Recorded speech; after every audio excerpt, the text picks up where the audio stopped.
What is going on, everyone? Good to be back. We are so back. It's fair to say, at this point, we have never been so back as we are backer than the backest. The backest of the back rooms, yes. We are back. Like a sleep paralysis demon to do more content. Because more content has just fallen into my lap. No, honestly, this is something I've avoided talking about for a while. Let me do my intro before we get to talking about TYT, Cenk Uygur, Anna Kasparian, and Cam James, former employee of TYT, now making a pretty thorough, I'm sure they're going to call it a hit piece, but a pretty accurate history of the Young Turks, and it's not pretty. So anyway, what's going on, everybody? I hope everyone is having an amazing afternoon, evening, or morning, or whatever it is in your time zone. It is Sunday, the 1st of February, 2569. This is NCC TV coming at you live from Sumaru City. We are live, or at least that's how it seems to me. Could be a brain in a jar somewhere. Don't know, don't care. Shouts out to all my weasels out there, all my forest creatures, rocking out to the realest of the real.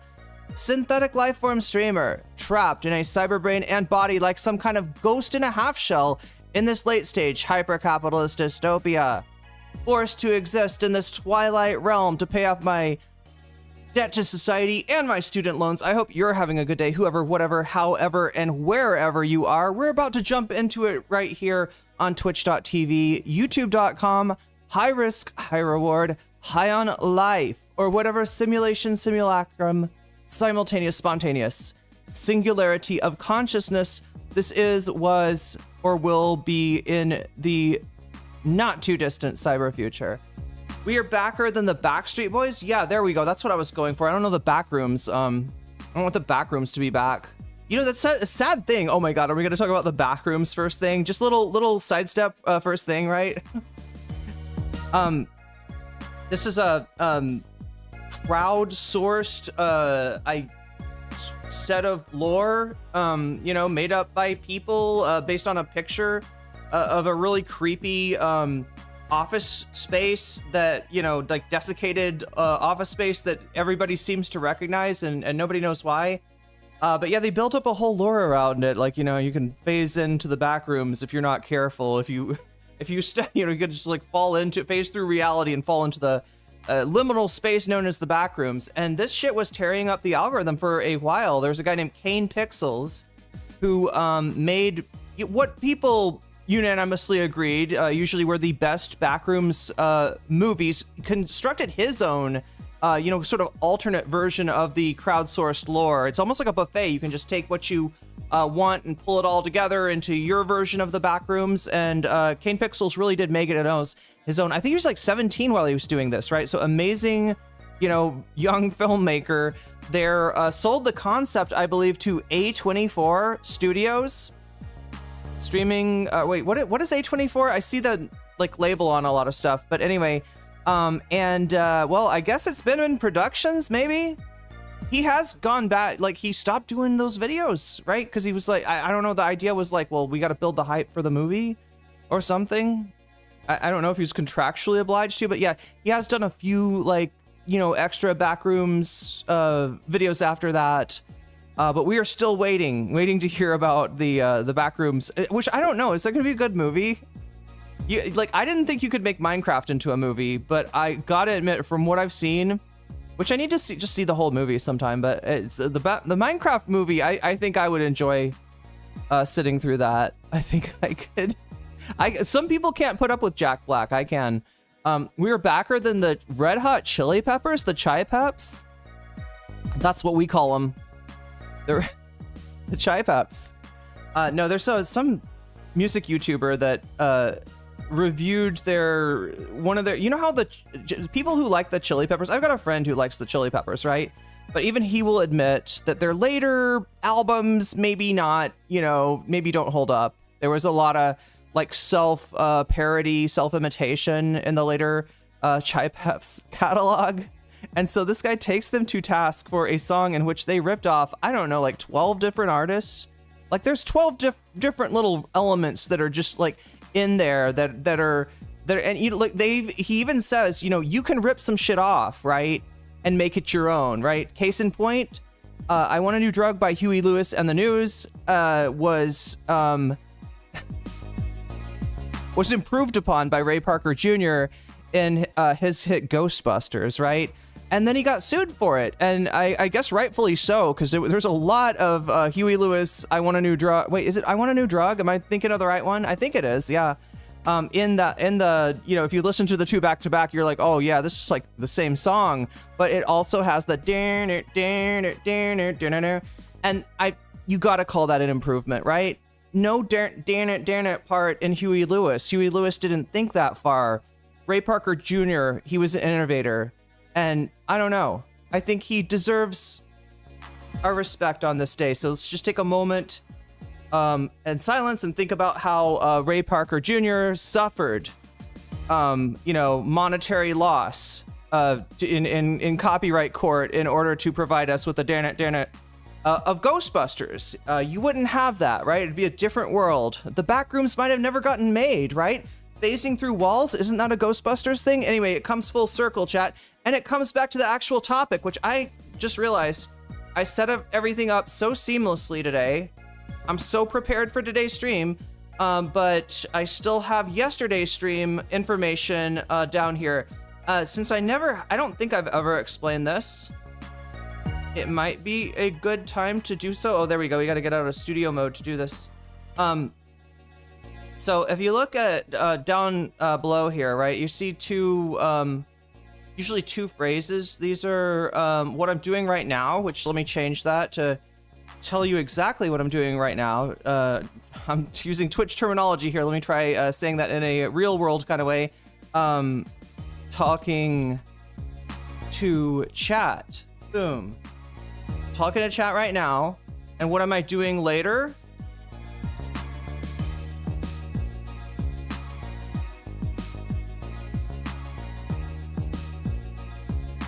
Should we start? I want to start with Cam James.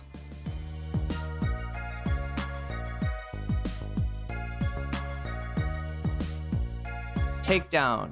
Take me down to TYT town, Cam James. There we go.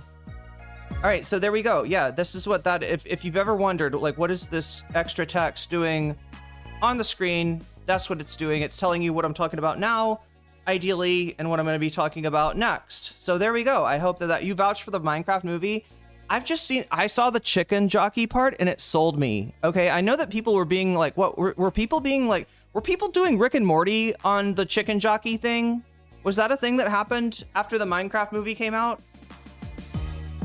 You know how Rick and Morty had the sauce that they referred to, some old sauce from McDonald's days of yore, and McDonald's actually like brought it back in order to, you know, make money because, you know, people were talking about the sauce again.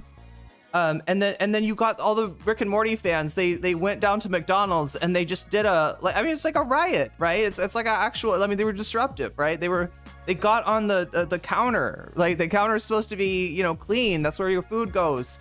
And they're like standing up, putting their heads over their shirts over their head, you know, with a Pickle Rick. Why is Pickle Rick Cornholio? Isn't that Cornholio when you put your shirt on your... Isn't that a Beavis and Butthead thing? Why were they... I swear to God, I saw a motherfucker at McDonald's putting his shirt over his head like he was Beavis, but he was Pickle Rick instead. He was doing this shit too. Like, right? Does Pickle Rick do this shit? I thought that was a Beavis move. Is it the Szechuan sauce? Is that what's it called? Okay, anyway, I'm hitting you with all kinds of... movies from years ago, from several years ago. We got to talk about what's going on today, and what's going on today is we are going to talk about the Young Turks, because we got to talk about this, right? They have kind of like taken on a dual life in terms of what they were trying to do after the election, which was make alliances with MAGA and yeah, benefit monetarily, you know, in terms of having connections like with actual fucking MAGA people, right? Not just somebody that is like, well, you know, there's one issue that he's kind of, I don't like his takes on that. No, straight up MAGA, straight up Marjorie Taylor Greene, and what's Tucker Carlson, right? So that's what we're gonna watch today. Cenk has gone back on Tucker Carlson. Anyway, just to kind of give you the narrative of TYT, you know, through the years, and you know, where they've been, where they've gone. They did represent themselves as the home of progressives, right? Not necessarily because they were progressive, because if you look back to their old content, it kind of feels like a frat house. They are literally looking at camel toes. They're rating people's camel toe chat. A celebrity shows up at a pool, maybe a little bit of a, you know, thing. You know, the TYT's there zooming in, being like, oh, look at that camel toe. Look at that. Oh, I'm going to give that one an 8.5. I don't know if they actually rated them, right? But they did weird stuff, right? They were not, there's a lot about TYT back in the day is like not progressive. If you know where Cenk came from, he was a Republican before he had some, maybe the Bush administration woke him up and, oh, I don't know, maybe Republican policies are not great when they, you know, get you into this, you know, giant war on terror and, you know, kill all these people unnecessarily. Maybe I don't like this so much, right? I don't know this stuff. I pay taxes. Wait, about TYT? Oh, you have to be unemployed is what Davy Cliff is saying. This is some very unemployed, you know, lore on TYT. But yeah, so what changed? Why did they become the home of the progressives? Because progressive was becoming a thing. People after 2008, after the financial crisis, and after some of the letdowns of the Obama administration, some of the failures of the Obama administration, if I'm being real, some of the betrayals of the Obama administration, people started to become aware that, like, supporting Democratic candidates, you weren't just going to get like a strong, you know, progressive candidate, right? They resuscitate this word from, I don't know, the earlier half of the century, which the progressive movement back in the day had a little bit of a mixed record. I don't know if that's the one you want to be going for, but hey, we're talking about TYT today. We're talking about the network that named itself after a very questionable movement, right? With the intention of just using the colloquial usage, which I believe is in American English, a young Turk is someone who is a bit of an upstart, you know, does not, you know, the enfant terrible, if you will, right, is what a young Turk is, what the word young Turk means in American English. And that was what Cenk was trying to refer to. And of course, I mean, you can't, you know, strip a phrase entirely of its history, even though most Americans probably do not know the history of that particular phrase of that group of people. So yeah, sticking with the questionable name. Oh, the Minecraft movie and Rick and Morty. Oh, you know, the TYT is that. So that's not unemployed shit. No, I don't know. Maybe that's like immature shit. Is what I was talking about with Minecraft and Rick and I don't know. Rick and immature at the time. I feel like the Pickle Rick people are grown up now, though, right? That was a few years ago when you had to be super, you know, you had to be super intelligent in order to really truly understand the deeper meaning of Rick and Morty, the arc of Evil Morty, and the you know, Rick Prime. I got what? Oh my god, I don't even remember this shit. But yeah, it's I can see how it comes off as very unemployed. Very, maybe very neat, even. Yeah, there we go. We'll call it very neat. Little hikikomori there. I thought it's because he was young and Turkish. I mean, that was like, you know, meaning number one. He's an upstart. He's an enfant terrible, right? You know, all of the establishment hate him. Like, you know, that was part of his narrative, right? Because it makes him more interesting than just like, I'm a guy that like wants to talk about politics. It's like the one guy the establishment don't want you to listen to, right? That was kind of their, yeah, I mean, that branding was there even then. But yeah, they come through this thing where progressivism starts to be a, I don't know, sub-ideology, distinct ideology from the third way liberalism, right? I think a lot of American Democrats, they're just kind of on a zombie autopilot mode a bit, right? Or traditionally have been, in terms of just like, I'm going to vote for the Democrat because I really don't want what the Republican is doing. I would love some shit like FDR. I've heard that the Democrats from time to time, they will pull some FDR shit, right? And I'd like some of that. Let's spin the, let's you know, pull the arm of the slot machine and see if we can get us some New Deal.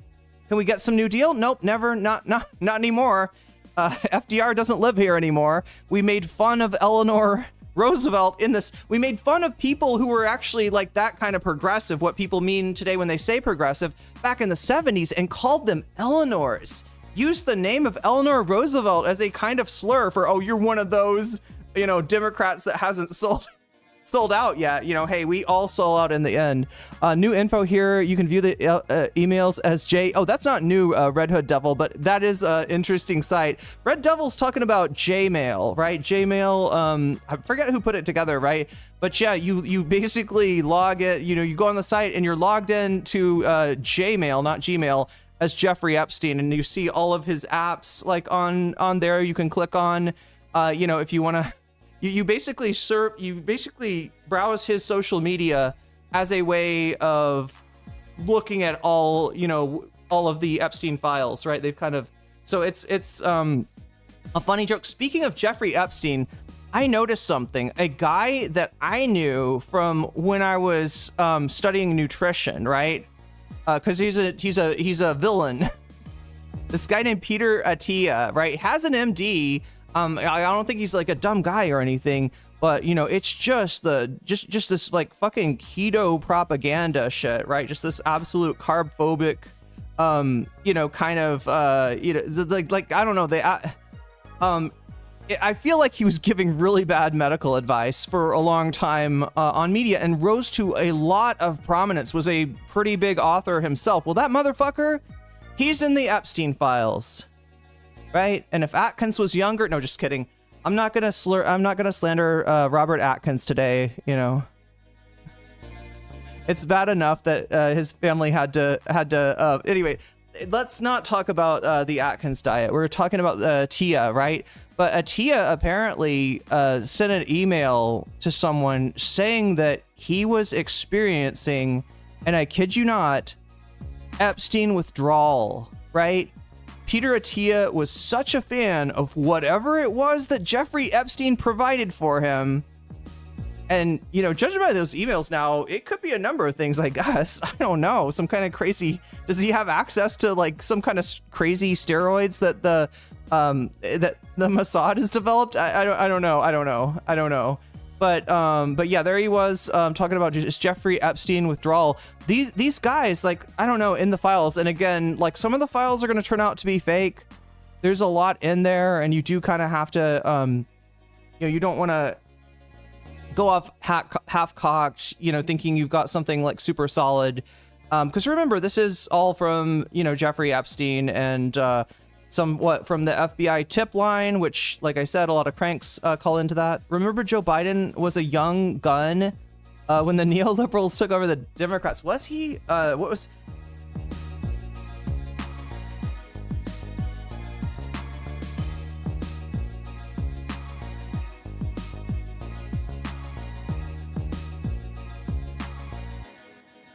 So anyway, yeah, we're... TYT found its niche in calling itself the home of progressives. And this is because there wasn't a lot really directed towards progressives. Certainly during the Iraq War, there was like a dearth of progressive media. There were attempts made to fill that, I guess, content gap, fill that hole with things like Air America, which is a, you know, a lot of people that you may listen to today come from a... radio station. Yeah, I think it was an AM radio station called Air America. They were trying to do like Rush Limbaugh, but for liberals, and you know, some of the people on there would end. In fact, I think TYT did a stint on Air America at some time. But anyway, TYT they're on YouTube. They're doing politics. They're the first partner, I believe. So they're the first people to really, you know, use YouTube effectively as a business in that way. And they're, you know, so you know, in order to kind of cast their sails in the direction where there's wind, TYT adopts, you know, just what I think to them was like a progressive culture.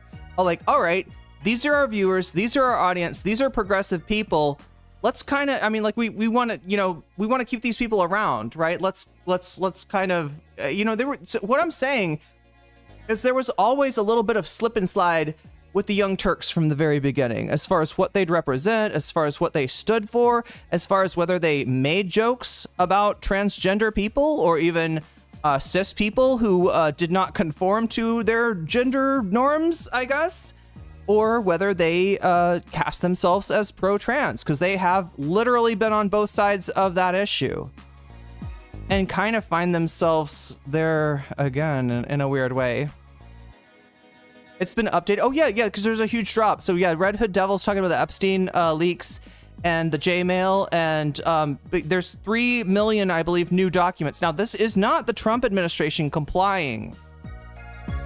Trump is not complying with the demands of the law, the Epstein transparency law. He's supposed to release everything, and the only thing that's supposed to be redacted is, it's national security, names of victims, pictures of victims, right? And they're not doing that at all. They actually doxed victims. They actually released victims info on this one. And they did, and I believe that it seems like they are covering up people's names for reasons that are not permitted by the Epstein transparency law. But then again, when the fucking Supreme Court gives Donald Trump a little taste of impunity, he's going to push that as far as he can. That's what he does, right? It's almost like a hacker, right?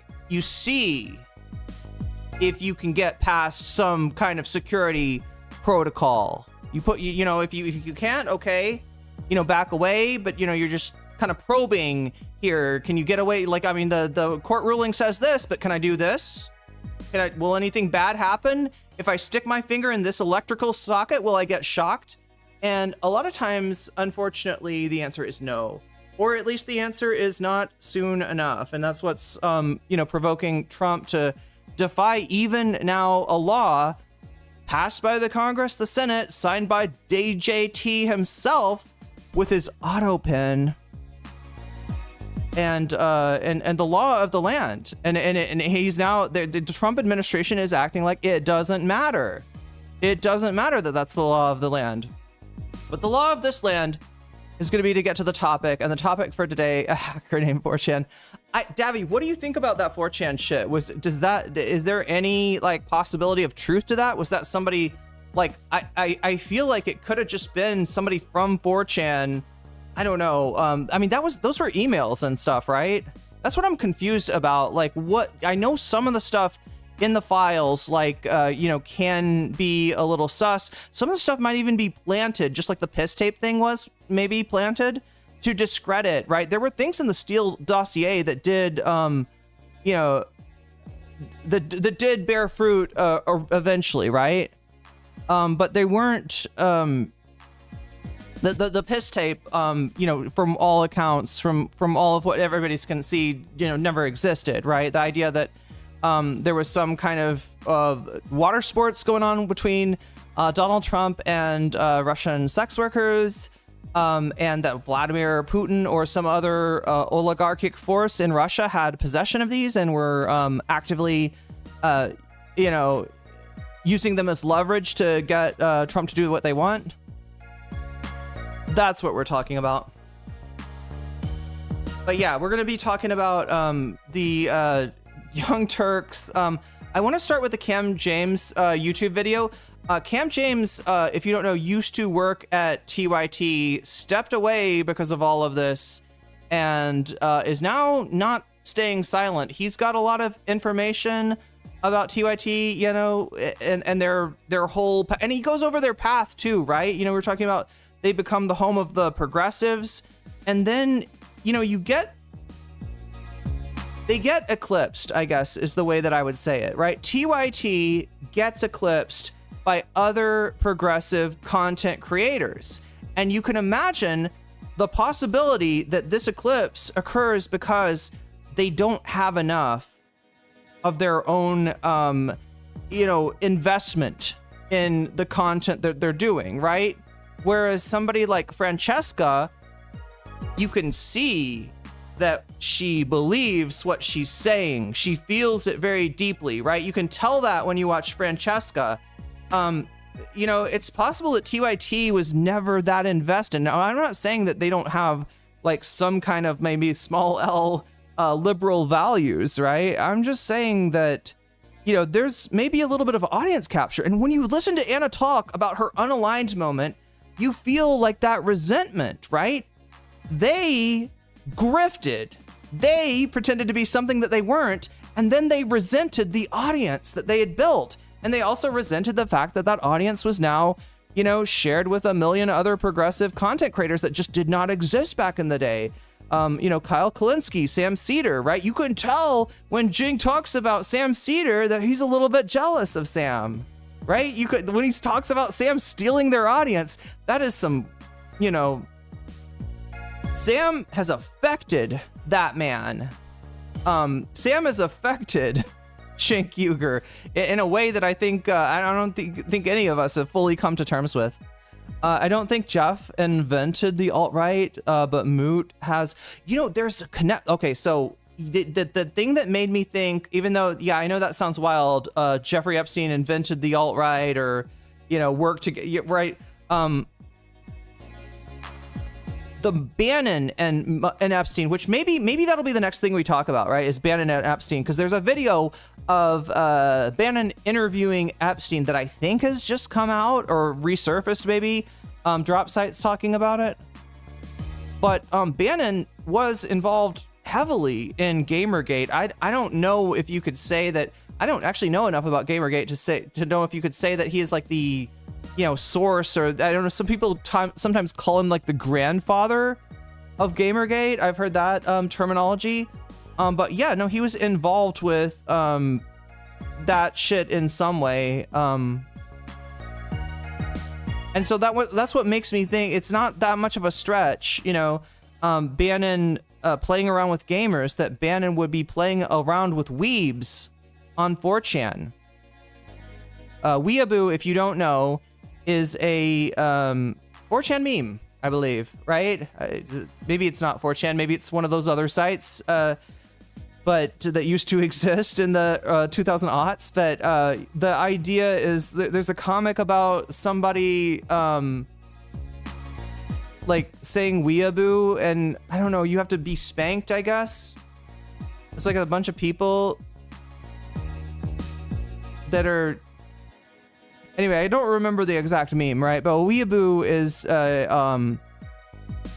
usually American or non-Japanese fan of anime culture and Japanese stuff in general, right? That's what the word means, and I guess that's the uniting feature of at least the founding of the website. So, you know, this is just another think about it as another interest group for Bannon to play with. You know, to try to hack, to try to just what can I do with you? Like what if I poke you with a stick? What will you do? Bannon was a late comer to Gamergate. Okay, so it was more of a thing that where Bannon was like, "Oh, look at this cool thing that's happening! All this misogyny, beautiful misogyny being dredged up by these gamers because they with Gamergate." Okay, I want to say because they didn't. They thought there weren't enough titties in their video games. I want to say that, but that's not the original Gamergate, right? Wasn't about titties. The original Gamergate, if I'm not mistaken, was about the idea that women are given too prominent of a place in the gaming industry, that you can just be like, I'm a woman and I'm in the gaming industry, and that somehow people will just be like journalists will be like, I'm gonna write an article about you to make your, you know, new studio succeed, Brianna Wu. I mean, that's the funny thing, right? Is that Brianna Wu, somebody else who was a late comer to Gamergate, right? Because she wanted the cloud of being, you know, of being a victim of Gamergate, even though she really wasn't, right? She wanted to somehow build up her studio, right? I would say that the closest thing to like a woman getting ahead in gaming without any talent or merit would be Brianna Wu. But that was not the establishment or feminism or wokeness that put Brianna Wu ahead. That was actually her parents' money and later her husband's money, right? That's what, I mean, she's just I don't know what you call that. There's a name for that, right? When you buy your way into something, somebody help me with this. One more time. I am asking you to assist me with my lack of memory. Once more, I come to you asking, what is the word for this, right? Somebody that like they want to be like a musician or artist or in this case like a gaming dev, and they really just like, you know, they don't have any talent for it, but they've got like, you know, some kind of financial backing that makes it like they do you know, nepotism. Yeah, it's kind of like nepotism, but it's not like her husband or her parents were in the gaming industry and they brought her along. It's more like the you know, their money is what financed a semblance, I guess, of a career. I feel like I'm saying such vile shit about Brianna Wu that if she ever becomes aware of it, she's going to hate me. I somewhat pity her. I know it's wrong. I know she's a really bad person. But she's also a very pathetic person. I'm just making it worse, chat. I'm just digging it deeper. Hopefully I don't matter to her. Hopefully I'm just a little bug. A little fly on the wall. A dilettante. Yeah, there we go. A trust fund baby. I mean, yeah, that probably fits. A dilettante is definitely a word that describes her. Gamergate was about journalism integrity. Yeah, ethics in games journalism. And it was all nonsense. Well, I mean, look, I want to put a caveat on what you're saying there. I agree with you, Davi, but I think that there was probably some residual like annoyance within gamers at just you know, the general mediocrity maybe of gaming journalism. And like every industry has its mediocrity, right? Every industry has things that people complain about. So I think some of those gamers, like when they raise the banner of ethics in gaming journalism instead of fuck these bitches, right, which was the real meaning of Gamergate, right? When they said it's not about fuck these bitches, it's actually about ethics in gaming journalism. They're you know, we got to demand better journalism. There do seem to be some people on the, you know, name I have in mind is Total Biscuit. There do seem to be some people that bought the lines hook, line, and sinker, right? And really believed that they were part of something that was gonna make, you know, and it's like pothole shit. You know what I'm talking about? Like how every town's got potholes. Like everything's got a, you know, there's probably some bad or mediocre gaming journalism out there. Or maybe just some shit that people, it just gives a vehicle for everybody who's got discontent when they wrap it into that, when they sort of deny the inherent misogyny in the movement and the sort of the right-wing nature that probably, you know, got Bannon's attention. Jesus Christ, Biden for Bannon? Wow, that's a bad one to mix up. Brianna Wu's congressional campaign. Oh yeah, that's another, that seems to be the same kind of deal, but with politics. Damn. I mean, am I just noticing fail daughters and fail sons for the first time in my life? Is that it? This probably happens all over the place, right? And if you want to look for something that's responsible for mediocrity in whatever industry or niche you are into, yeah, it's probably that very aspect, right? Look, in a I won't even say like a communist society, in like a socialist society, in like a socially minded society even, you would see real meaningful support for the arts, right? And that doesn't really exist in America. A lot of the artists, and I'm not, you know, I don't want to paint with too broad a brush as I'm talking about artists. A lot of the artists, a lot of the people that are able to do any kind of work that's got like that sort of prestige, right? Are people that have got just like this pad of backing, you know, from their parents, right? And it robs us of people that might be great artists that we'll never hear from because they're busy working some job, and it inflicts, you know, some mediocrity on us, right? That if there was a government that supported the arts, we might not, you know, we'd at least be able to choose from a lot more stuff, right? And maybe find something better than If you feel like the stuff, you know, if you feel like you're being served slop, there's a reason you're served slop, right? That's real. I am pro dumb people of all backgrounds making movie. Me too, Davy Cliff. Think about this. If this had been here for the Daily Wire employees, Ben Shapiro could have gotten a grant, like some kind of government grant for making what was it called, True Allegiance, into a movie. Can you imagine seeing that movie? Right? Maybe it goes to a film festival. Can you imagine that? Oh my God, there'd be a riot if True Allegiance had a viewing at a film festival, or they'd think it was parody, maybe.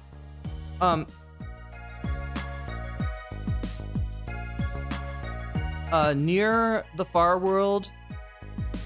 I am sick. I hope you get better. Thank you for the super chat.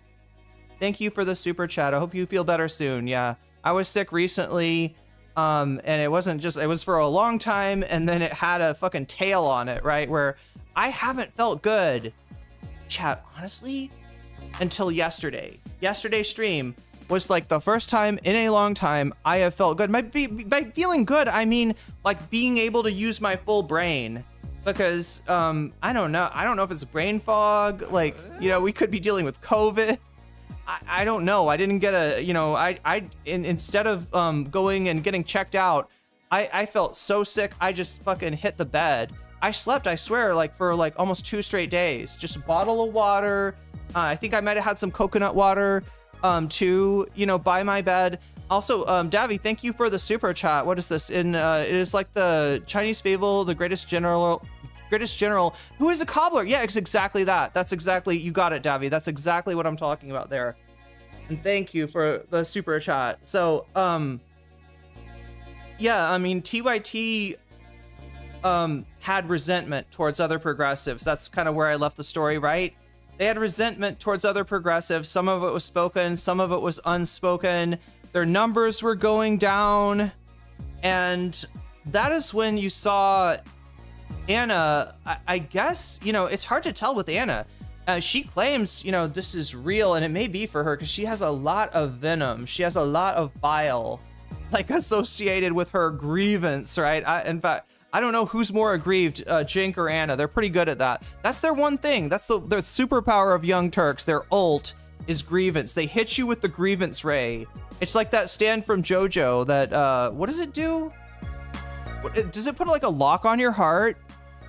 I don't remember that shit. That was like part 4 or something. There's probably better examples of grievance out there. Shaky Gurga, that's right. We got Shaky Gurga in the house tonight. So yeah, all this grievance, and you got Anna, you know, just finally losing it, I guess, on trans people, of like, they want women to be called birthing people now, and she never seemed to understand that, like, no, we're not renaming women birthing people. That would be offensive, right? That's a woman, that is for making babies, right? That's sexist as fuck. God damn. This is how Anna Kasparian bought into the Ben Shapiro style hierarchies of oppression. If you've ever heard Ben Shapiro talk about this, right? He proposes an idea, or at least it's, you know, kind of in I don't know. I feel like there's a basic, you know, like a lot of what Ben Shapiro says is based on this idea that they've taken the pyramid of supposed hierarchy and just reversed it. So now, if you are a lesbian, Inuit, autistic, like bisexual. Oh wait, sorry, I said lesbian and bisexual. But you know what I'm saying? Like he proposes the idea that like the benefit that you derive in society for people being on your side, seeing you as an underdog, wanting you to have wanting to make up for your oppression is actually greater than the oppression that the oppression that you feel isn't even real. There's no oppression. Nothing's oppressing you, right? It's all good. And Anna bought into that because she felt like what liberalism or progressivism did was put the needs of a more oppressed, marginalized group, trans people, ahead of those of her marginalized group, women, right? I think that's part of what got it. Also, obviously, the attack by the 2 people that Anna called unhoused. She just said she got attacked by, she got attacked and you know, assaulted on the street, and that's really fucked up, right? I you know, I feel for her, but then she goes and is like, these were clearly unhoused people. Bitch, you don't fucking know that. You don't know that. And even if they are, if I get attacked by a black person, am I now allowed to, you know, do all the anti-black racism? I hope not. That's pretty ridiculous with any group. You know, this would never happen to white people. It's just off the fucking table that this would, anything like this would ever, you know, there's never any group guilt. There's never any, well, yeah, now all white people are gonna, you know, suffer, right? It's only if you're marginalized that like one person doing something that is from your group, or not even maybe for sure from your part, in the case of Anna Kasparian. But yeah, this is what turned TYT. And by the time that the election rolled around, Anna was going hard MAGA. Cenk was laying back and still saying, like, I'm against Trump, I'm against MAGA, it's a bad thing, but god damn it, progressives need to be more conservative. They need to be a little bit more like MAGA. MAGA's got some good ideas, and you know, like, right? After the thing, he's like, I feel like a veil is lifted from my eyes.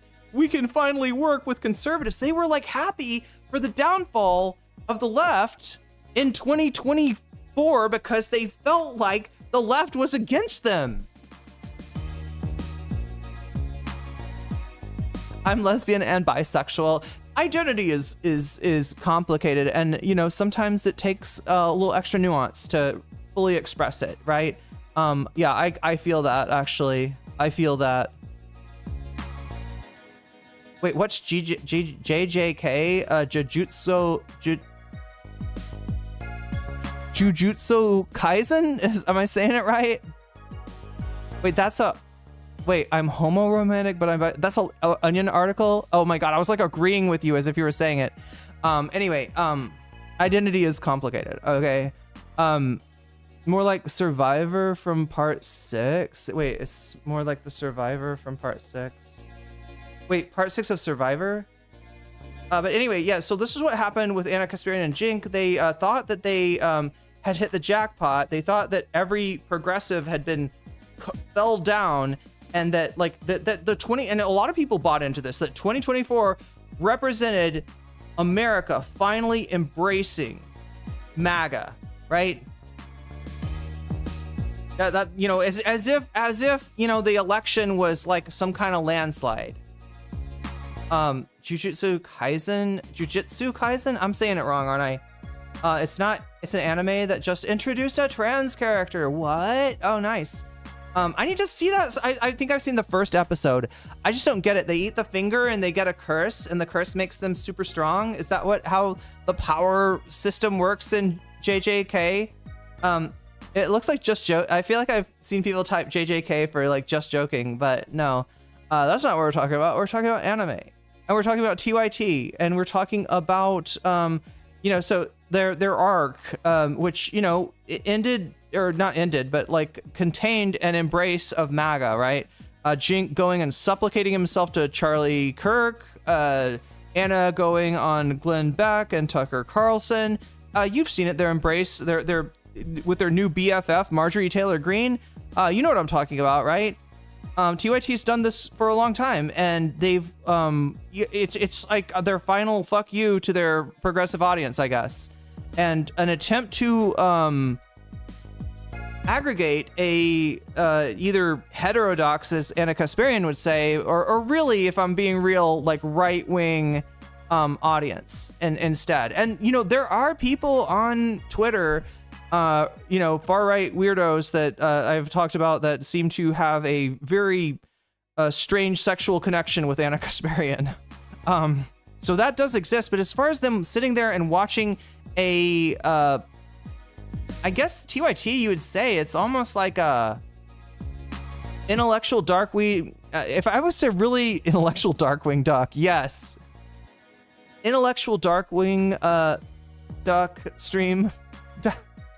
Intellectual dark web type, or maybe even, I don't know, I feel like I should be using a more modern term, right, for this, but it's what became of the intellectual dark web, disguised as a progressive show. It's TYT is, as it stands right now, It is attempting to be a funnel for the right. And I don't think it's successfully doing it. I don't think it's successfully doing it quite yet, right?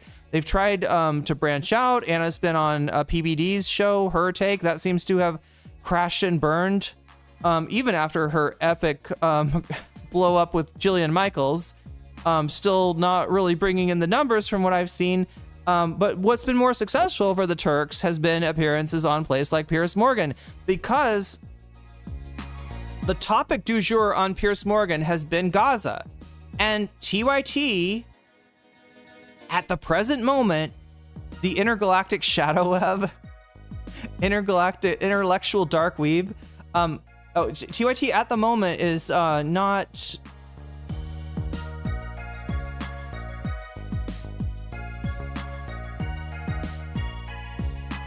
I don't watch new anime because I don't want know a website. You can I'll be careful with those websites, LibraVision, the anime watch for free websites, because some of those have, like, I don't know, viruses or something I've heard. I can't, like, that's why I don't watch stuff on there.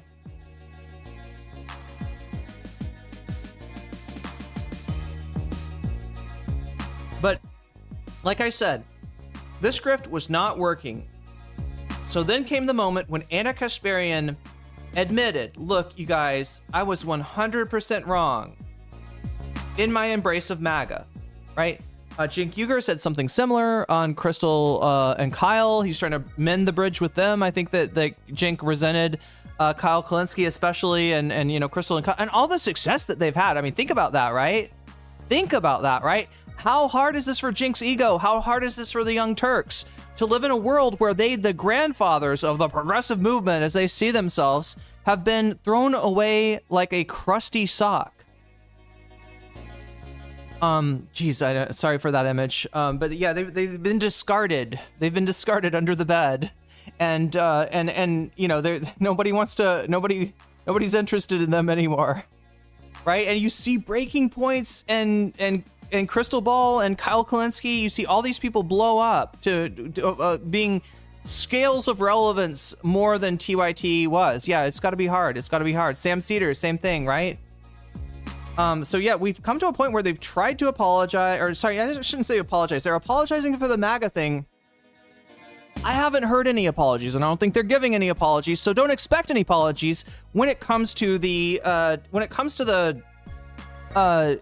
comes to either the marginalized groups that they have thrown under the bus, trans people, unhoused people, and you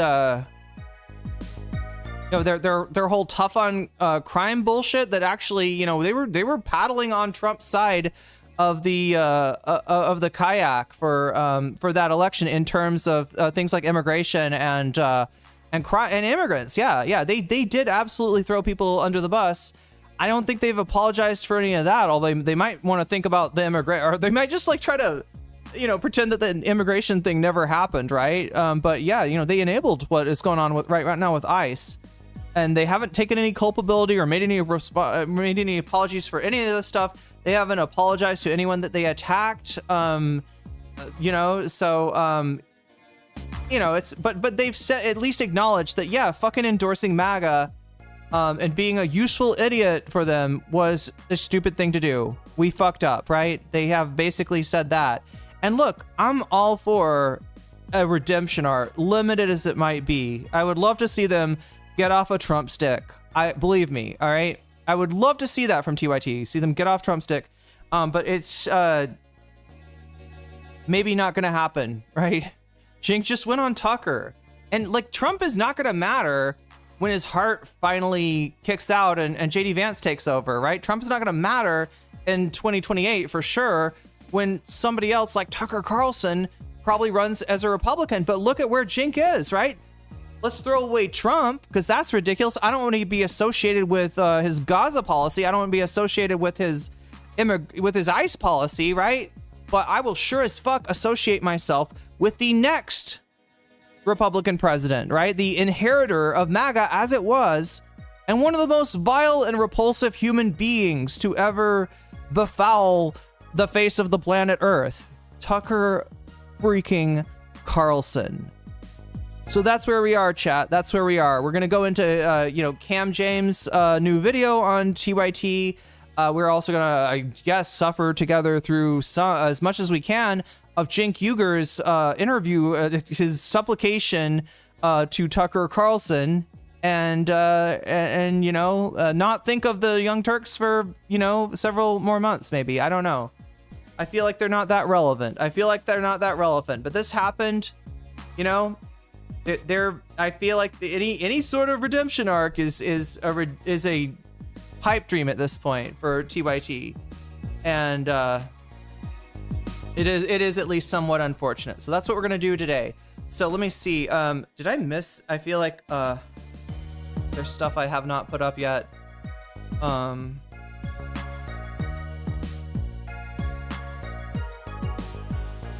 my god, I'm not even seeing some of these.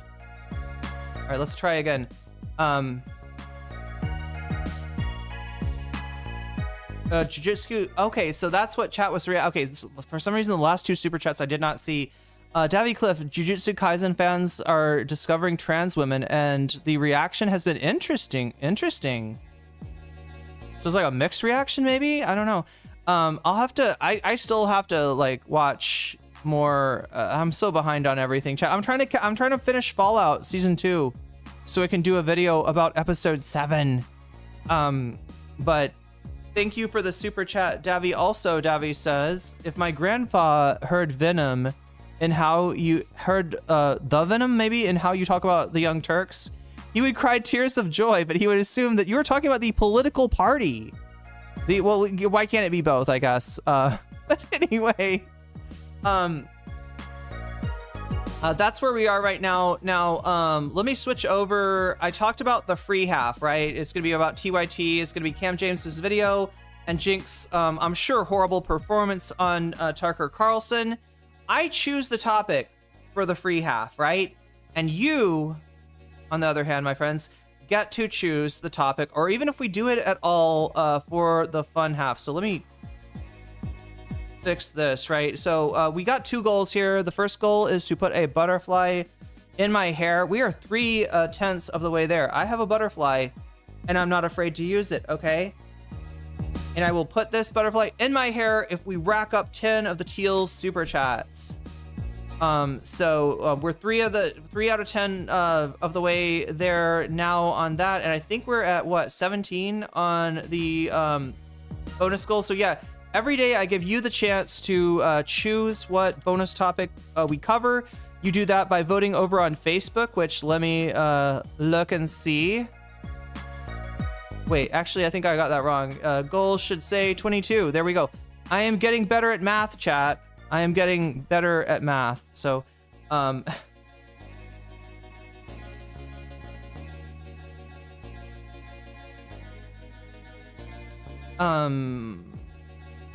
got to choose the second. Oh yeah, I'm trying to look at the trying to see what the poll says, right? Because you get to vote on it, right? 44 of you have voted so far. And of those 44, top choice so far seems to be Hassan is 100,000% finished, right? That's a video of Hassan addressing his haters, Nuxtaku, and more Pegasus, and their constant prediction of a Hassan downfall, which never seems to come, right? So, it's just walls of thumbnails with Hassan making an AI face where he looks like he's scared or he's angry or something, and predictions of like how many percentage he is over or some such thing. And they just it must be an inside joke in their audience, because obviously they're not delivering on what they are teasing, and usually long term that's not a good content strategy. But oh well, who am I to tell slop tubers how to slop tube, right? They can slop tube on their own for all I'm concerned. All right, so that's in first place. Second place, we got Destiny, Why Everyone Hates Him. That is a video essay. There's a new Destiny video essay going over his cursed history. So if you want 2 cursed histories in one stream, maybe vote for that one, right? That's in second place right now. Third place, we have Chapo talking about Bovino. Out with Bovino, in with Homan. Homan has replaced Bovino. I wish he would also assume Bovino's name. because I feel like it fits in better. Yeah, they could trade names. Anyway, that's a joke that I thought was funny. Then we have Z-Way on and Vince Staples, which I know Z-Way. Z-Way's awesome. Z-Way's amazing. I don't know who Vince Staples is, but people are saying I should watch this interview. So if you want me to watch this interview, this is your day to vote for it. Only 9% of you are so far, so that is in 4th place. So there we go.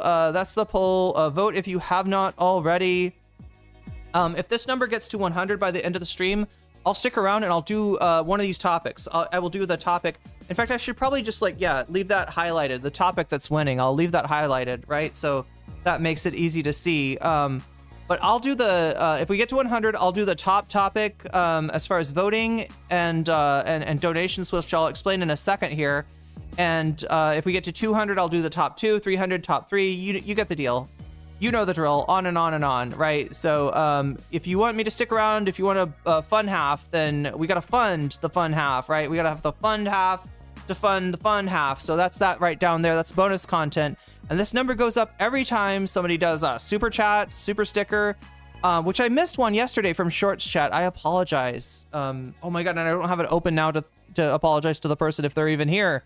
But if that was you that gave me the cute little Doge with the fans super sticker, thank you very much. Super stickers mean a lot to me. Although let me know if you do a super sticker. That's the one thing that doesn't make a noise. So you kind of have to say, hey, check the super sticker, and I'll put it up on screen and comment on it. But anyway, if you get if you do a super chat, if you do a super sticker, if you get yourself a membership, if you gift a membership, which we're going to be adding some members only streams. They're going to be shorter and they're going to be on one topic. I think the first one's coming up is the Candace Owens, or not the Candace Owens, the Erica Kirk video. We didn't watch the video. We just listened to Candace Owens audio. I'll watch the video with members, and I'm going to try to figure out how to bring subs in on that too. I think I can bring Twitch subs, and maybe there's even a way to bring in Patreon. But yeah, membership has its privileges. That's one of the privileges. You can get yourself a membership. You can gift memberships, and that makes this number go up. As does when you support me on Throne. I'm trying to crowdfund a new PC before Windows 10 becomes totally obsolete. And you can help me by supporting me on Throne.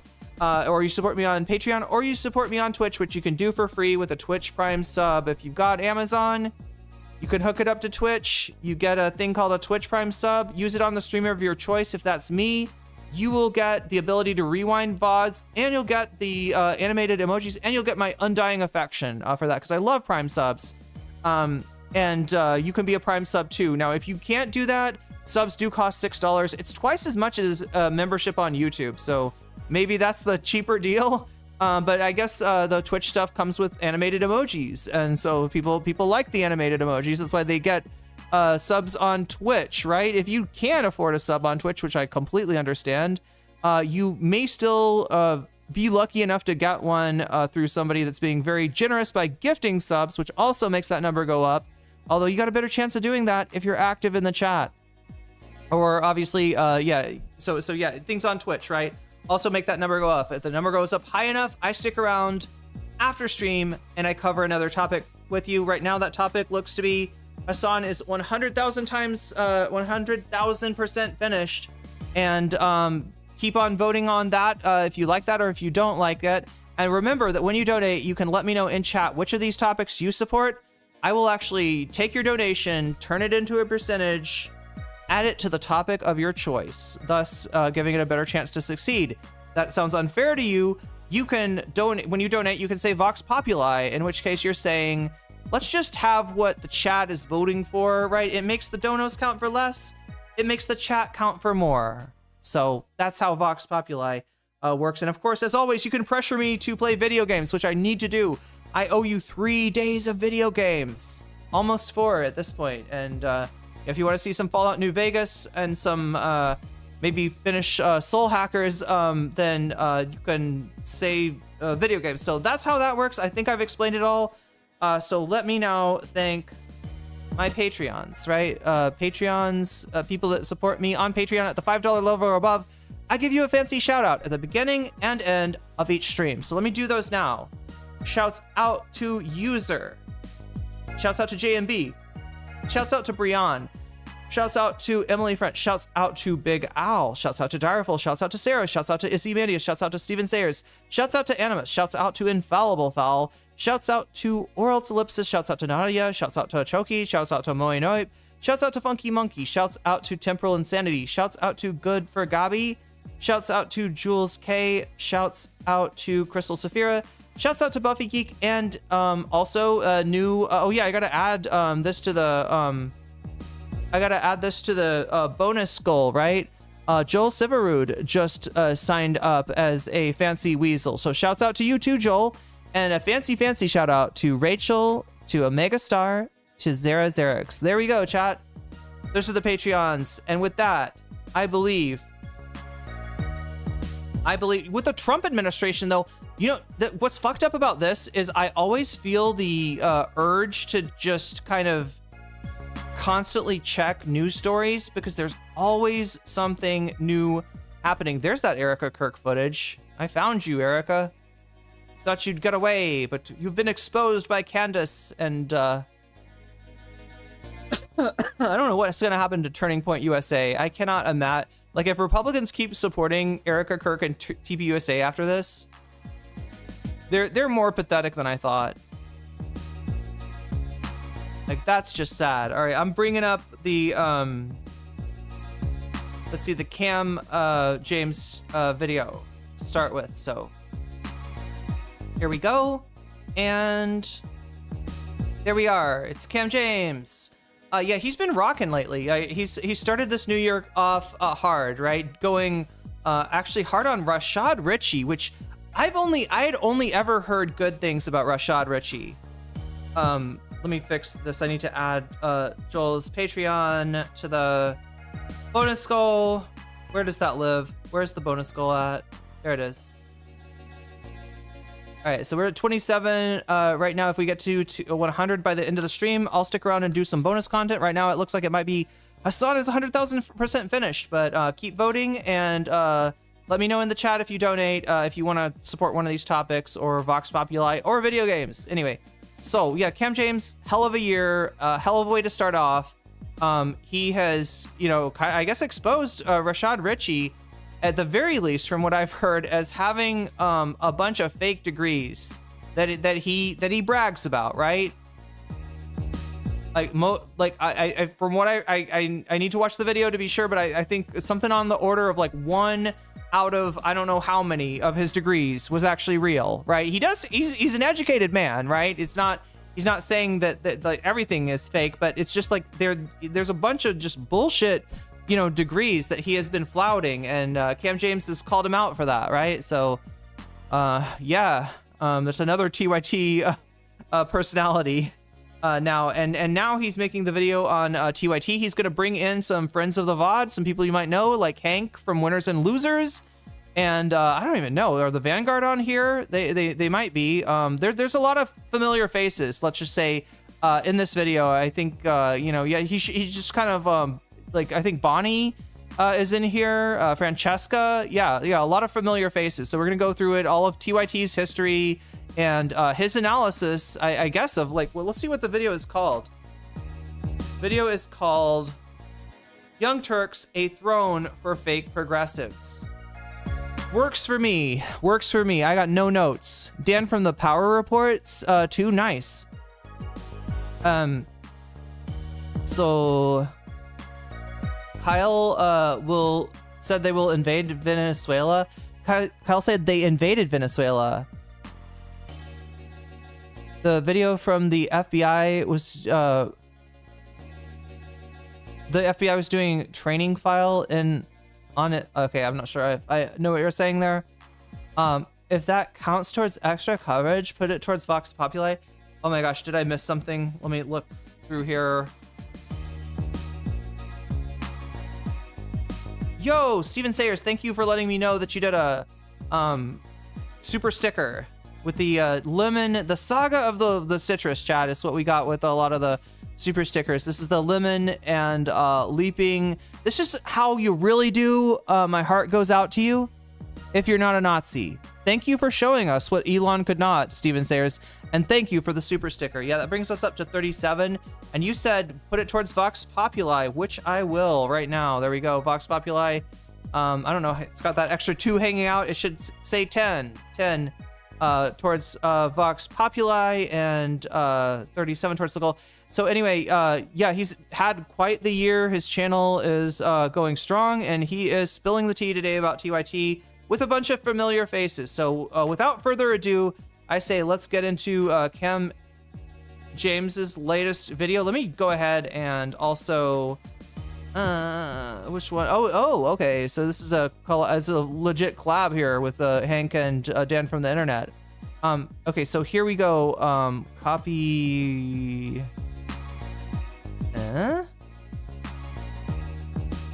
There we go.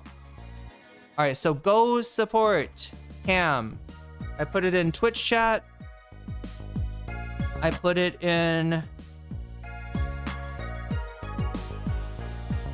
YouTube chat. You know, YouTube needs to fix the facts that I feel like super stickers should count. Hey, what's up, Hang? Yeah, Dan from the Power Report, absolutely. And you're in here, a bunch of familiar faces. So we're gonna get into it. And go follow Hank as well while you're in it. You can just click on Hank's profile, I believe, to it's called a sub on YouTube. Let me speak in the correct terminology. Hank, I'm on Twitch and YouTube, and it's such a confusion of me to remember that YouTube has subs, that it's free to sub. You can subscribe if you're in chat. Just so you know, you can sub for free. It costs you nothing, and you can always unsubscribe if you don't want to see my videos later. And it'll keep you apprised of everything that I'm doing, live streams and everything else. And, you know, give you notifications if you want to click the bell. So you can do that. Also, maybe do that for Hank and do that for Cam as well. Okay, so there we go. I never say that. I never mention that, but I do appreciate, I've seen my analytics chat, and it seems like a very small percentage of you are actually subbed to me. So if you want to help me fix that, you can do so by subbing.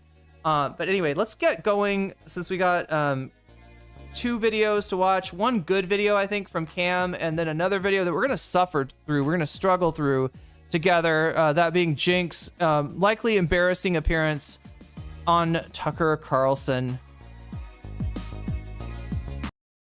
Oh yeah, it's a good time to turn off the music too. All right, so here we go.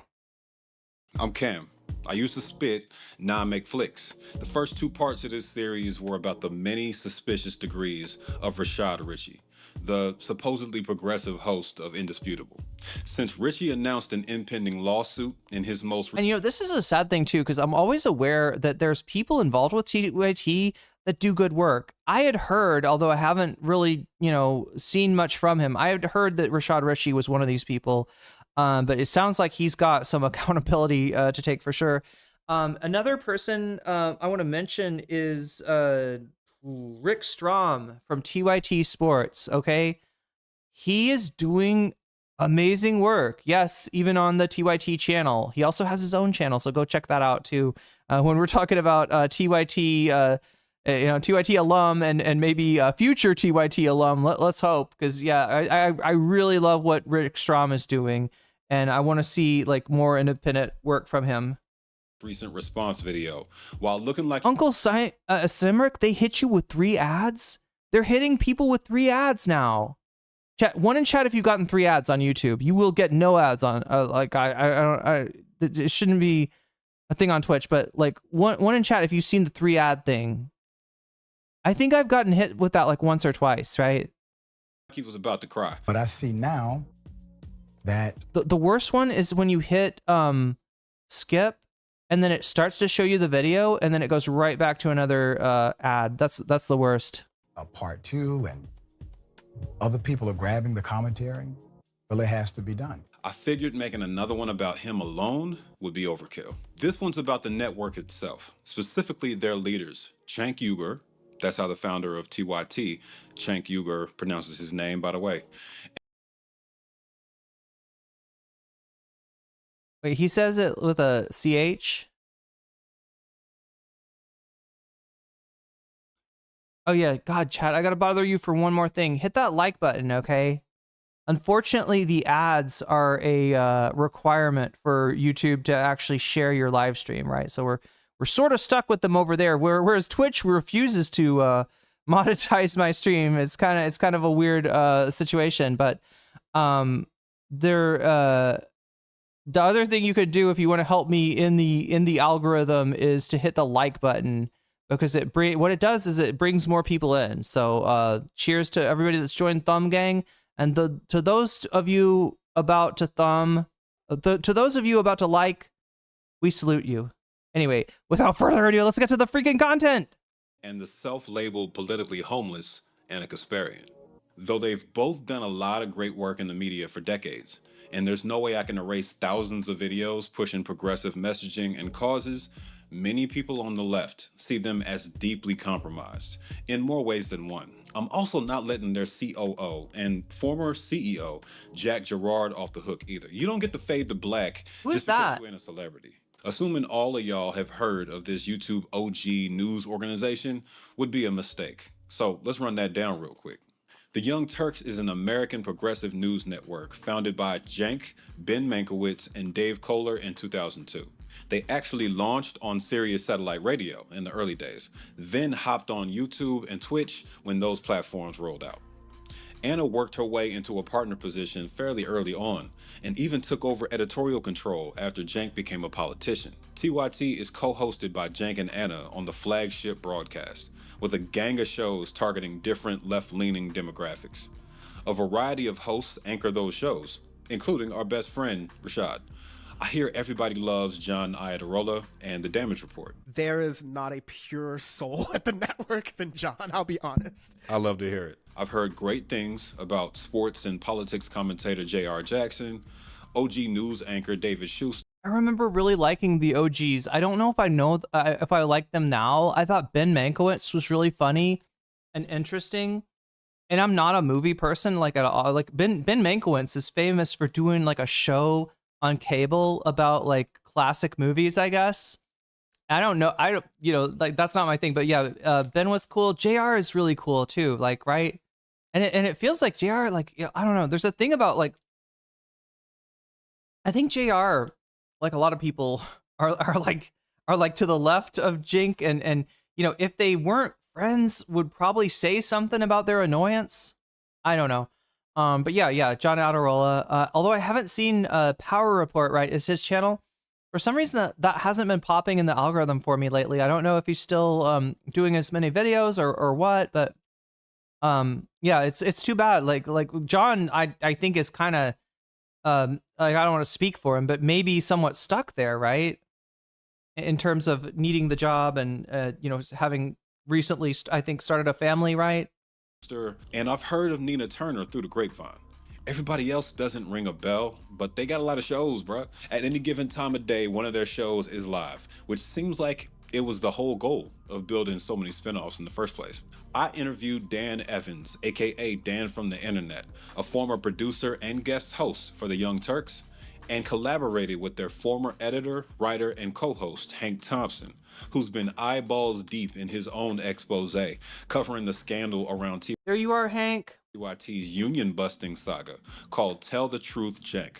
I'll be including snippets of that, but over an hour of it is available on YouTube right now, and they're previews, but incredibly solid.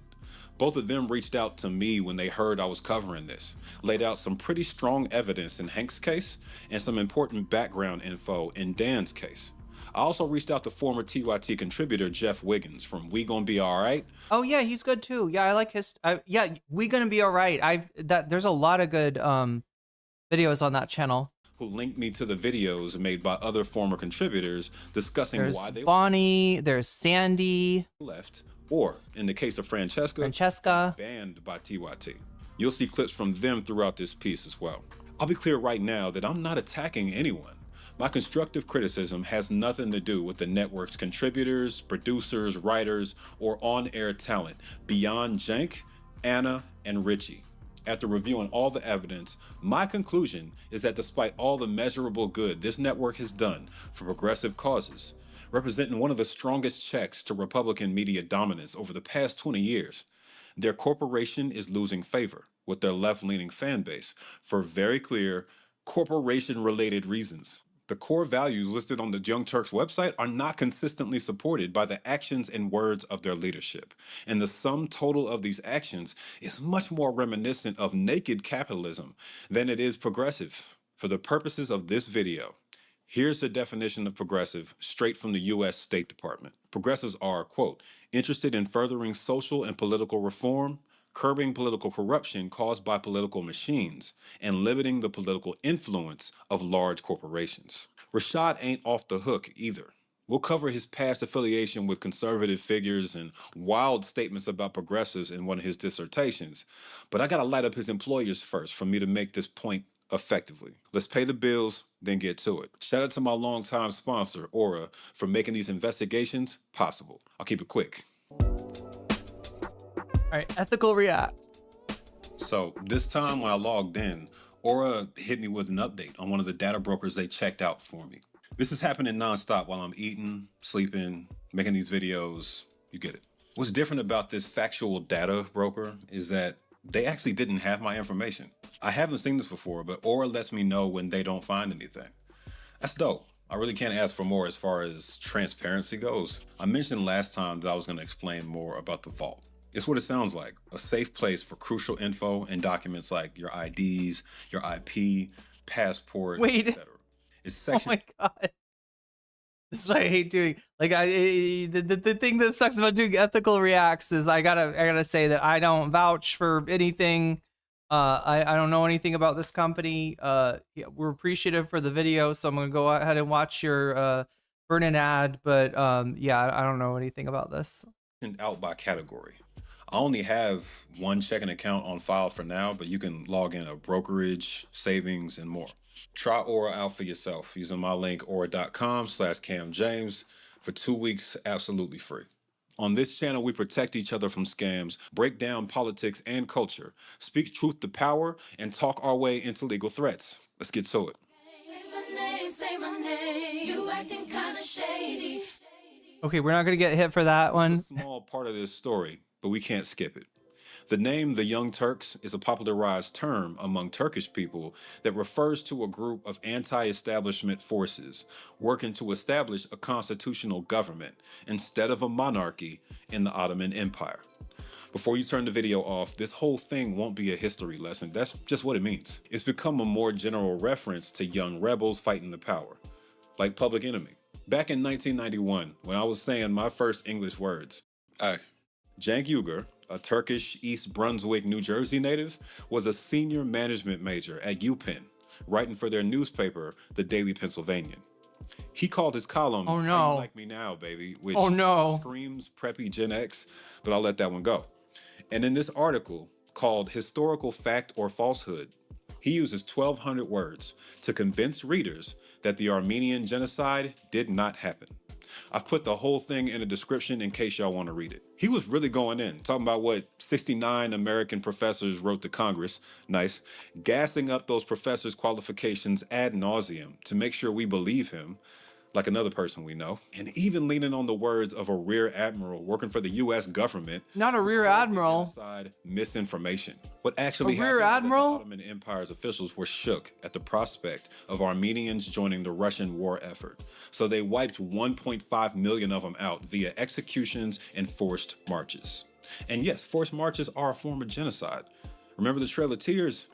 That was an American genocide committed against Native Americans, as an example. Fast forward to 2025, and Cenk is on the Lex Friedman podcast discussing what made him take that stance originally and how he came to disavow that article and admit that the Armenian genocide did actually happen.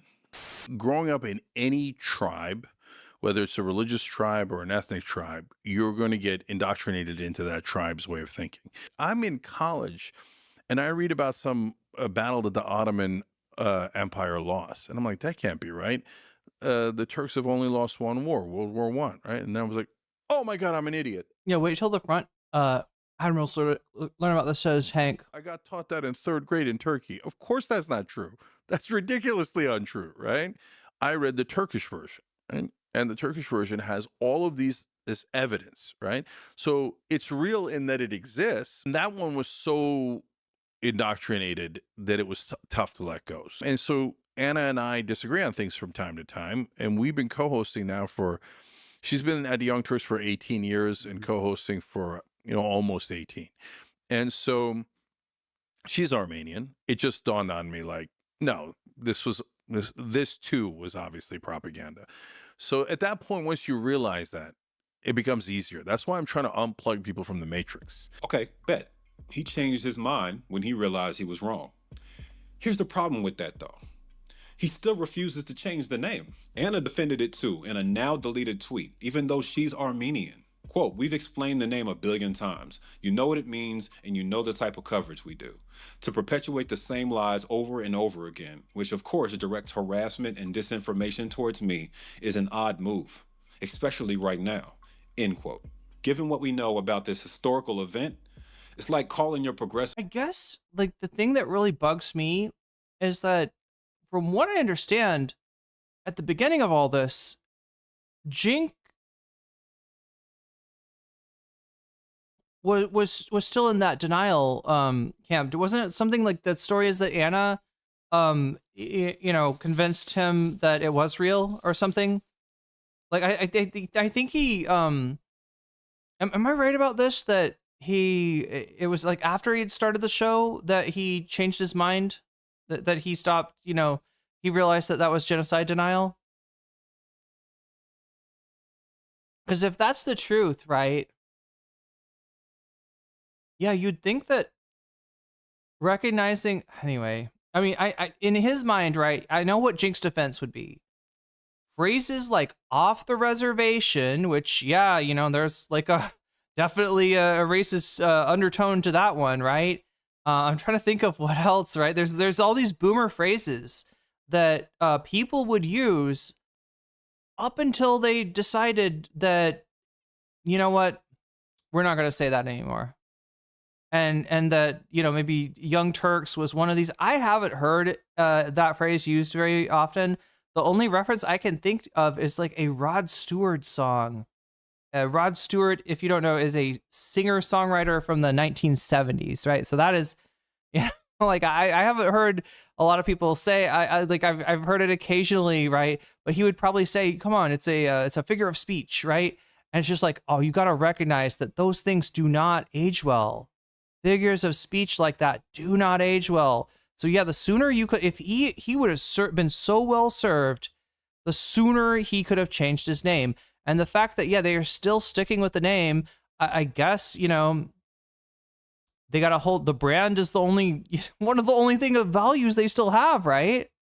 So they got to hold on to that. They got to hold on to the brand. So they are going to stick with the name. But you'd think that after you recognize that you were part of you were propagandized as a kid to believe in genocide denial. You figured out you'd been fooled. And, even though the name's not like not a direct linkage there, like there is that, relationship. And that is, what people who do know history think of when they see that name. And yeah, like literally any other name, my dude. News organization, the Hitler Youth. Anna knows this and defended it for one reason. She didn't like how the public was making her feel about it. Cenk did the same thing for the same reason. Of course, harassment isn't okay in any circumstances, but public pressure is another thing entirely. As a person who's worked at marketing agencies for most of my adult life, it seems as if this pretty cut and dry Washington Redskins-ass situation has a very obvious solution, but it would be a pain for them logistically. Any organization that publishes media on the scale that they do, which is thousands of videos a year, would need to dedicate a whole month of some unpaid intern's time to make sure any name change is reflected as widely as possible, and to make sure their SEO and marketing campaigns are flipped to match. By refusing to change the name and complaining about the public pointing out this obvious conflict with their progressive ideals, Cenk and Anna are putting their comfort above doing. My guess is that song came out when Cenk was in school and it made him feel cool because he's Turkish. The right thing. This is what's called a theme. Okay. Oh my God, you're gonna hit me with the copyright, Ray. Don't hit me with the copyright, Ray, please. No copyright, Ray. Come on, get it off. That was the pay with TYT. No one will say it's great. Look, I'm just gonna skip the next. Like I love Cam James's titles, but I'm just gonna skip them. I will say Hassan, Like for all I know, bro could have licensed that, right? YouTube's got a system now where you can pay like a set amount of money to license a song. Obviously, the bigger of a hit it was, probably the more expensive it is. But I don't know. It's cheaper. It's cheaper than you think, and there are more people. Yeah, when you hear like an actual song like worked into somebody's video, that's probably a song that they licensed. Seriously talked about being underpaid at TYT, and I'll even contest to that because funny enough, I was paid more than him. Wow. So that says a lot by itself. Yeah. Bo baby, I wasn't like family with Cenk. Magic Mermaid says they should change their logo to Redskin potatoes. Yeah, or onions. Or anything, but because I was such a young kid and because I'd shown such interest in the It would be fitting since they're always crying on the internet. Always crying. Age, Cenk sort of protected me in a lot of different ways. Your uncle was letting everybody steal your sales deals too. That's His true. uncle would like let him massage a sales deal to the last thing, then someone would Oh my God, chat! Why am I pining for like ketchup and mustard? I mean, you can get ketchup here, you can get mustard here. It just like doesn't quite taste the same. swoop it and close it and take the commission. Objectively, Hassan was like a host. He would leave, What's that show called again? especially near the end of his time at TYT. He would leave and start doing his Twitch streams. He would basically come in, do the script we worked on, leave, and then that was it. I'd be there producing 2 or 3 shows, so like I better have been paid. Did Dan? I feel like Dan was also involved in what was it called? Agitprop, Hassan's show that he developed, and then it sounds like Cenk wanted to just like, yeah, we're gonna do Agitprop, but we're gonna put different hosts on it every week or something. We're just gonna take your idea and do our thing with it, right, without you. And that I think that Hassan says that's what finally convinced him to leave. But Yeah. that's all to say that it was under market rate for probably the job I was doing, but in the world of digital media, it wasn't obscene. There are other people who were definitely getting paid. Other people were I think there obscene. were some before the union efforts. I remember hearing some mutterings over some people who were working who eventually started forming the union. So like editors, studio technicians, anyone who would be covered under IATSE, they were talking about being like legally underpaid the like California minimum wage for a salaried employee. So I was aware that those kind of things were happening even before 2020. I had this IP, this intellectual property of the show that I like built out of the for free that I did because I wanted to do it on the side. It's something I wanted, and I knew they were not gonna originally they were not gonna let me do it unless I do it for free, which is kind of lame. And this is your uncle's. Hey Joel, you just missed your first shout out, so let me shout you out again. Shouts out to new Patreon Joel Severud. Company. Yeah, it's my uncle's company. It got very popular, and instead of giving me additional funds to be like, here, let's build out. Oh yeah, here we go. We're in the documentary right now. Because I did this in the supply closet basically. I put a green screen up there and I started filming myself. They were like, oh yeah, we're gonna take this IP and we're gonna give it to all the other hosts so we can like make more of this. That's crazy. They talk about diluting the brand, right? Like, look, there's nothing like Agitprop, obviously, right? Cenk's gotta know that. You can't just swap in your fucking, like, who did they even have? Chat, did they still have Dave Rubin? Like, who was at TYT? Was Jimmy Dore? Would Jimmy Dore have been the, next week's host of Agitprop? Jimmy Dore, the aggressive progressive. Oh no, he had already had his show, so maybe not Jimmy, but like, I mean, remember all the sus people that went through TYT? Like, I'm just imagining who if he had let this happen, who would have ended up guest hosting Agitprop? Type of videos without spending any extra money. And that's when I was like, damn, I have no ownership over this. My uncle was like, oh, this is an opportunity for me to hire someone and skirt some serious like labor regulation. Why is a network that proclaims itself to be the home of progressives, a main supporter of Bernie Sanders and all these other different people, try to start doing some union busting tactics that are straight out of the book? In 2020, Cenk tried to prevent his... Wait, Dan was talking about the breakdown. Other host is Francis Maxwell. And others, Francis did them regularly. Oh, that would have done. Wait, he's not talking about agitprop there. He's talking about the break. Wait, Hassan created the breakdown? Did I? Oh my God, I'm like trying to understand this here.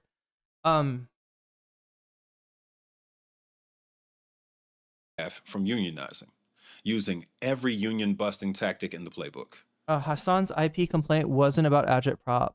This was about the breakdown. So he did come up with what, like the concept for the, like was the breakdown going to be a vehicle? Did Hassan want the breakdown to be like his vehicle, like his show? Because I remember they had him doing like weird stuff in the beginning. Obviously it was Bro Tipsa's TYT thing, and then he was on their ads, right?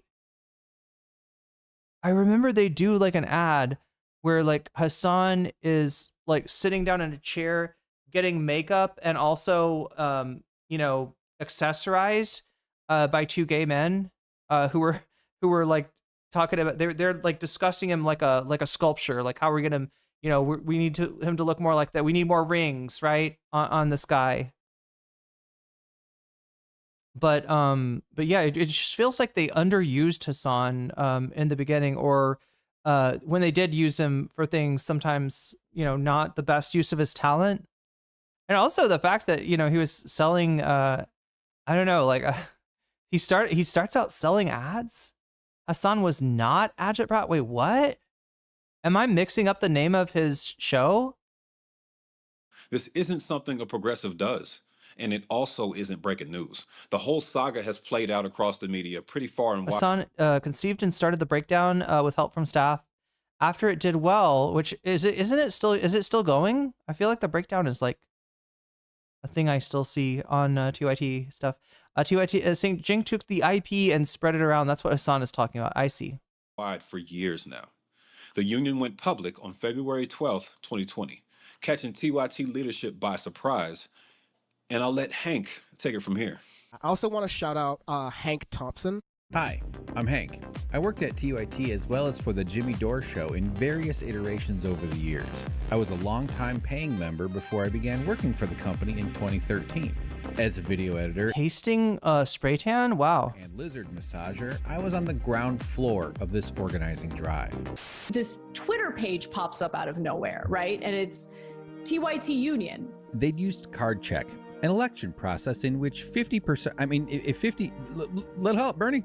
If 50% of workers in a bargaining unit plus one sign a card saying they want to join a union, they will have a union. End of discussion. End of discussion. End of discussion. End of discussion. Fine. End of relationship. Oh.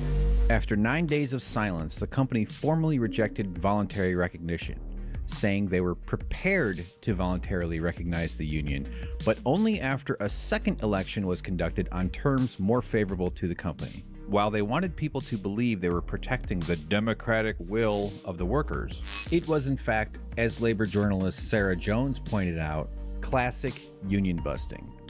Their statement was, put another way, total bullshit. What followed was a period of union busting that seemed right out of the union busting playbook. Every single tactic was a tried and true technique for disrupting solidarity, save one: publicly smearing the workers' integrity, intelligence, and motivations by accusing them of being in a conspiracy with Cenk Uygur's political opponent. Seriously, go watch that. I've linked it on screen and in the description. Okay, we're going to take a closer look at some of the things Anna said that Hank put on screen, then move to Cenk's statements. Hank and Cenk are different. I'm just checking, and this might be one of those times that that I'm actually right about something.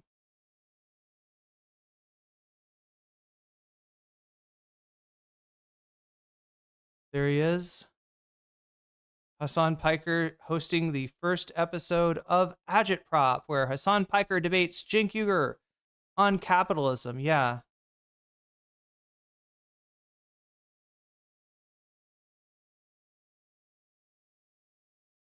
And people, by the way, please pay attention. In these tweets, Anna's going ham on IATSE, which stands for the International Alliance of Theatrical Stage Employees. It's a union representing entertainment workers, like the ones at TYT. Oh my God, chat. Criticizing a union for endorsing someone who seems to not be... I hate to interrupt the flow again, but I got a flow that can't be interrupted, and I'm gonna have to let it flow and take my first bathroom break of the stream. I will be back as quick as I can. Very progressive. It's fair game, right? But Anna wasn't doing this out of the goodness of her heart. She was indirectly lashing out at her own coworkers. While I'm personally supportive of unions, that's not a good start.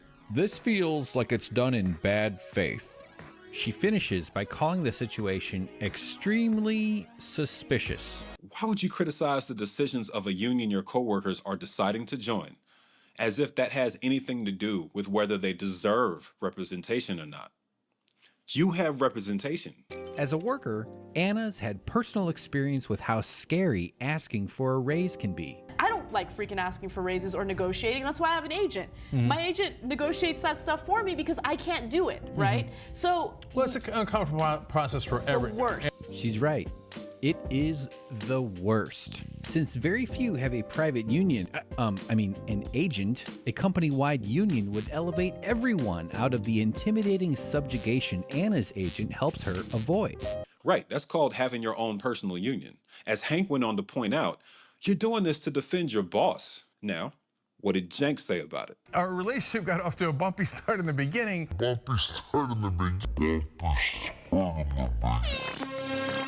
As for Cenk, he did a lot more than just speak on the air. And this conflict was a lot more than just a bumpy start. He and TYT leadership spoke with the company's bankroll. I rarely get to say this, but Hank did some of this investigative work for me already.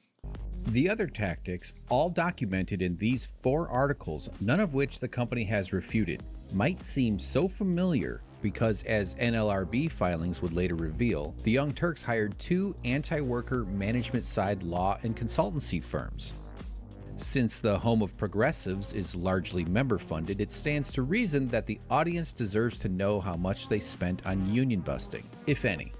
How much member money did TYT send to these anti-worker law firms? For those listening in the car or while doing dishes, he just pulled up the receipts showing that TYT's 2 hired firms specialize in union busting. Here's a notice TYT had to post in their office for 60 days after violating Section 7 of the agreement with the National Labor Relations Board. Remember how TYT leadership said they voluntarily agreed with the agreement and were prepared to accept unionization? All that language is a front. If they wanted to agree to that first majority vote, also referred to as card check, they could have. It was a lie. There's a lot more to this story, but Hank's got y'all covered for that. We gotta move on to the next reason I call TYT the throne of fake progressives: blatant transphobia. But first, I came across this NGO report page in my research, and they were talking about TYT being pro-Israel while providing zero proof of it. Recently, a media outlet did a hit job on us, and because we were criticizing Israel, and we support others who criticize Israel, they said, well, that's it, you're anti-Semitic. In fact, Jew haters, okay?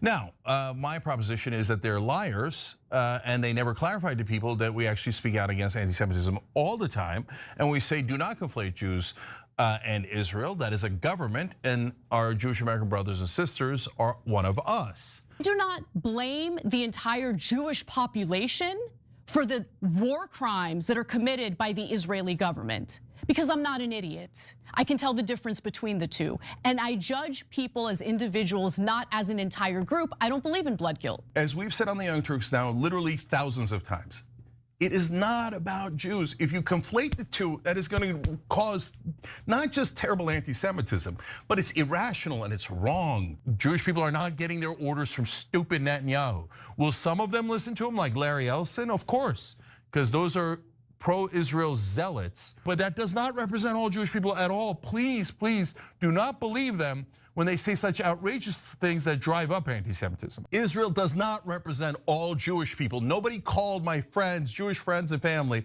and said, hey, you guys want to buy TikTok to do Israeli propaganda? Hey, would you like to kill more Palestinians? They didn't do that. Do not conflate the Chat, do we need a rewind? Anybody gonna request a rewind? Since you were actually a day early yesterday, did you cut? Wait, I was a day early yesterday. Did I cover his unban? Wait, is that what the fucking is that what the title says? I was a day early as the unban screenshot I looked at was apparently fake. Jink has truly got a head built like a fridge. Do I need to rewind it? Did I miss anything important? I seriously had to pee. It was like a pee emergency. Are you time traveling without leaving post-it notes again? Wait, what are we talking about? Did I accidentally come back to the wrong stream? We are doing TYT today. We are at 37 out of 100 on the bonus goal. We get to 100 by the end of the stream. I will still cover the top topic, which I think is still, let me check, the top scoring topic on the poll, which you can go and vote on now on youtube.com. 61 of you have already, is still, yeah, Hassan is 100% or 100,000% finished. Destiny, why everyone hates him, in second place. That video essay, new video essay on Destiny. Chapo on Bovito versus Holman in third place, and Z-Way interviewing Vince Staples in fourth place. So that's, I think, where we're at. I missed the union busting stuff, really? Okay, I think we gotta rewind it for that. I think, is that okay, chat? Do I have your permission? Can I get your permission? Can I get a permission slip from chat? I feel like I should start using permission slips from chat, like in my life, just see how far we can push it.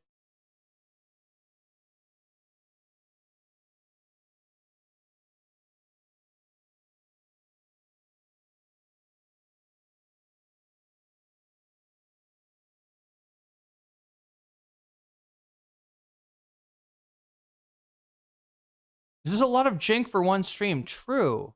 True. But the question is, does jink finally tell the truth, right? That's the question Hank's been asking. So we need to get to the bottom. Oh, okay. So it was like, I missed the whole fucking Okay, yeah. I saw the part with with Dan. I saw the part with Hassan. I should have a post-it note, right? I should have like a,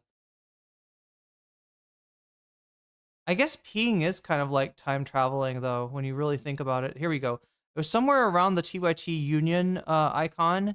Yeah, and I was like, I just saw this TYT Union thing pop up and I was like, what the fuck? The decisions of a union your coworkers are deciding to join, as if that has anything to do with whether they deserve representation or not. You have criticized the start this part. She was criticizing a union for it's like right here. Someone who seems to not be very progressive is fair game, right? But Anna wasn't doing this out of the goodness of her heart. Yeah, Anna wasn't reporting on unions, right? Which would be great work to do.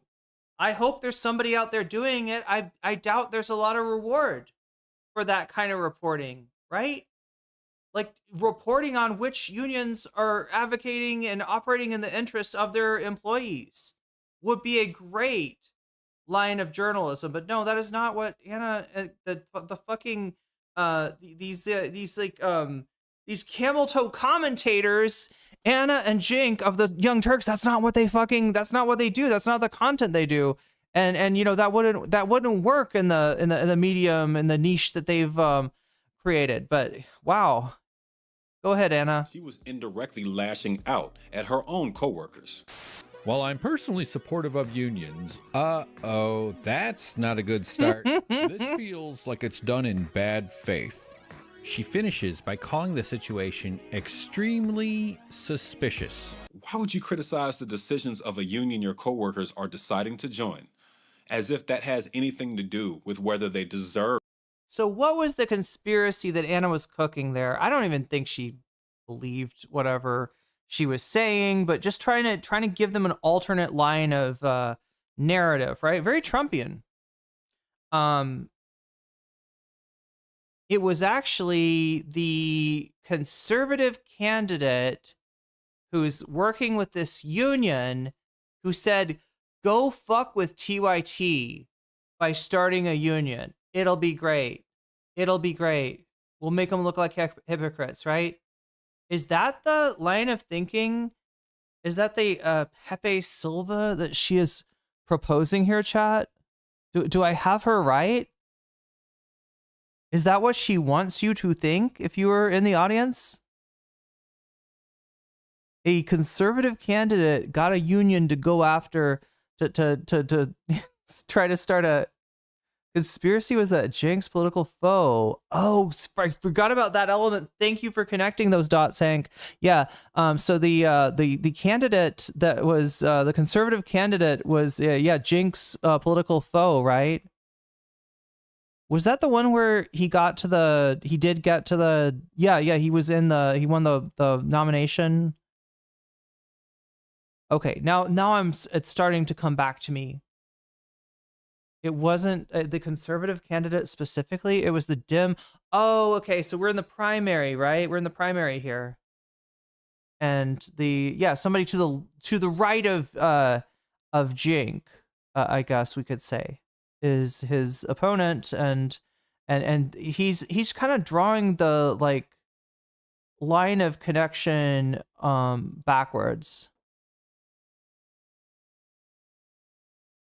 Representation or not. You have representation. As a worker. Okay, seriously, Twitch does have a thing with putting pejorative word with Israel thing, right? Like what Hassan got banned for, right?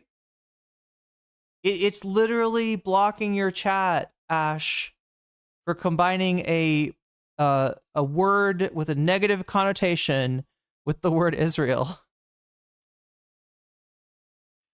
It's doing you like Hassan, even though you didn't use the Z word. Yeah. Personal experience with how scary asking for a raise can be. I don't like freaking asking for raises or negotiating. That's why I have an agent. My agent negotiates that stuff for me because I can't do it, right? So, well, it's a uncomfortable process for everyone. Worst. She's right.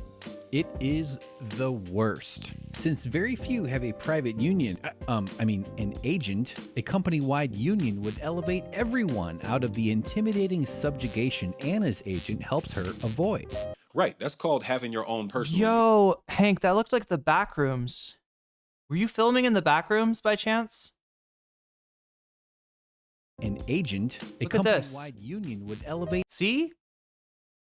What is that episode? That's Pitfalls. Everyone out of the intimidating subjugation. That's an entity. Anna's agent helps her avoid. Right, that's called. God damn, it's working like at TYT, like being stuck in the back rooms. Do you phase into it, Hank? Do you have any experience with this? Do you like accidentally sort of like fall through the wall or the ceiling and you no clip into the liminal world of the Young Turks? You don't know how you got in. You don't know how to get out, but it's this like crazy place where up is down and down is up and all is yellow with a buzz of fluorescent lights, as they say. Slightly damp carpet. Called having your own personal union. As Hank went on to point out, you're doing this to defend your boss. Now, what did Cenk say about it? Our relationship got off to a bumpy start in the beginning. Yeah. As for Cenk, he did a lot. No, big mood, Hank. All the time I find myself trapped in the ethereal in between where no mortal dare tread, and you find yourself in the presence of entities such as Jimmy Dore. God, I was just talking earlier about when he mentions that there was a co-host, like I'm immediately in my mind going through the fucking murderer's row of like sus people that came through TYT that were in and out of TYT. Cenk has little boo-boo teeth? I didn't notice. Doesn't that mean something in anime? Isn't it like it's like a telling you something about the character. Like, you know how certain anime characters have like sharp teeth? Isn't like there's like a, I should look that up. More than just speak on the air. And this conflict was a lot more than just a bumpy start. He and TYT leadership spoke with the company's bankroll. I rarely get to say this, but Hank did some of this investigative work for me already. The other tactics, all documented in these 4 articles, none of which the company has refuted, might seem so familiar because, as NLRB filings would later reveal, the Young Turks hired 2 anti-worker management-side law and consultancy firms. Since the home of progressives is largely member funded. I'm hearing that it's usually to display an aggressive or hostile nature, or it could be like mischievous and cute. Oh yeah, I've seen that, where the sharp teeth are like to signify mischievous and cute. It stands to reason that the audience deserves to know how much they spent on union busting, if any. How much member money did TYT send to these anti-worker law firms? For those listening in the car or while doing dishes, he just pulled up the receipts showing that TYT's 2 hired firms specialize in union busting. Here's a notice TYT had to post in their office for 60 days after violating Section 7 of the agreement with the National Labor Relations Board. Remember how TYT leadership said they voluntarily agreed with the agreement and were prepared to... Did I watch Jinxgiving 2 years ago? Absolutely. I'm sure I did. He was a mess and awful. Yeah. Wait, who was saying, who has sharp teeth? Who has sharp teeth? Oh, I forgot Ravana was there for a split second.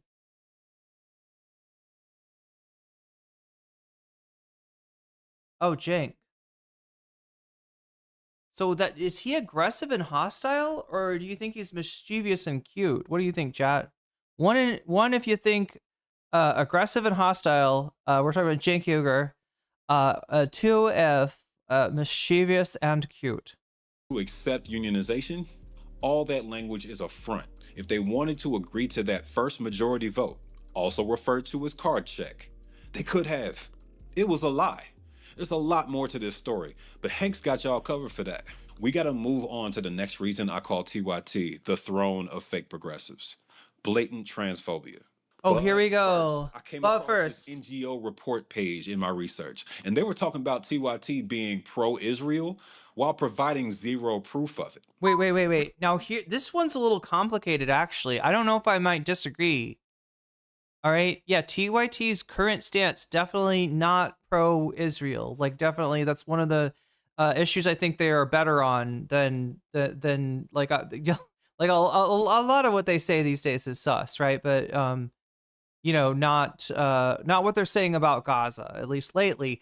I do remember, though, in the very beginning, they were part of that, like, Ethan Klein, you know, contingent that chose to, you know, use that time to basically scold anybody who expressed any concern.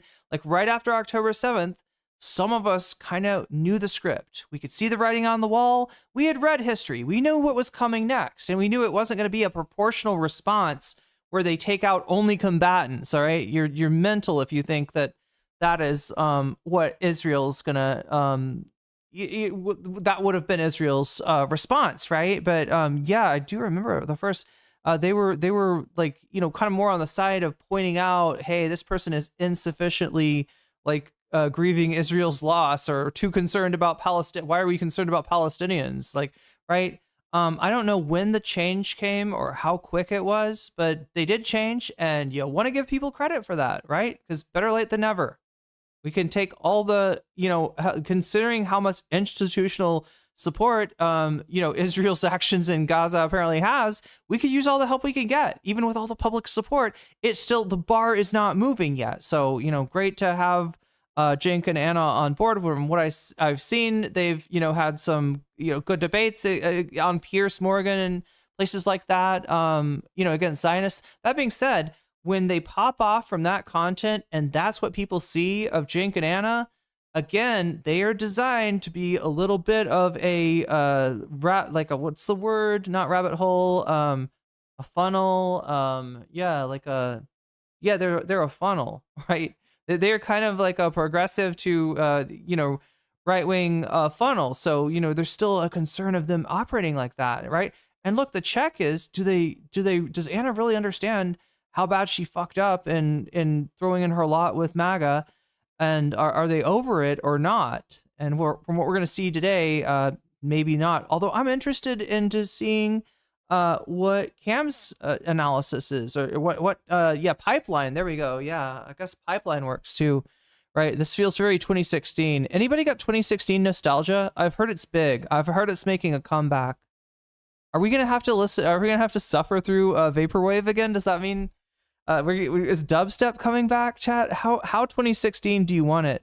Recently, a media outlet did a hit job on us, and because we were criticizing Israel and we support others who criticize Israel, they said, well, that's it, you're anti-Semitic. In fact, Jew haters, okay? Now, my proposition is that they're liars, and they never clarified to people that we actually speak out against anti-Semitism all the time, and we say, do not conflate Jews and Israel. That is a government, and our Jewish American brothers and sisters are one of us. Do not blame the entire Jewish population. I just want people to have a full perspective on TYT on, so that's, November 2025. I don't know, maybe I'll do some research. Maybe I should do a video on TYT at some point. Because I am curious I do remember seeing that kind of coverage from TYT, and then later seeing, really base takes. Anna does not always shine in debates. She's not always willing to debate. There are many people that she has great disagreement with, and she will never debate. I love vaporwave. I kind of miss it a little bit. I like dubstep. There's good dubstep. It exists. It's, there's a lot of bad dubstep too. I get why people. I get why that's a flavor that people got sick of, but this I'm trying to remember her. Is her name like Anne Yvette? I listened to some of her old stuff from like 8 years ago, and it was dubstep, but it was actually good. I was like, wait a minute. I remember dubstep being cringe and like homogenous and broy. For the war crimes that are committed by the Israeli government, because I'm not an idiot. I can tell the difference between the two. And I judge people as individuals, not as an entire group. I don't believe in blood guilt. As we've said on the Young Turks now literally thousands of times, it is not about Jews. If you conflate the two, that is going to cause not just terrible anti-Semitism, but it's irrational. Oh, yeah. I mean, if we're going to talk about this angle, right, I have seen Anna kind of fall down on this, right? From time to time. I guess I'd have to rewatch it, but I remember something during the whole and to be fair, yeah, Jillian Michaels was absolutely crashing out, and has a horrible take. They talked about, I think, Israel Palestine one time, and that was enough for Jillian Michaels to walk out.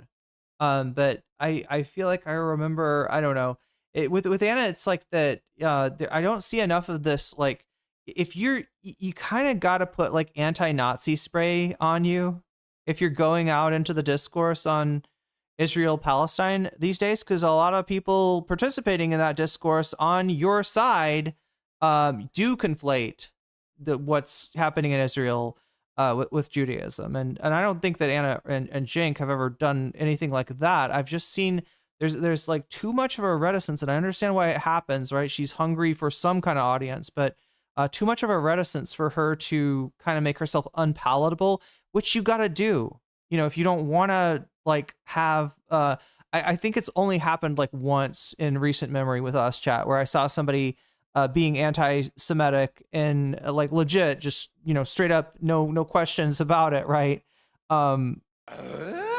At Devicliff super chatted $9.99. The Young Turks don't believe in blood guilt. You sure about that, Anna? Maybe ask your grandparents. Oh shit. Davy Cliff off the top rope. Okay, we're gonna do classic TYT. I've decided we're gonna do classic TYT like what do you call them? Catchphrases. Yeah, if I can remember them. That's one. Off the top rope, elbow off the top of the rope, or what is it?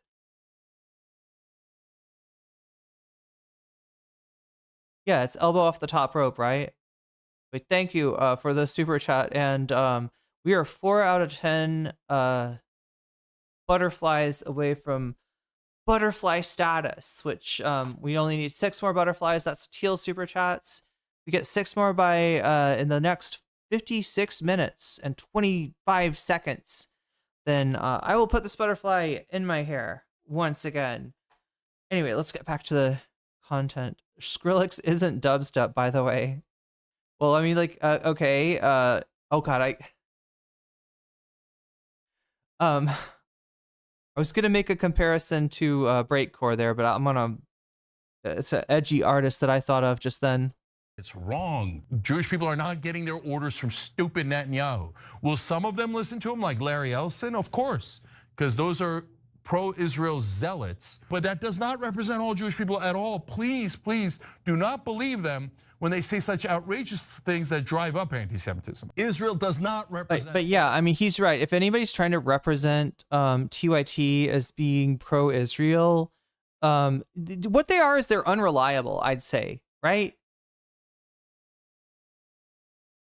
Like, and that's because I think they, they change, what they're saying from time to time. And it makes me not believe that they actually believe what they're saying, right? That's why I call them grifters. What is this video called again? Throne for fake progressives. Okay, well, he didn't say grifter, but I don't think he would disagree. All Jewish people. Nobody called my friends, Jewish friends and family, and said, hey, you guys want to buy TikTok to do Israeli propaganda? Hey, would you like to kill more Palestinians? They didn't do that. Do not conflate the Jewish people. All right, Jink. You don't have to. I have Jewish friends. But the far right. Good to see this stuff, right? July of 2025. So this one's recent. This one's recent, and yeah, recently, they on the main show. That's the other thing too. Do you notice this about TYT? Anybody else see TYT as coming off different, in terms of their views, right, on the main show versus on Piers Morgan, maybe even versus what we're about to see on Tucker. Anybody else see that? It feels like they are slightly different content creators, slightly different people, slightly different political pundits, let us say, on different platforms, right? And on their own, yeah, what I hear when they are covering Gaza is stuff that I agree with. Disagree? Wait, what? The man lacks social awareness, but at least he knows he lacks social awareness, so he tries to be aware. Wait, what? Of Jink? Oh my God, I'm sorry. I got in the middle of a conversation. It's actually hard to see on this. But I see now you were replying to somebody else, so sorry for reading your chat there. Israel. One of the few things that's redeemable for TYT right now are when Cenk and Anna go onto shows like Piers Morgan, and they're some of the only anti-Zionist voices, and they hold pretty strong positions on this. And, I was moderately amused by Anna Kasparian slapping Bill Maher across his own podcast for his, bad. I'm trying to remember. We watched this, right? Because people had different takes on this. I've heard people say that she did well against Maher when she brought up Gaza, and I've heard I think the Vanguard didn't even watch it because they were like, yeah, no, it's kind of sad. She gets owned, right? And it was a little of both. It was a mixed performance. Hey, I'm glad she didn't just,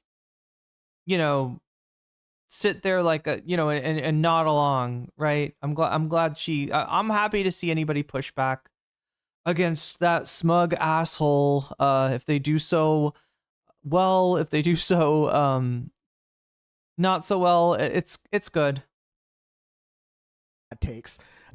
I don't like Israel as an ally to the United States. I don't. I think Israel is committing war crimes, atrocities, all sorts of disgusting behavior by this Israeli government and its military that should be condemned. Yeah, I think they're pretty clear on that one, fam.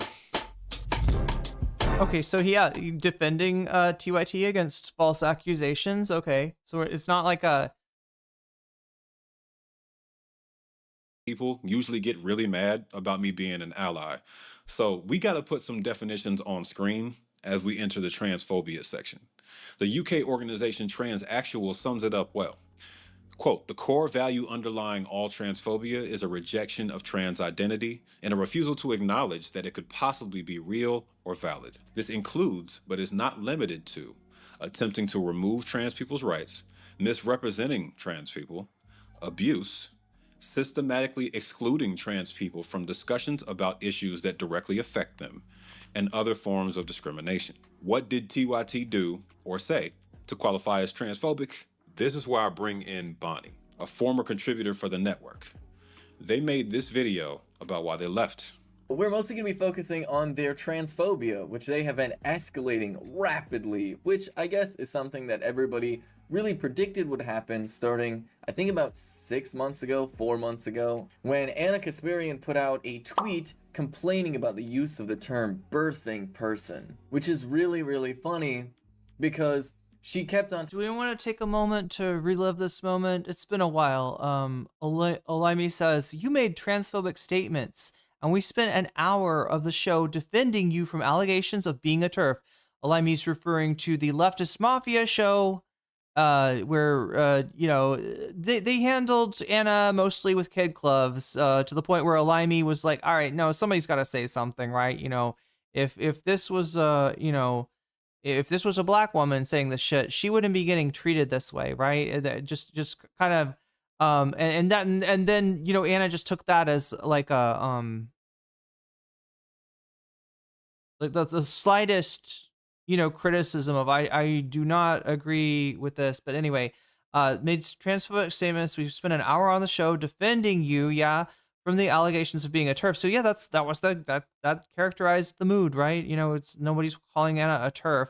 They just thought that it was like, God damn, she needs to actually, you know, check herself on this one. She needs to actually, you know, take a look at, but like, here's some feedback at least, right? You know, because I don't think, yeah, the whole thing was like people gave her the benefit of the doubt and assumed that. People assumed that what she was actually saying, you know, was like a misunderstanding, right?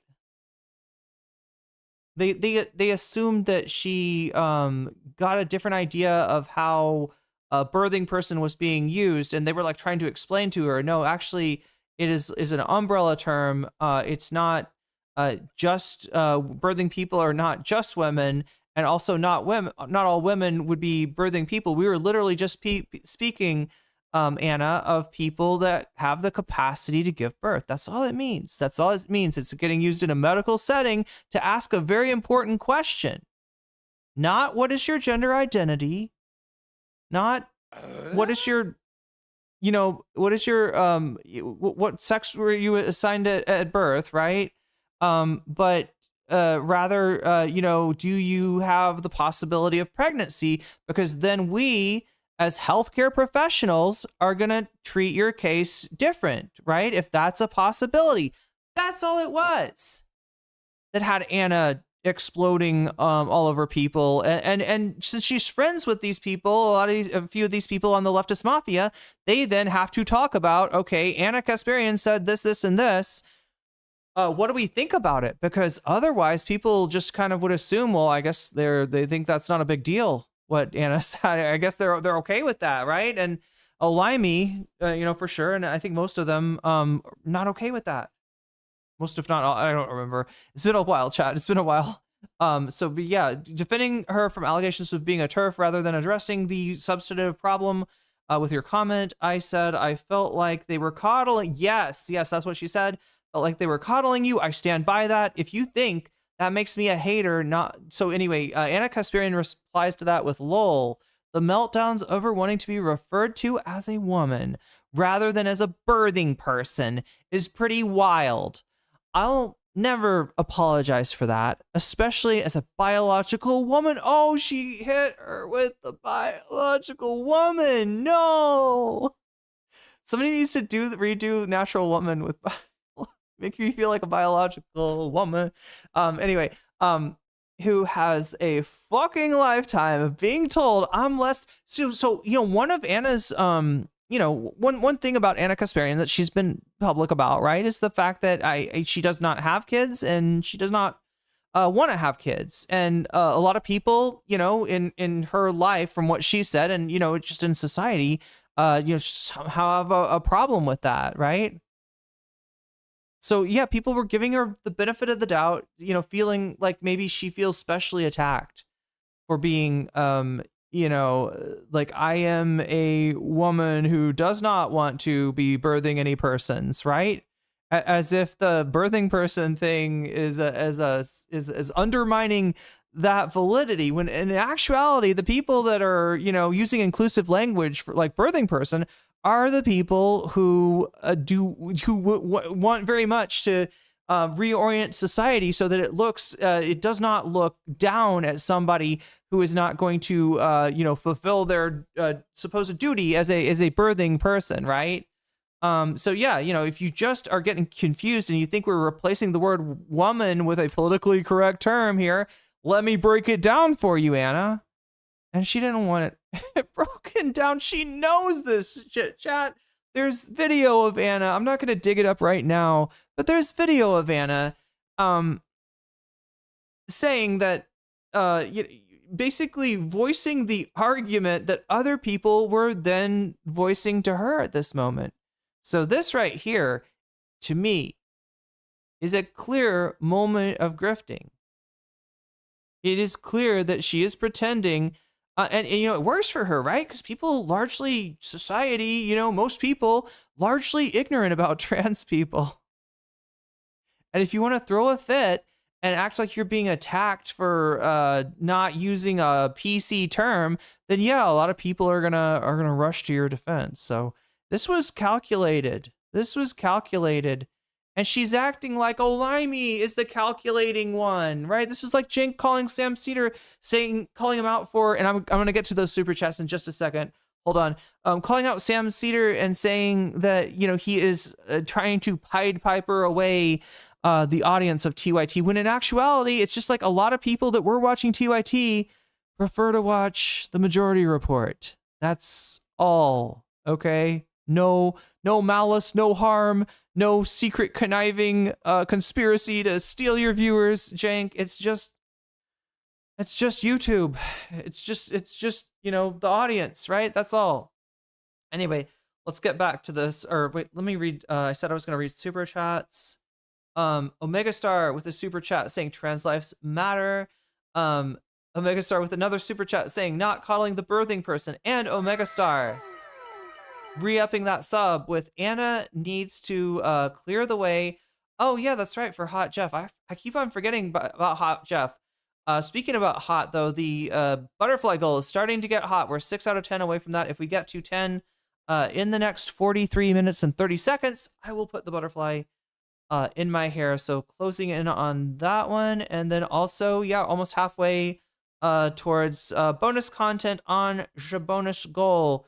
And let me update you really quick on what is likely to win, or what is winning right now. It's Hassan. Oh, but only by 3 points now. 10,000, 100,000% finished. Second place, Destiny, and why everybody hates him. So it's a little bit of a horse race, right, between Hassan and Destiny. But when I say horse race, though, that implies a dark horse coming through the middle. Chat and surprising everyone in the end, and that would be Vosh. But Vosh is not on the bonus content today. I don't know. I haven't been anybody been following Vosh? Has Vosh done anything worth covering lately? I feel like Vosh has kind of disappeared into, like Homer Simpson, into the bushes, right? He just like whoop. Anyway, that's where we're at right now. If we get to 100% by the end of the stream, I will do bonus content for you, and make sure to vote. 69 of you have.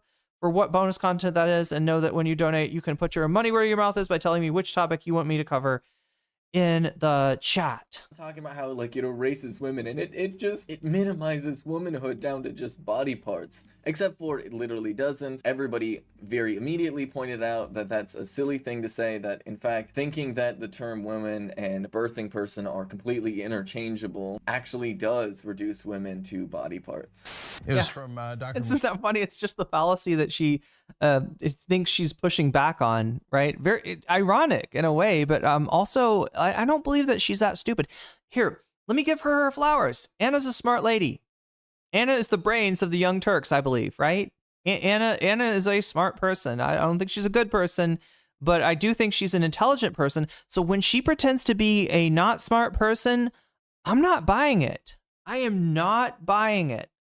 Vosh's fortress got upgraded. What kind of? He's playing one of those games, right, Ghastly? It's like what do you like, Clash of Clans or something? Is that what those are? Like an app-based game where you like raid each other's castles or something. You try to build up your fortress so that other people can't get your gold. You should watch the Vince interview in your free time, says Johnny Sunrise. He is easily in the music world one of the most based people, giving big Malcolm X energy. I need to know about this guy. How did I not know about Vince Staples? It seems everyone else does. It's level 3. Yeah, level 3 with the he's hurt. What do you call it? Turtling. He's turtling. He's doing a Hobbit build. Vosh is a Hobbit. You know what isn't that the term from I don't know what kind of games, right? What kind of games is this? Where somebody just builds up their defenses. And it's like, okay, why are you playing the game? Right? Wait, Vosh, you mean? Wait, Anna believed Trump wasn't a fascist. Oh, good point. Do you buy it? Do you believe her? Like, I don't know. Maybe she still doesn't think he's a fascist. I don't freaking know.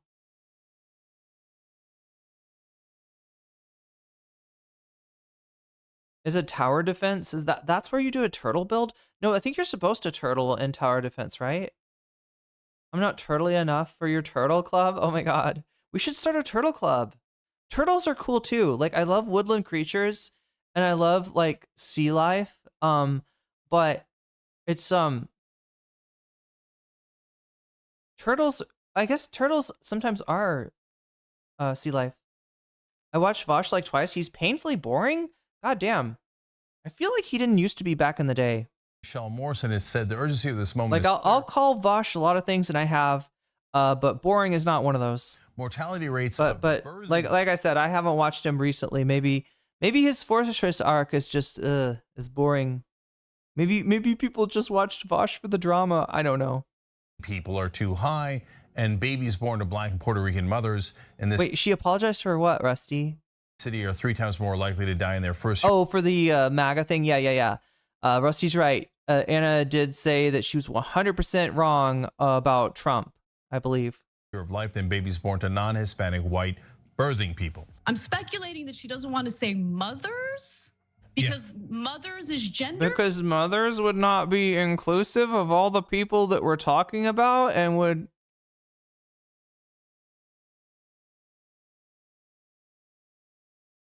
also cover some people that were anyway. She's worried about offending birthing people. Like, birthing people, really? Come on. For me, it's not even like, oh, I don't want to be inclusive and I don't want to think of, transgender people.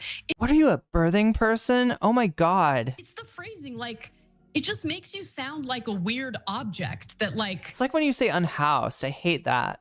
You're a vessel and nothing more. Like, birthing people, it just sounds weird. All right, let me break this idea down for everyone in my audience who's gonna argue about it. Inclusive language isn't developed to force you to go along with it. I'll give you an example. Cisgender. In my last video, I dropped that term in reference to me, and a few of y'all pulled the same shit Anna pulled in this situation. Righteous anger over being forced to call yourself cisgender. What Where did I does say this in come response? from? That nobody asked you to call yourself anything. This language isn't created for no reason to make progressives feel better or shame everybody else.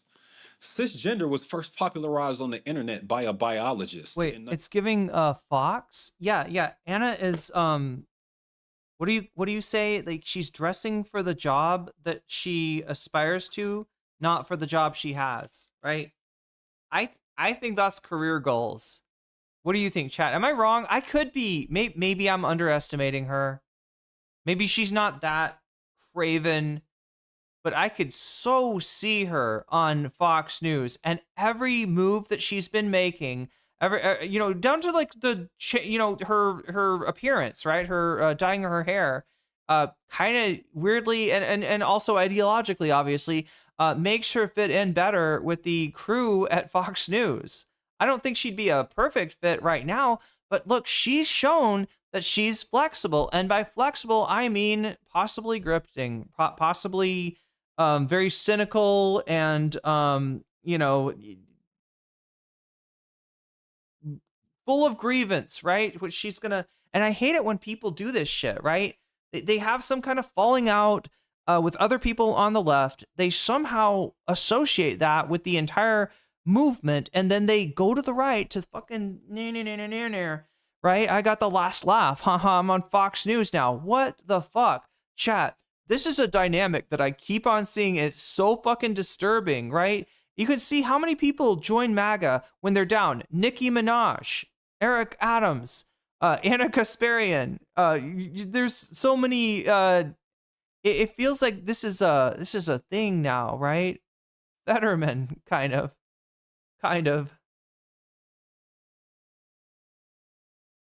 She has that fox. She's morally bendy. She's morally very flexible. Maybe Anna took notes from Tulsi. Oh God, we got to cover Tulsi. Tulsi's in the background of this latest, literally in the background of this latest attempt of the Trump administration, I think, to steal the 2026 election, but nominally investigating the 2020 election and seizing voter rolls, right? Tulsi, the director of national intelligence, was there in the background doing who knows what. Like, she's literally lurking. 1994. A science person, there's competing ideas that it originated as far back as 1914 in German literature. Oh, shit. But it ain't new either way. Okay, so yeah, just to explain, I mean, my connection to cis and trans is chemistry. I'm guessing it probably, I mean, there's just Latin words, right? Cis means same, trans means opposite, right? So, if things, if hydrogen bonds are like on the opposite side of a of like a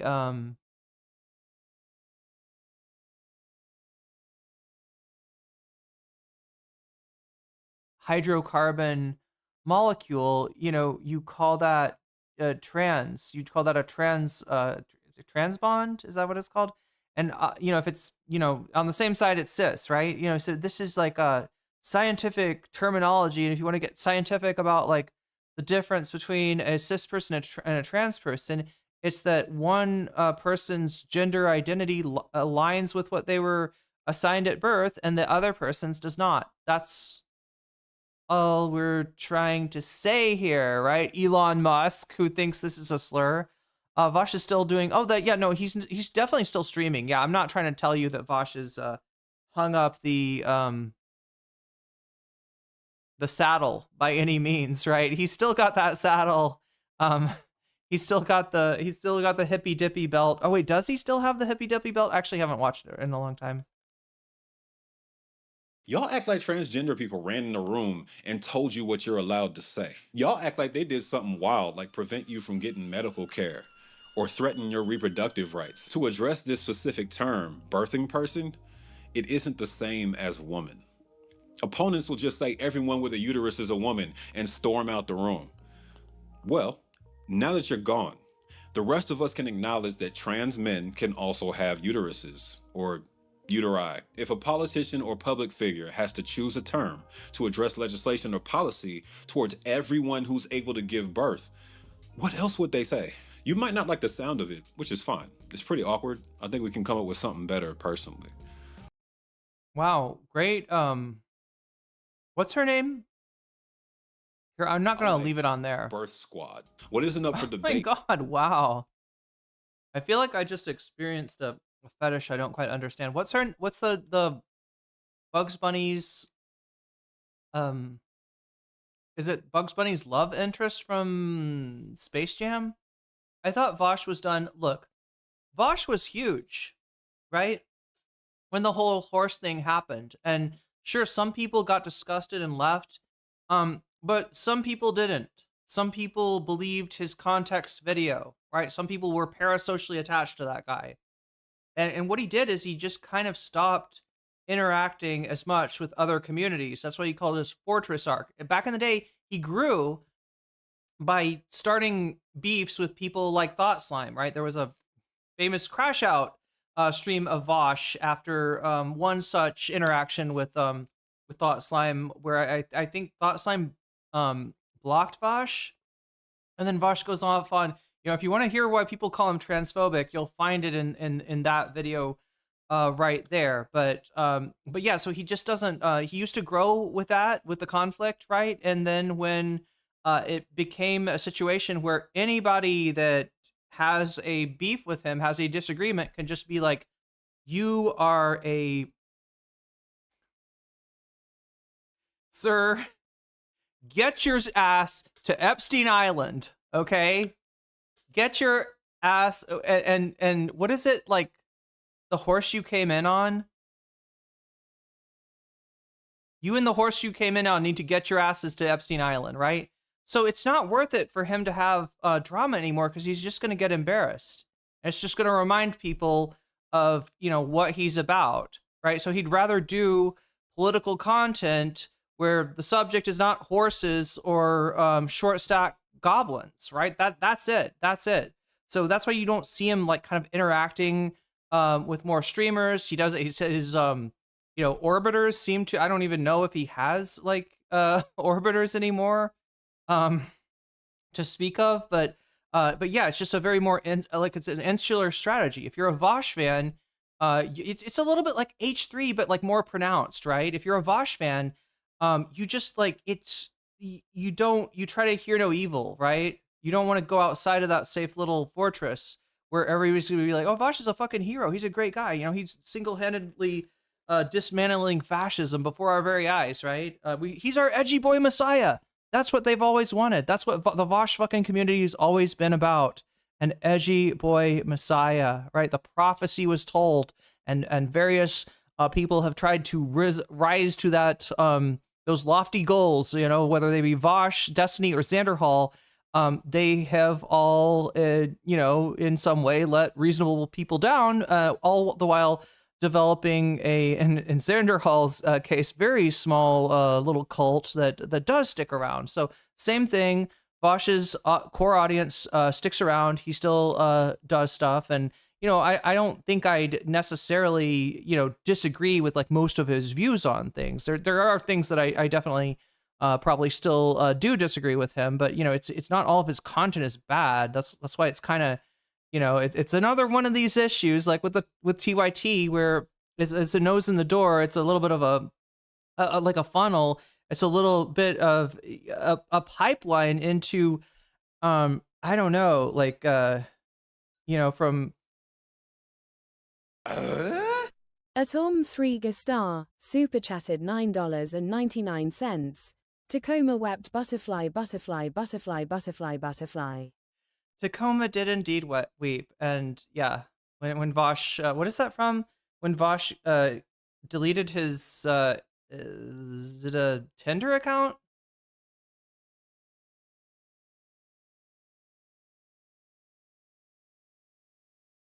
Is that the term has a real purpose. Like, while you might not enjoy the technical language, that awkwardness is inevitable in this current climate and necessary because oh shit, 7 out of 10, just 3 super chats away from the butterfly goal with how many minutes left? Ooh, 27 minutes and 44 seconds left. And that puts us 43 points away from the bonus goal, which, we got to get through this video before we get to the really, truly terrible video, Cenk talking to Tucker Carlson, and then see if we can weasel our way into some bonus content after that. There we go. trying to like fortify walls right now as trans erasure is widespread right now. Like there's a barrage of deliberately trans exclusionary language, which is what some of the awkward, stilted terminology is meaning to beat back. Anna's too smart to not see that, which reinforces my point that she doesn't want to let go of these popular stances. Popular on the right, specifically. She has that in common with Cenk. Y'all have become Karens. Believe it or not, this debate over terminology is the tip of the iceberg. This gets way worse. Cenk seemed convinced of this idea that I'm living in some sort of bubble. They've even said it on the air, that people fighting for trans rights are all living in some sort of bubble. I was like, no, Cenk, you don't understand. I matched with a random person on Tinder, and the first thing that they started talking to me about is how transphobic TYT has been lately. Because I think that they had just kind of figured out who I was. And look, I think I said this when TYT was moving into more and more transphobia, or you know, just kind of doubling down when Anna was doubling down on transphobia, and you know, I mean, it was even before then. I think the birthing person thing, you know, the Ben Glebe, I guess, was, yo, Girl Friday, thank you for the super chat. Was pretty. I don't remember. I've covered a lot of TYT in their descent into actual transphobia, and I was aware of Bonnie being you know, being I guess like an employee of TYT and just being in a tough situation, because it's a great gig for anybody. Bonnie was a streamer on Twitch before joining the TYT network, and so you know, it's difficult for you know, as a streamer to get like a gig like that. You know, that's a really cool thing. But I knew at the same time it's gonna put her in a real bind, right? And I said, I think even in like real life with like friends and stuff that are like, oh, you work for TYT? Well, what about the da da da da? And yeah, she's acutely aware of it, right? She's acutely aware of it, but she's kind of been put in a bad place where, you know, she's expected to stay quiet. And really, when you think about just like Vosh having different orbiters to kind of cover his bases on all the accusations of racism or transphobia or whatever, just like he has those had those fig leaves back in the day. You know, it almost feels like TYT was trying to do that with their, you know, what they said, like different shows from like different perspectives, right? If you have somebody who is receiving a good gig from you, right? I mean, I don't know how good the gig was, right? From what I've heard, maybe Hank can tell you about that. Maybe TYT is not paying quite enough. But let me read this super chat in just a second. You know, you're going to be less likely, you're going to be more likely to cover for people if you can, and you're going to be less likely to, you know, be discontented.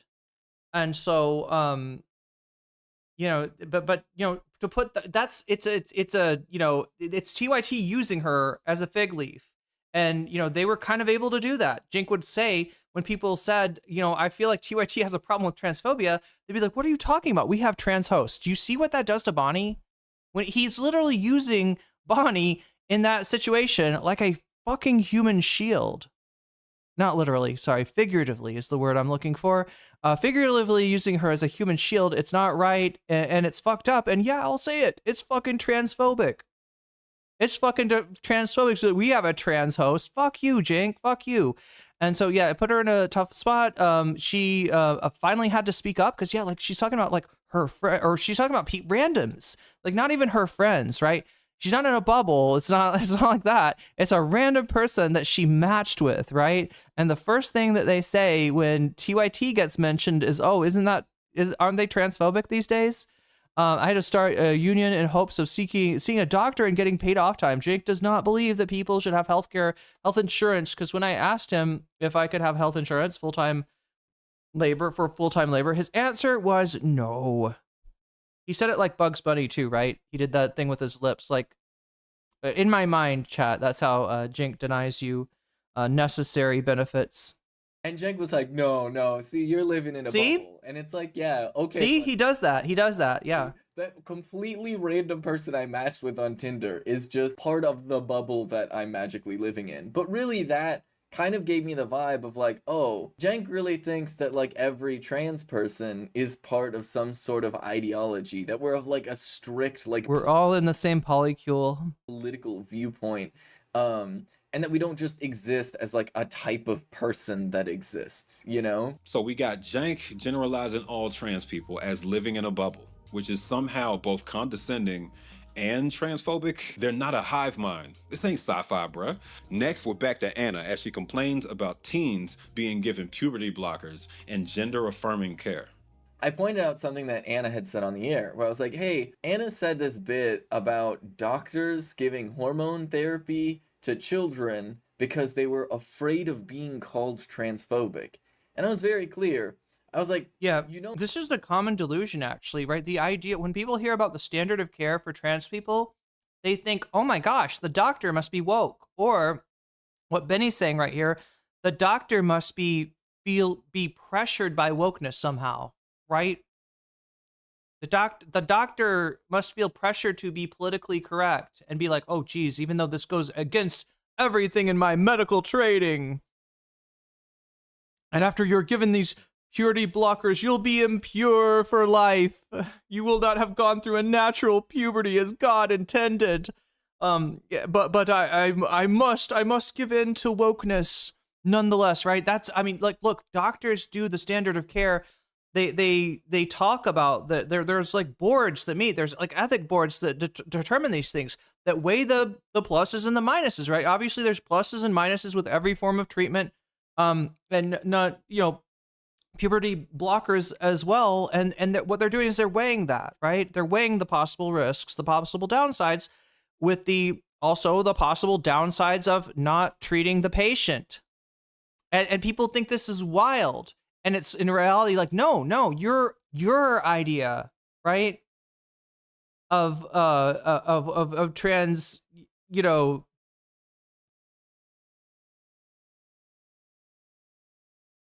of medical care is wrong. Your idea of medical care is unjust and harmful, right? And you know, many of discussion has been had by medical professionals to establish the standard of care, to establish the protocols of how to, you know, make this call, right, with the parents. Anyway. That's not happening, right? Like, you know that isn't happening. And Cenk's response was, you know, I don't know. See, I could see it happening. I could see it happening. And I'm like, you know those woke doctors, right? You know those doctors. They're pushovers, right? Look, maybe it's because, like, when it comes to the kind of gender affirming care that cis people pursue, right? You know, like a older guy wanting to get on you know, testosterone. Doctors don't seem to have a problem with that, right? They will actually, you know, kind of get bullied by their patients, right? I mean, you know, all those ads, right? And the United States has, ask your doctor about blobbity blob. You know, a lot of times they advertise to the patient because they know the patient can kind of, you know, be like, well, doctor, I saw this ad and the people, they looked really happy. They did not look like they were having any problems with allergies or whatever I'm trying to treat here at all. So could you give me the medication that makes me like the people in the ads? It'll also apparently make me really hot and young as well, right? So, you know, I want to get that medication. Have you seen the Epstein email where transing boys was floated as an idea because of the demand for girls? What the? No, I haven't. What the fuck? So wait, Epstein was transphobic. There you go. What more do you need to know? If you're transphobic, you're on that island with Epstein. You're in that weird fucking building doing who knows what, all right? Stop being transphobic. Get off Epstein Island. No, but you couldn't, because you know if that actually did happen, that would be medical malpractice, and it would be like a federal case to just give kids hormone replacement therapy because you didn't want to seem trans. Wait, bring in American Mary. Thank you for the super chat. We were just one away from butterfly status, right? With I don't know How many minutes? 17 minutes left. Wait, we can do it. Phobic? That's ridiculous. On its face is ridiculous. Then there was what happened to Jesse Singal, which I found disgusting. I didn't know about that until... God damn it, Anna. Listen, call me back with Anna's more concerned with what happened to Jesse Gender and less concerned with what happened to Jesse Singal, okay? You know, the thing that she's complaining about is somebody being dogpiled, right? Or somebody being canceled, right? Think of... Jesse Gender has dealt with like the fucking platform, like, you know, coming down on her, banning her, the Matt Walsh videos are the ones that come to mind first, right? But no, we're not likely to hear that from Anna. Point this year, I would say earlier this year. With the trans stuff? Jesse's been Yeah. on the show before. Yeah, he's done great. Jesse Singal is a Yeah. good faith, I think, critical thinker. I haven't seen anything from Jesse Singal that He's a good faith interlocutor, as they say. communicates to me that he is a transphobe, that he is a bad person. He did straight news reporting on basically what, you know, some of the risks could be when it comes to transitioning literal kids. I learned that I was wrong about a bunch of other things, right? So for instance, it is a lie that puberty blockers are reversible. In some cases, they are not, and they can cause irreparable harm. And look, you might think, okay, but you got to do a balancing act. And if a child, if a teenager has severe gender dysphoria, and it would actually be better for that person to go on puberty blockers. Okay, I mean, we should be able to balance that out. But my point here, You know, the funny thing is, like, if you actually got, what do you think about that, Adam? What do you think about that, Sitch?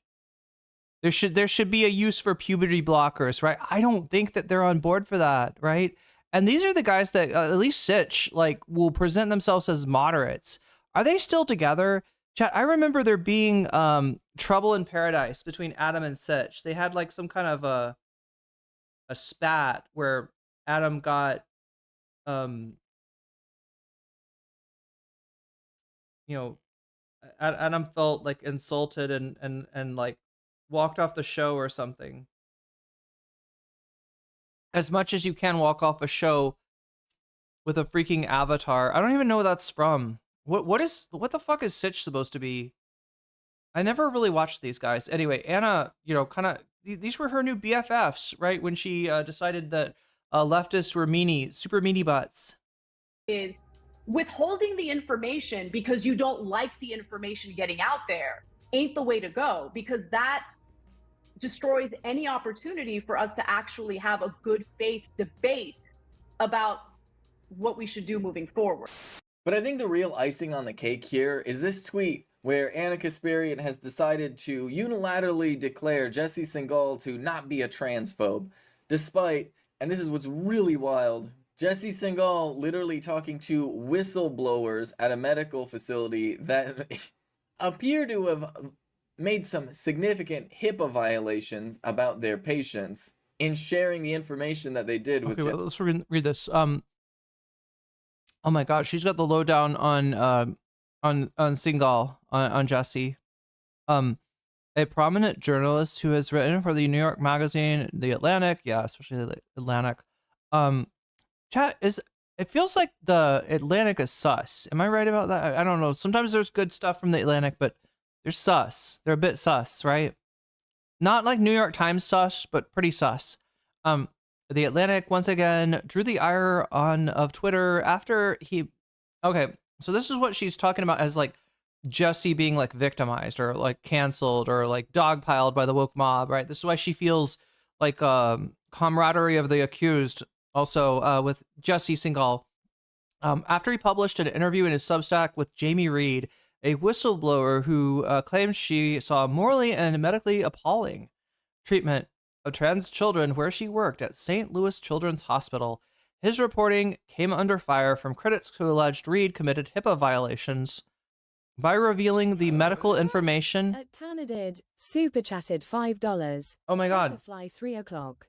Butterfly 3 o'clock. Yes, Butterfly is the butterfly has landed. Oh, it's reading out your emojis. I didn't even know. Butterfly. Oh wow, that's actually more reliable. You notice sometimes the TTS like That is butterfly status, chat. It has been achieved. There's your confetti.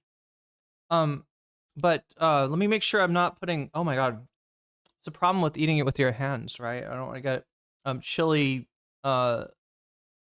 paste on the butterfly. But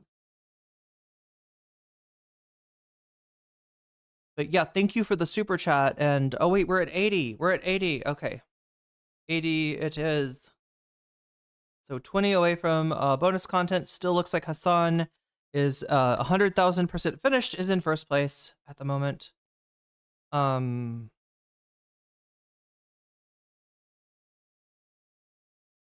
need to like get something to clean my hands. So Jesse Singal. And of course, you have him running around spewing all of the same transphobic nonsense that basically your average trans. Oh god, yeah. Yeah, that's the whole thing. He's like, I'm not transphobic, but I mean, honestly, I think that a lot of people go into this for the wrong reasons, and they're, you know what I mean? I really question whether we might be misguiding some people on imposing a gender identity that they do not truly. I don't know. It's just like, it's all this like, I don't want to say backdoor.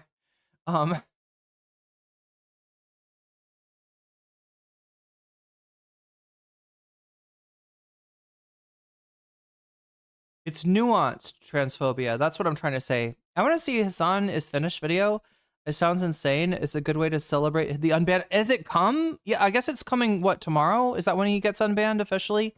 We were a little preemptive on Hassan's unban yesterday. I saw a screenshot of a streamer unban or streamer ban Twitter post that said he was unbanned, and when I looked at it, no, he is back now. Channel is back. Okay, has he landed in Brazil? Has he done his first Brazil stream yet, or is this going to be the first one tomorrow or today morning, depending on what time zone you're in? Is gonna be spreading. You know, the types of things about like, oh, we don't know about hormones, and oh, HRT for kids, and oh my god, it's so terrifying. Oh my goodness, they're turning all of our kids transgender. I'm not the best qualified to discuss the full spectrum of topics under this umbrella, so I'm limiting my analysis to very specific parts of the discussion. This is where I took a timeout, researched Jesse Singal, and actually read the article Anna's referencing. Singal's both a notable journalist who's written for large publications like the New York Times, and a person who many progressives and trans rights organizations have labeled a transphobe. Did I find evidence of his transphobia? Absolutely. Is the article Anna's discussing transphobic? It didn't seem so until I dug deeper. Since people call him a transphobe, let's analyze the author more closely first. There's many instances where he was accused of transphobia besides this article, but I'll focus on a couple. He has demonstrably lied about a teen receiving hormone therapy after a 10-minute assessment. When called out for lying about it by the teen in question on Twitter, he deleted the tweet and blamed everyone but himself for misconstruing the facts. Spreading dangerous lies and failing to take accountability for them is transphobic. In another instance, he was also accused of defending Dr. Kenneth Zucker while writing for The Cut in 2016. Zucker was accused of recommending gender-conforming techniques to convert kids to a cisgender standard, so like conversion therapy adjacent. Zucker maintains that wasn't accurate, but got fired from his clinic anyway after public pressure led to what he calls a show trial. I didn't think Singal's reporting rose to the level of transphobia here, since he also presents the criticisms of Zucker in very plain language throughout. This just felt like reporting to me until I read other people's opinions about it. This article by Lily Franks showed me what I was missing. Singal appears to have an agenda in his reporting from the outset, then does what he needs to do to arrive at that conclusion. In this case, he hyper-focused on one attack against Zucker that he could disprove, that Zucker called a child hairy little vermin when they took their shirt off. Turns out that... I gotta put my, find a place for the butterfly. Sorry for the wait.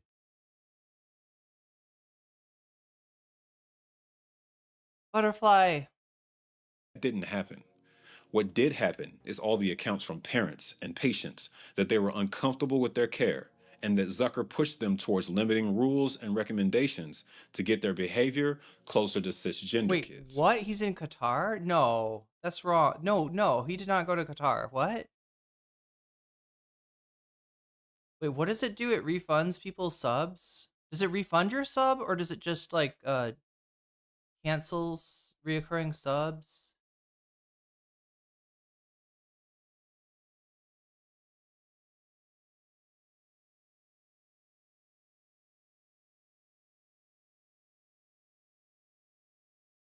Cherry picking your arguments ain't the move, Jesse. I've been guilty of it before, which is why I try to find information that disproves my biases. I presented those two examples to show that there's times where he's very clearly transphobic and times where the answer wouldn't be as clear to a layperson. There's so do you see the common thread, right, between what I said about TYT, even the little sidestep about Vosh, right? What's wrong with all these people, right? TYT's not all bad. Like we said, they have, the pretty decent takes on Gaza. Vosh is not bad. Same thing with Gaza, and his takes. You know what I mean? It's not like every take is bad, but it's kind of like you get sucked in with the good take, and then pretty soon we're doing who knows what. In Vosh's case, probably with a short stack goblin, and a horse that has too many legs and some kind of weird AI shit going on with it. Anyway, chat, let's not think about that right now. Let's not think about that. But what I'm saying is that, there's a problem when somebody is like a fucking funnel into the opposite ideology of what they are purporting themselves. It's true with Jesse Singal, in that he says, "Oh no, I believe in trans rights. No, I really want to. I'm just putting through this scrutiny to make sure that trans people's rights are really well affirmed." Right? You know what Jesse Singal is up to these days, chat? Last sidestep. Jesse Singal is, last I heard, last video I saw from him, covering Hassan versus Ethan Klein. He is doing Ethan Klein 10, or really Hassan 10, I would guess, right? He's fallen to the depths. He's fallen to the, he's now just a slop tuber. Jesse Singal is a slop tuber. Many more examples of him attacking trans people for criticizing his work, encouraging social media mobs to go after them, and more. Those are in the cited sources doc in the description. In interest of time, I'll move on to the article he wrote for the Atlantic. So again, ironically, the thing that Anna was claiming victimhood for on Jesse's behalf, right? The idea that that Jesse was being unfairly targeted, dogpiled, and harassed for his, views on trans people. It's actually, that's what he was doing to trans people, right? Anna's not only, doing propaganda for Jesse Singal, she's doing Darvo for him. Because it's a big deal. The link is also in the description. I encourage y'all to read it and make up your own mind. Is he anti-Hassan? I would be so surprised if he wasn't. Yeah, I think he's anti-Hassan. Critics of his work, like GLAAD, G-L-A-A-D, insist that he focused too hard on rare cases of people who identify as detransitioned or desisted. Detransitioned refers to people who have stopped or reverted steps taken as part of a gender transition, while desisted refers to people who stopped or reverted their steps to socially transition, but hadn't progressed to anything medical yet. I know there's competing definitions out there. Y'all bear with me. Those are the commonly accepted ones. They also accuse Singal of amplifying the phenomenon of a little bit more complicated by that. I don't blame him for skipping the step, but desisters is a word that you'll see in research literature, right? Sometimes they study people who desist, who exhibit some sort of non-gender normative behavior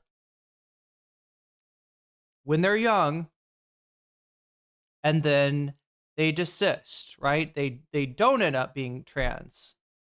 So this is different because these aren't people who are necessarily identifying. This is any kid that, like, any assigned male kid that puts on their mom's clip-on earrings, or you know what I mean? Anything that could just be vaguely be considered like non-gender you're a girl and you saw a toy car and you went ruv ruv ruv with it, right? You're now a desister. If you don't grow up and be trans, they call you a desister. Now, obviously, that's not literature that is telling you anything about trans people, right? There might be trans people in those cohorts, right? The ones that do not become desisters, but you know, that's just humanity, man. This fucking like the gender stereotype of like, you boys will play with the car and the girl will play with the doll, and if the boy plays with the doll, well then we like put a scarlet A and like see if he desists later or not. Like, I mean, it's not really you know, people like Jesse Singal will try to apply this to trans issues, claiming that, oh geez, look at how many trans people think they're trans and then they desist. Well, that's not a fucking desister, Jesse. That's a you know, that's just, it's the gender ideology where the absurdity comes from, not actually coming from trans people, although you wouldn't know it to look at the media these days. Anyway, of social contagion, meaning children being influenced by social factors to become gender dysphoric.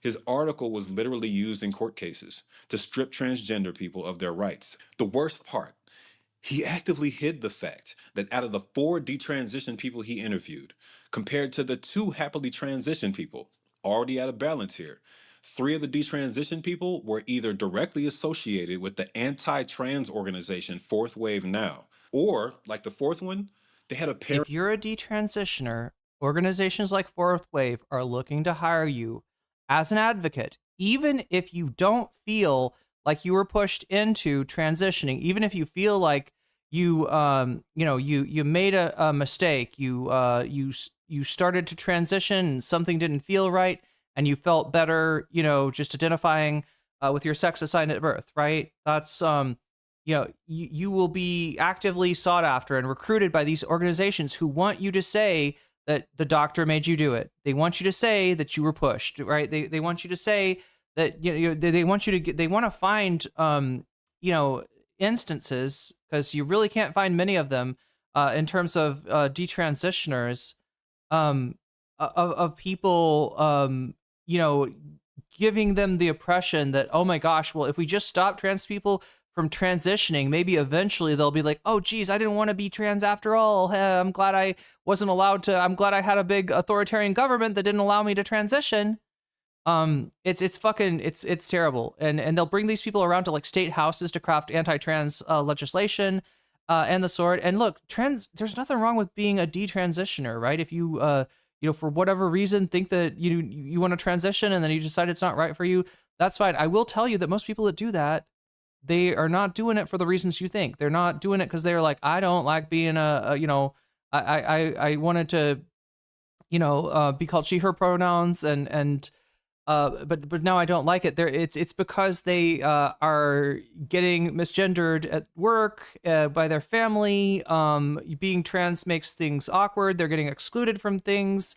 They live in a small like a small town and they're not accepted, right? It's a lack of acceptance, like 9 out of 10 times with detransitioners. So what's fucked up is they're using these people in their moment of in a sort of crisis moment for them, and you know, as a cudgel against trans people having access to medical care and the like. So that's the whole detransitioner thing. I always want to explain it, you know, carefully enough to just let you know that, like, even though there are some people that will call themselves detransitioners that are doing fucking transphobia, like getting paid to do transphobia, right? That exists. You see that, that's very prominent, right? There's also people that just, you know, I mean, people need to have their own journey and make their own choices. And if you try to transition and you can't, or you don't want to, then, you know, you do you, right? That's what trans rights about. It's not about forcing anything on anyone. It's the opposite. It's about stopping forcing gender roles that don't align with who people are. Because who knows who you are? You do, right? In your subjective experience. And the only way that we can know who you are is to ask you to define yourself. And you know, anyway. Who was. This is deceptive and paints a very anti-trans picture of this article, in my view. Hidden agendas ain't cool when lives are at stake. Singles defenders argue that he interviewed doctors, transgender teens, and adults who self-identify as happily transitioned, detransitioned, and desisted. Parents on all sides of the issue, scientists, affirming therapists, neutral therapists, etc.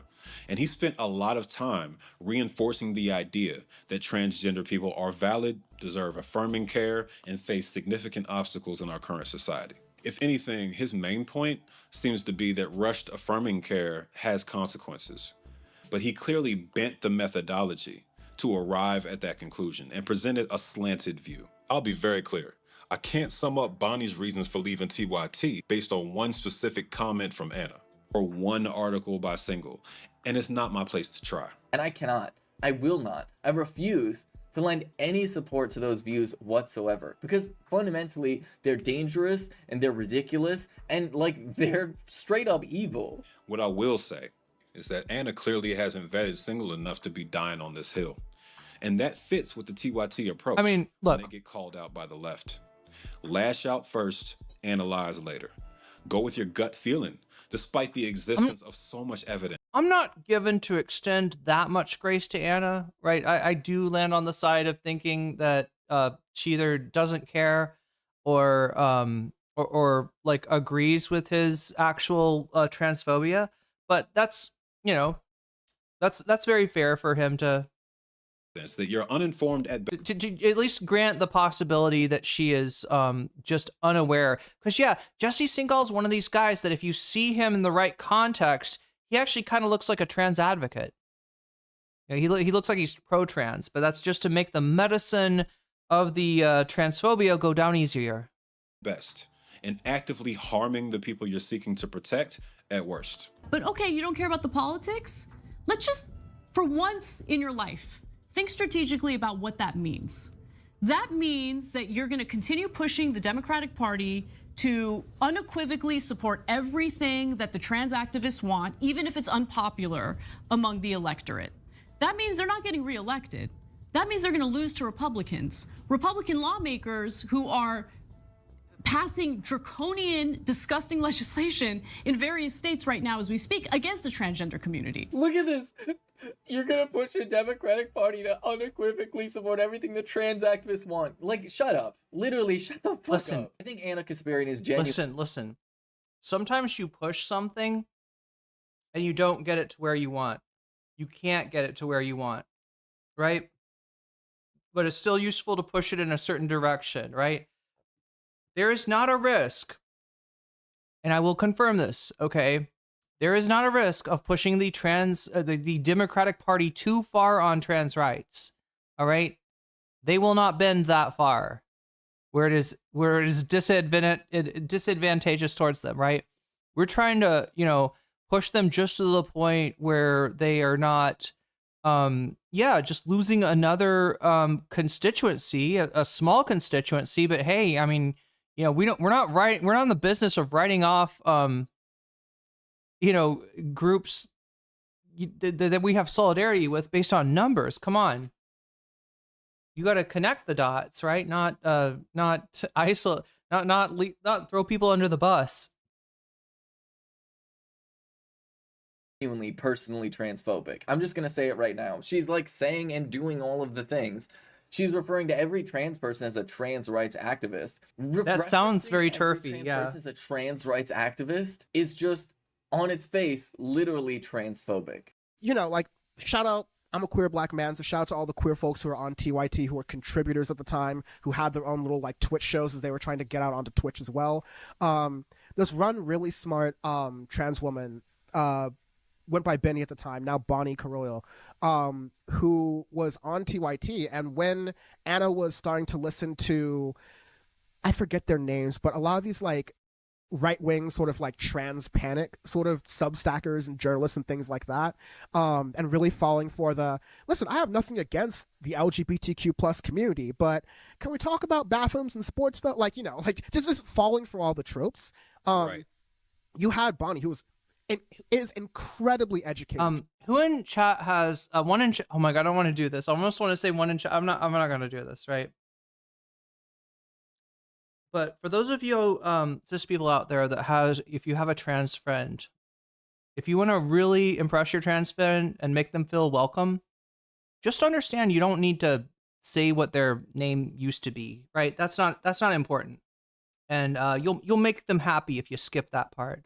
Truly one of the smartest people I have been blessed to know, who is breaking down on a biological level, on a sociological level, in a way that you could tell she was barely even speaking from lived experience. She was talking about papers in reputable journals that have studied this thing since before Anna or Ben Shapiro or any of these transphobes were but a twinkle in their father's eye, right? Despite all of this evidence, despite all this research, Anna was like, well, I look on Twitter and it seems like a lot of people are like this, so it's fine. And Cenk said something along the lines of, you know, I love my like radical lefty friends or whatever, stuff like that, but you're losing. That was so funny and so transparent. Do you remember that, chat? The hot moment that Cenk was like, look, it takes all types. We're going to have a coalition of all kinds of leftists if we're going to beat the Republicans. But and I love my friends on the super far radical left, right? I love you out there. You're so brave. But, you know, do you remember that? Do you remember that for a hot second? And then, like, the next day, he was on to, like, you know, his fuck the max left, you know, rhetoric on this issue. It's going to drive everyone away from you. And it's going to lead to... Oh, my God. What's going to drive everyone away from who, Cenk? Who's had people driven away from them? Who's been doing shit that's driving people away, Cenk? It's you. It's you. Look in the mirror. Situation where it's harder to win those rights that we're all fighting for rather than easier to win. People don't like the idea of giving trans people all these rights. I'm like, damn, nigga, like... You know there was a point. You know there was a point in popular opinion where civil rights for Black people was not popular. That was my. That doesn't mean you don't.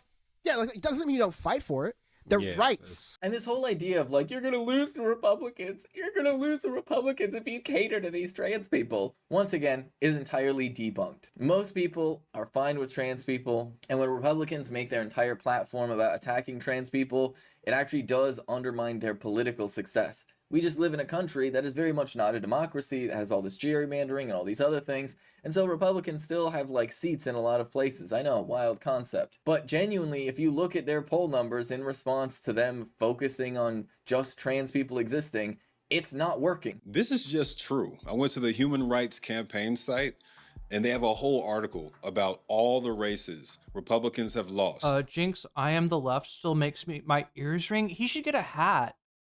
He should do his own MAGA thing. I am the left. He should start the I am the left movement.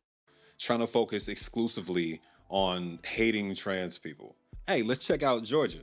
I live in Atlanta. Turns out Herschel Walker, the ex-football player with half his brain missing, lost his runoff race by damn near 3 whole polling points, partially because he hammered trans people so hard. Herschel Walker's gonna come back up in this story later. Stay tuned. Political commentator Anna Kasparian of the progressive network The Young Turks, who famously a few years ago declared herself politically unaligned and spent the run-up to the 2024 election and most of 2025 gracing right-wing shows, not to challenge but to find common ground with them, the ground right over the bodies of trans people. Is it bad that I don't want to see a dick in the women's locker room? Is that bad? No. At minimum, politically, I would not do that. I think that it puts people off, they're confused by it, and especially conservatives. I mean, you're never gonna get conservatives anyway, but maybe conservative independents, right? They're scared of change, right? And all of a sudden when they hear something so we gotta hide the change, say that we're against the change, say that we love the past, we respect the past, and we just try to slip a little bit of the change on in. just try to mix it into the medicine, and they'll take the change. They'll be like, okay, thank you, Dr. Democrat. I will drink the medication. I will take the vaccination. I will do what you have recommended for me. As long as you don't scare them off with, I don't know, inclusive language, with excessive wokeness, with too many pronouns or other parts of speech to have to remember. Foreign to them, they go, oh, hell no, I'm not, nobody's gonna call me a birthing person, I'm a mother, right? And especially on an issue like that. How is that going? How is that? I'm sorry. How is that working out for you? I gotta know, chat. How is that working out for TYT?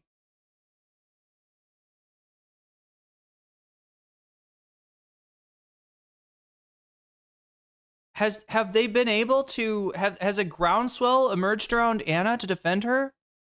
To say, I don't want to say birthing person. That's stupid. I hate that. Stop it. Stop being so woke. No, nobody's fucking saying that. Because in the fucking context where people use words like birthing person, like a medical context where the doctor's literally trying to ask you in a nice way, hey, could you possibly become pregnant? I would like to know that. I am your doctor. It makes a difference in how I am going to treat you, right? And you're going to get better treatment if you let me know what is your status on this, right? It's a very easy way to, because if you don't, right, you're gonna lose. Like, I don't know, and I don't want to have to explain why doctors. I'm explaining why doctors do what they do. Listen, can we just let the doctors do their, do their thing? Like, right, implement inclusive language if it makes sense to them. In terms of their medical questioning, this isn't. They're not. I swear to God, they're not doing. I don't even think they're doing that out of wokeness. I think it's literally to get to the fucking point and be like, can I rule out pregnancy, motherfucker? Like, right? I am trying to offer you medical assistance here. I need to know if this is a possibility. Own platforms, I was starting to interview the contributors who were being let go of, not necessarily because of their numbers. They were doing great numbers, but because they were arguing with Cenk and Anna too much. And you know what? They were being honest that if you say trans rights accept this, that's transphobic, take it to the bank. And they didn't like that, but they were apparently fine with, multiple people sexual harassment, multiple people who were like rabid Zionists on their network, multiple people like all this rabid Zionist. We're talking about Ben Glebe, sexual harassment. We're talking about Jimmy Dore. No, he said multiple. What's the multiple, chat? Anybody know? I know about the story about Jimmy Dore and how he treated Anna in front of her students, right? Back when Anna was a professor. Anna was like teaching journalism classes, and Jimmy Dore was really fucking creepy. Whoa.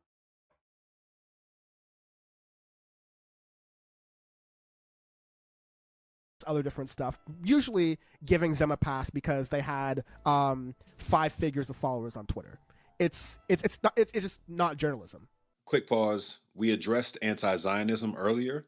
And it's true that Cenk and Anna don't necessarily have any stances that are Zionist. But if they're letting people on their network, like the Jimmy Dores and the Dave Rubins of the world, get away with being so far right and so Zionist, then that's on them too. They're responsible for their network. I was scheduled to be on Rashad Ritchie's show, and their producer told me that I was taken off the show. The week that I was starting to talk about all this stuff very publicly and wasn't mincing words, and I was hosting people who were former TYT people who weren't mincing words. That is like, yeah, and I know that was not Rashad Ritchie's decision. That was not that producer's decision. That came from much higher. Yep. I'm going to talk about this a lot more later, but Cenk is much more obsessed with what's popular and what's going to put off the Republicans than he ever will be with actually growing a backbone and doing the right thing. Look, this is what really disturbs me about TYT. So many of their decisions, when it comes down to it, they benefit TYT financially at the expense of everything that they pretend to stand for, which, as we've seen, is malleable. Is Ben Glebe still on TYT? I haven't seen him in a long time. The Young Turks core values page is full of statements that make it clear that they're never going to do this kind of thing. Either they forgot what it says or they sold out. Either way, both of y'all are tripping.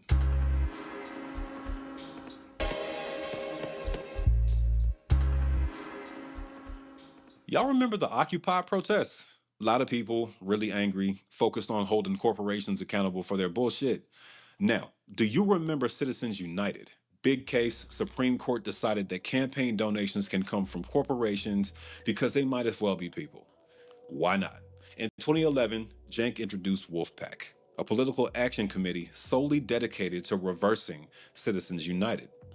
Sounds great, right? There's a couple problems with it though. For one, Wolfpack worked with really destructive right-wing organizations like ALEC extensively to achieve their goal of creating a constitutional convention. Hold up. There's two terms in that sentence that most people probably aren't familiar with. ALEC, A-L-E-C, is a group of right-wing lobbyists and political leaders that want to rewrite the Constitution. A constitutional convention is the same thing that took place in 1787. A bunch of white men getting together to debate and ratify the Constitution. Now you're all caught up. Problem is... Muchab, also, sorry for my previous comment. I didn't mean anything malicious by it. Thank you for correcting my ass. I don't know if you were talking about to somebody else in chat, but I did not correct your ass. I didn't see the comment, so if something I said sounded like a response to your comment, it's probably just a coinky dink. Is a group like ALEC wants to rewrite the Constitution for entirely different reasons than Wolfpack says they do. We're talking about an organization that supported the big lie about Trump really winning the 2020 election. What is this holding hands kumbaya shit? More evidence adding to the pile supporting my main point. The Young Turks are putting results that benefit their public image ahead of basic principles. Their site claims, quote, big money donors are rigging elections, end quote, and that you're in the right place to fight corruption.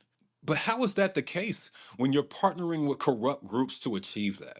I'll be super clear. I don't know if they're still working with them right now, but there is no reason they ever should have been collaborating, because there's no world in which ALEC or any group like them would ever create a situation where an anti-Citizens United amendment would succeed.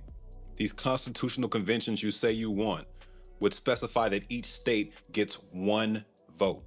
That means red states, which only represent a third of our population, get to determine those amendments.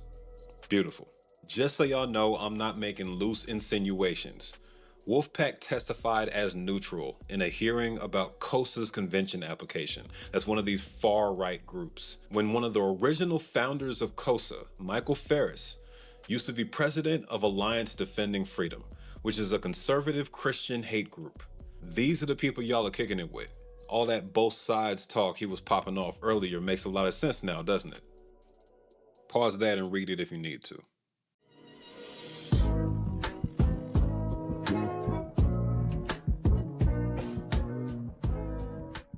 In 20... Rachi, the new constitutional convention requires all to dress in drag. Yeah, and you have to twerk. You have to twerk while you're in Gay City.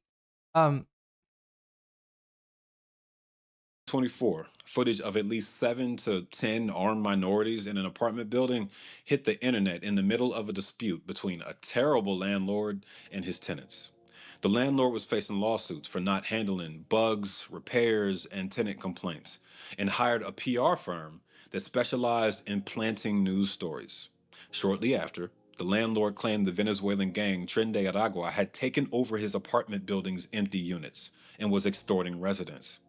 This man had 3 buildings, and all of them had similar problems, but this was the only one that forced the landlord to come up with an excuse, because his tenants sued him. Fox News and every other right-wing outlet ran with the gang story for obvious reasons, and TYT took the bait hard.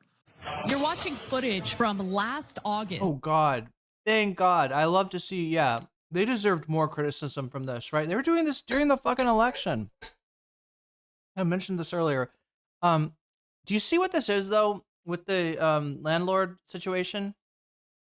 you've got somebody that is a slumlord, delinquent landlord, absentee landlord, choose your word for it, right? But they're benefiting off of their tenants, and they're not, they're not doing anything for their tenants. They're letting their tenants live in abject misery, right? So they get in over their head, and they don't know what to do. They don't want to go down. They don't want to get in trouble for this. They contact a PR firm, and the PR firm says, "Hey, there's this gang called Tren de Aragua. Do you think that maybe some of your tenants might be Venezuelan? Well, I did hear that some of them speaking Spanish. Okay, well, we're just gonna go with this. Yeah, it was Tren de Aragua has occupied the apartment. Apartment owner cannot go near. Right, and it's a batshit idea. Like it's an idea that anybody with a maturity greater than a 12-year-old should know. That is, you're not gonna be able to fool people like that. You're not gonna be able to fucking make up a story about a gang and get out of your responsibility. But they were, chat. Because the Trump administration, another group of people that regularly makes up unbelievable, fabulistic stories and then sells them, finds your story useful. It's useful to Trump. It's useful to you. The media then is like, hey, is this happening? Is there Tren de Aragua here? Is Aurora, Colorado under attack? Is this landlord really the victim? That's fucking crazy. That is fucking crazy. Fake as Trump getting his ears blown off. Hey, if he's gonna say that Ilhan Omar, faked that weirdo coming up to her, squirting her with whatever, then yeah, you can go ahead and say that the assassination attempt was fake, right? Thomas Crookue Matthews, that was Trump's gay lover. It was a lover's spat. That's all, chat. It was just and he missed him on purpose. I don't know. And the Secret Service shooting him him into pieces. Well, that was just that's just their I don't know, chat. I can't do it. See, when I try to go as hard as the Republicans do in terms of lying, I can't keep up with it somehow. Featuring members of the Venezuelan gang Tren de Aragua breaking into an apartment unit in Aurora, Colorado. Now, a shooting later broke out in the building's parking lot. And there's also some video footage that shows armed men confronting a driver in the parking lot of the apartment complex. Let's put that up. But apparently, this particular apartment complex, according to some of the residents and former residents, has been riddled with all sorts of gang violence over the last. And once again, it has sparked a big debate and I believe some gaslighting about whether. Look, once again, nobody likes to see violence. Nobody likes to see crime. Nobody likes to see suspicious people. Nobody likes to feel unsafe. And yet, if you live in moderate to low income housing, you will see some of that, right? And so again, just like the thing with Gamergate that I was saying, that they're just like anything else, there probably were areas of games journalism that were mediocre or even substandard, right? And you get the guys like Total Biscuit in with you. There's the guys that know it's about misogyny, that know it's about that bitch, that left whatever, I can't remember what the dude's name is that started Gamergate, right? But it's his ex, Zoe Quinn, that they're sort of going after, and it's just a hate mob. It's a hate and harassment mob of fellow misogynists, right? But then it gets dressed up as some kind of high-minded concern about ethics in games journalism. And you get people glomming on who just have regular bog standard complaints, right? Yeah, I'm sure there were people who had living in that apartment complex who were yeah, I don't like, and so part of it is what the landlord not taking care of anything, is going to make you feel like you're in a less safe environment. So you will get those calls, you will get those reports, but it doesn't mean that the fucking Tren de Aragua gang is stationed at this apartment complex. But yeah, TYT just fucking played. I mean, the way that TYT plays along with this shit, it reminds me of Twitch streamers farming. You've heard Hassan talk about this with people like XQC when they're just kind of keep talking about something because it's getting them views, right? It feels like TYT was farming. It feels like TYT was like, look, this is a big national story. If the story reads, you know, nothing to see here, or you know, suspicious landlord, right? That story doesn't do the kind of numbers that the international criminal gang does.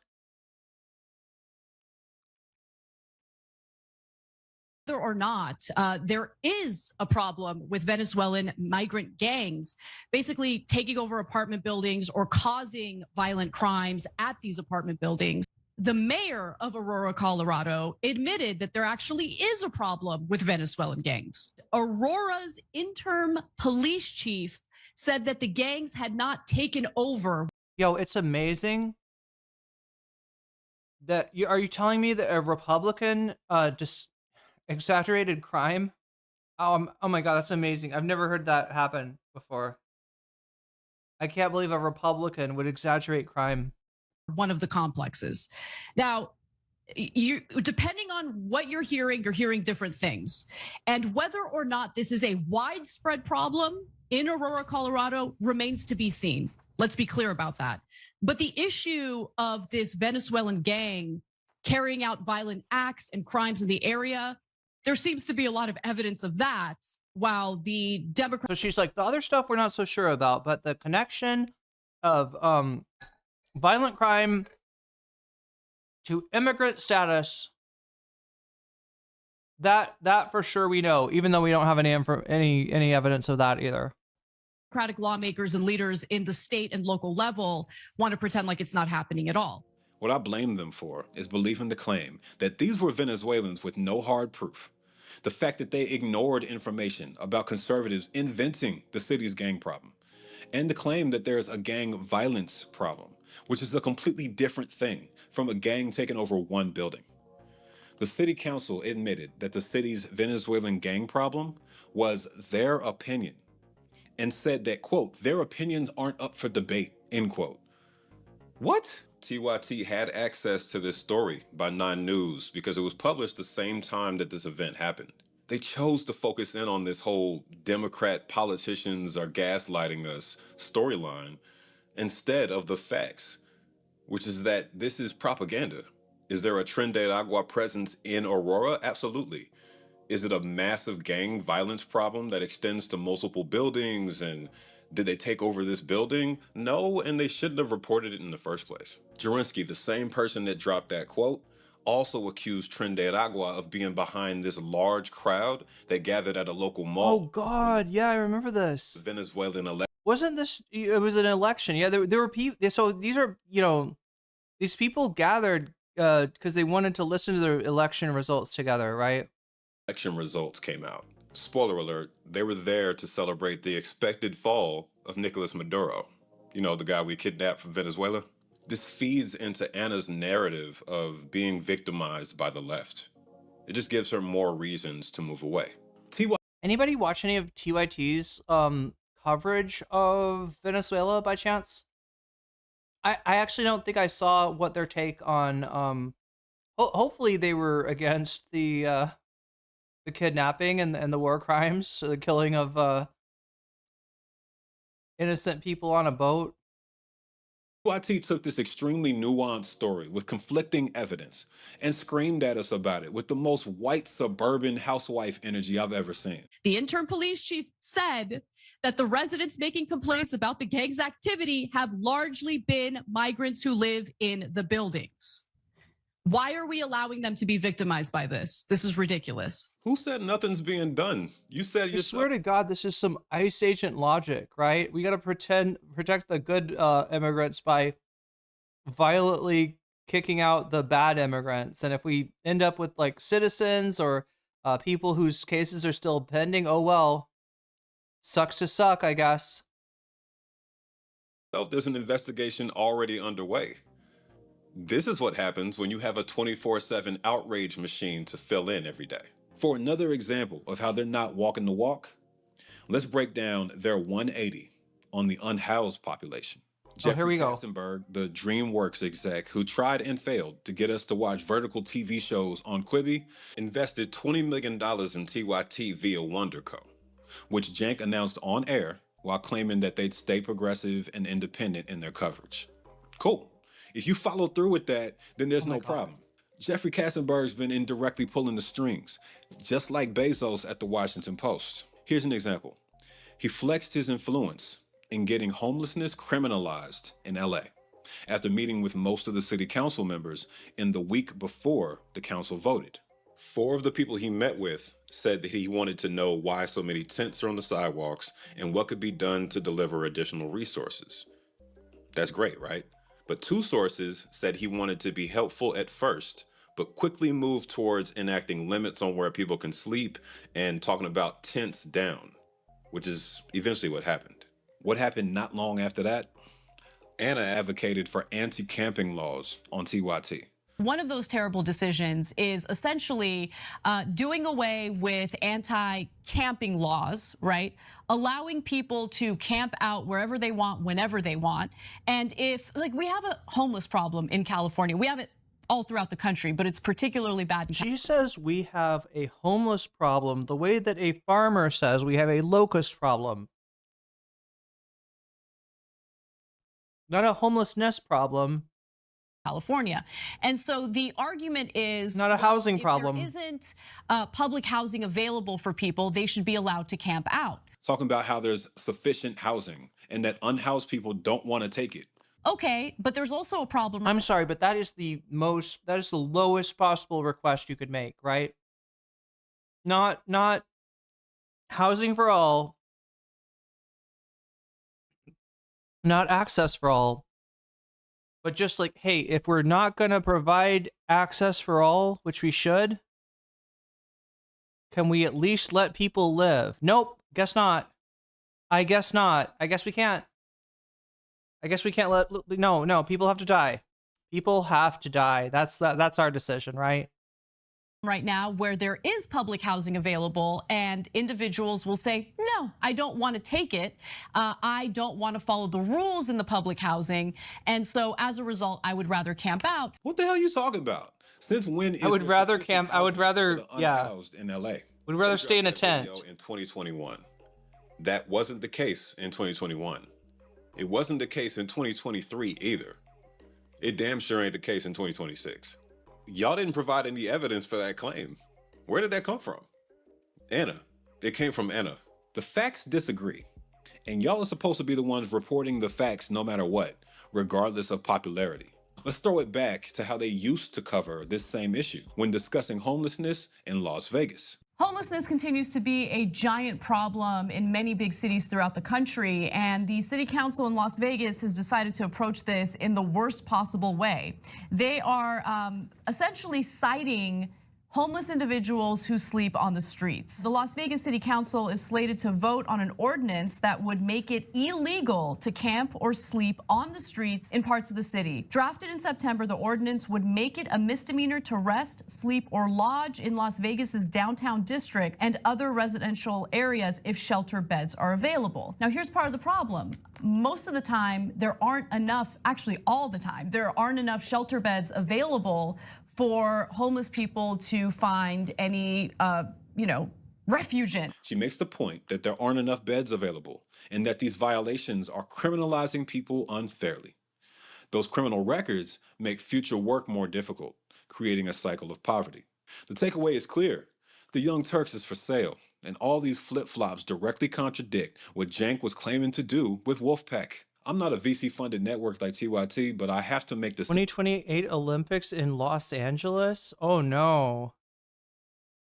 Oh no. I didn't realize that. There's another the Trump Olympics, I guess.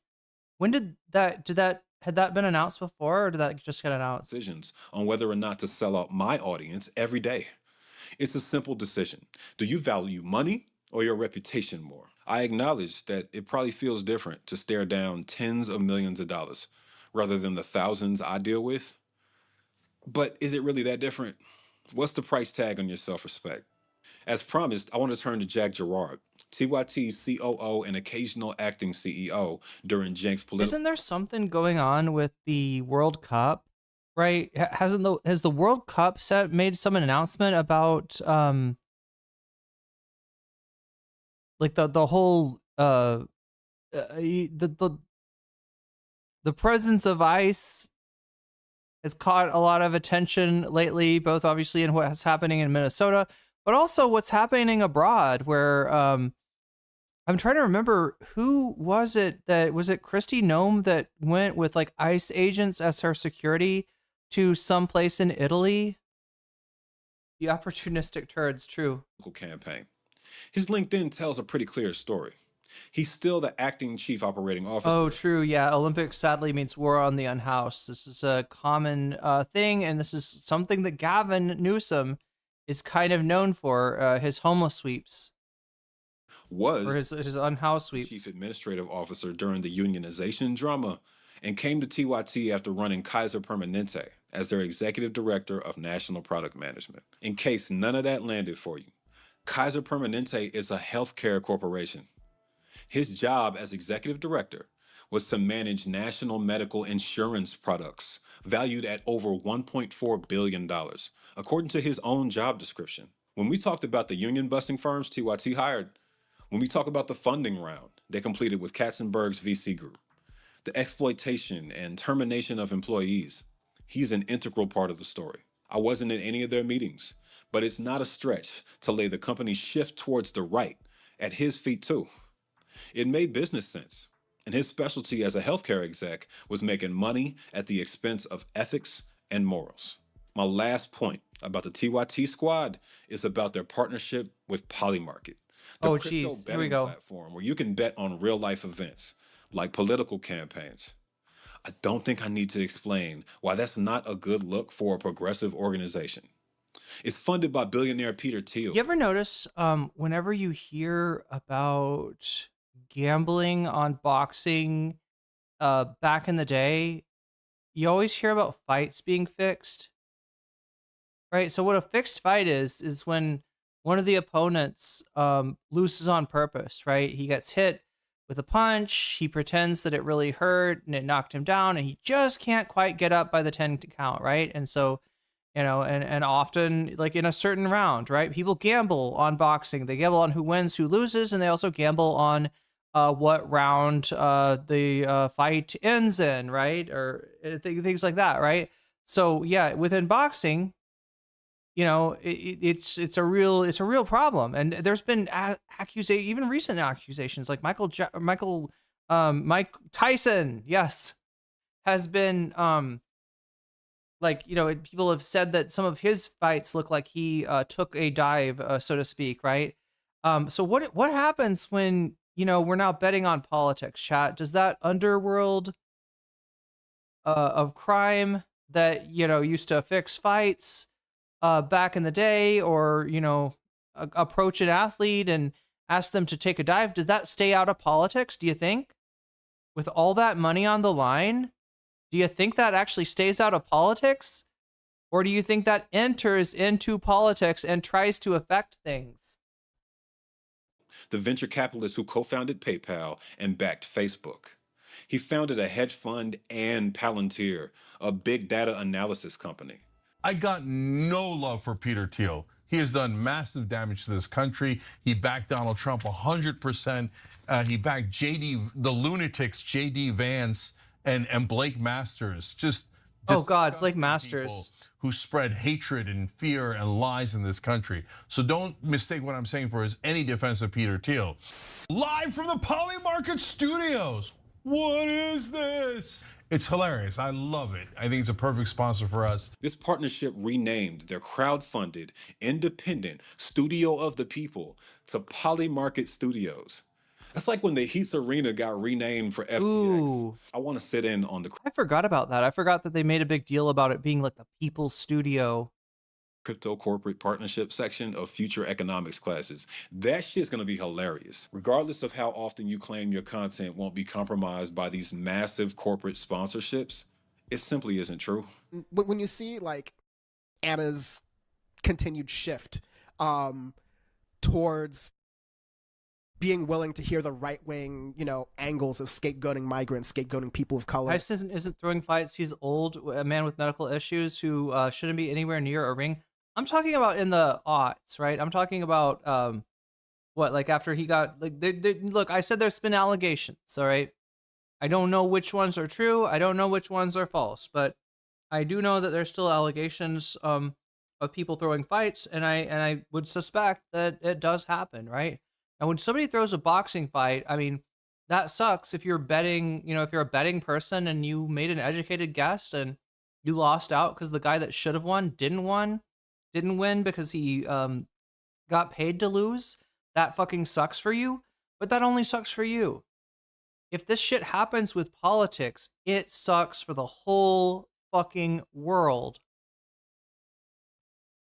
And you hear some of Cenk's things about, oh, let's meet them in the middle. Let's listen to these people. These people are reasonable. Oh, there's Jimmy, there's Ben Glebe. Yeah, I know I disagree with them, but let's give them the benefit of the doubt.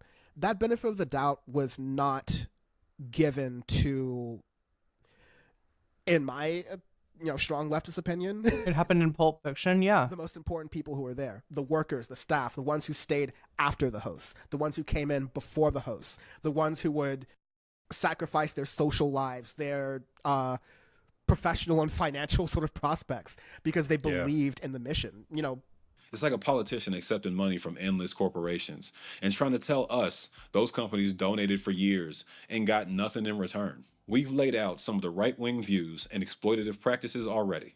But even if it's only advertising, that's still unacceptable. You can't fundraise from viewers, claim they're your bosses on your site, and then pull a Facebook. I mean, it's a free country. You can. You just can't call yourselves progressives after doing so. Just because it's not popular or not polling well doesn't mean you don't fight for it. After the 2024 election, when Trump won, the idea from Cenk and Anna was like, okay, listen, the right-wingers have a point. Tucker Carlson, he's a populist. He's against wars. I think he's going to convince the right wing that they're going to be against wars. And you know what? I want to do a speaking tour. I want to talk to the populist right. I want to talk to the Tucker Carlsons. I want to talk to the Charlie Kirks and Anna Kasparian. I want to talk to the Ben Shapiros. And Cenk specifically said, the problem with leftists is that you just can't have a beer with them. Charlie Kirk, I can have a beer with, and we can agree and disagree. And yeah, they want to drag you to the matcha place.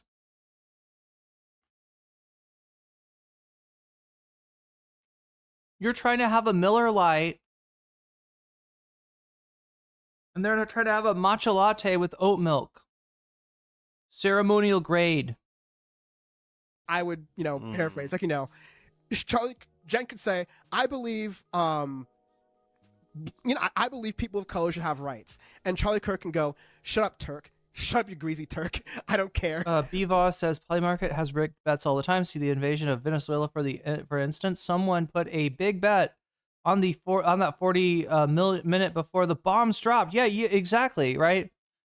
World events somehow even worse, right? Because the people that are making the decisions around those events, they or those around them can now profit from that inside knowledge. Martin Luther King Jr. was, a menace to society.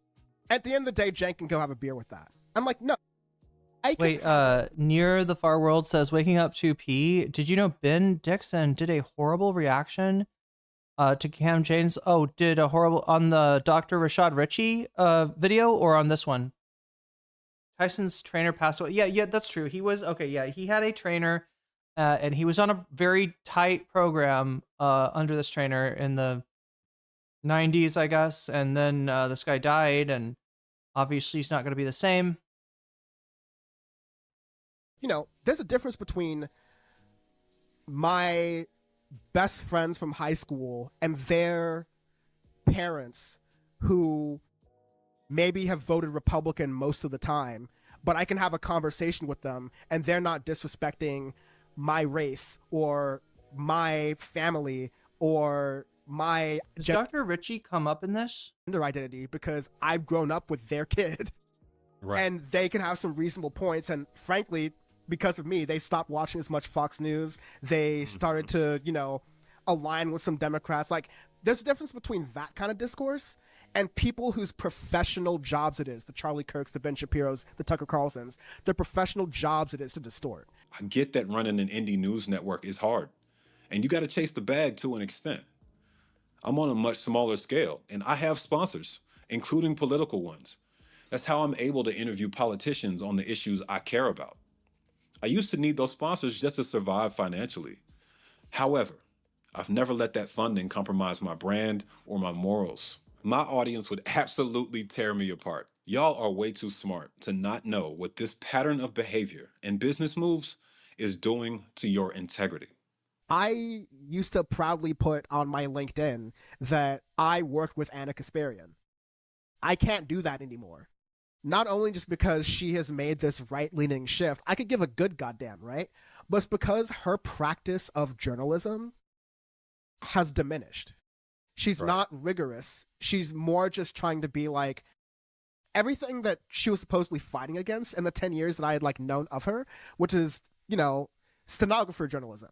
This side says this side says this, we'll have to leave it there. Or like, you know, we'll have to try to find something in the middle in order to like, you know, appease some radical centrist, right? We can't trust y'all anymore.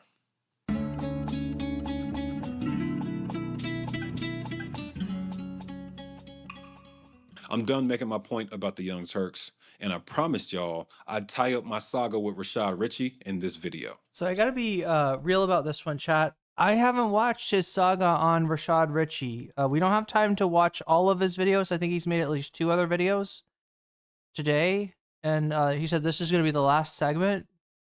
What do you think? Should I watch this without having seen the first 2 parts? Or should we go ahead and move on to what else we have today, which is Cenk. Wait, no, this isn't it. Agitprop, that's not it. Erica Kirk, that's not it. Although I do mean to cover this maybe in a members-only stream coming up soon. But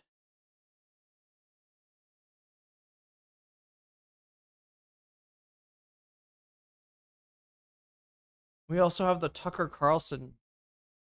I don't know how much I'm going to watch of this. He talks about Israel, Gaza. I guess they'll maybe agree on this. Israel lobby, they'll agree on that.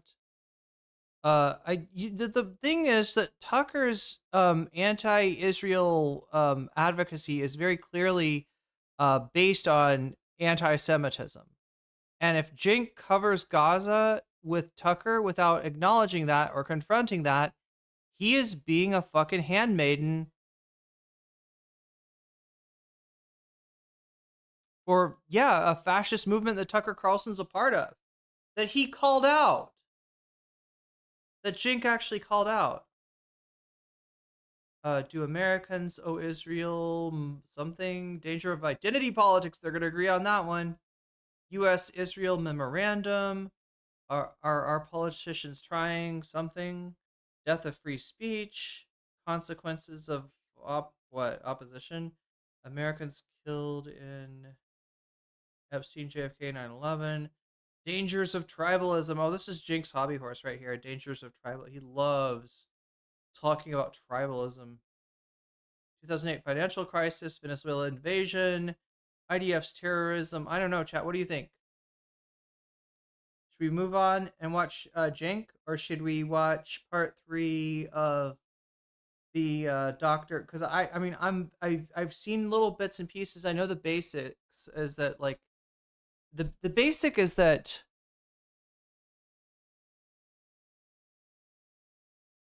he has faked a bunch of degrees. I think the rabbit hole goes deeper than that though. I'm guessing he's gonna bring out new stuff tonight. Wait, we hit our goal. Wait, what did I miss? I probably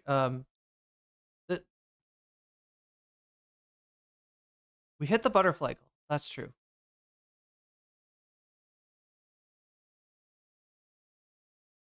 We are still 20 points away from the bonus goal though. So this isn't the bonus content. This is just Cenk and Tucker, and I'm gonna watch part of this. I gotta figure out what part. What part do we want to watch? I guess we gotta watch him talk about Israel Palestine, even though I pretty much know what's going to happen.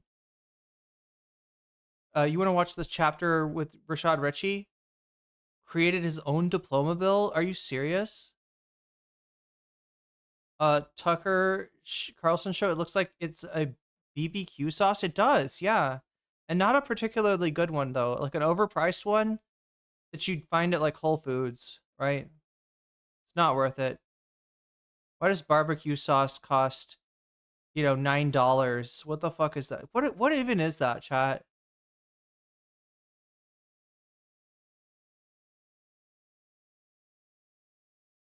What are we doing, chat?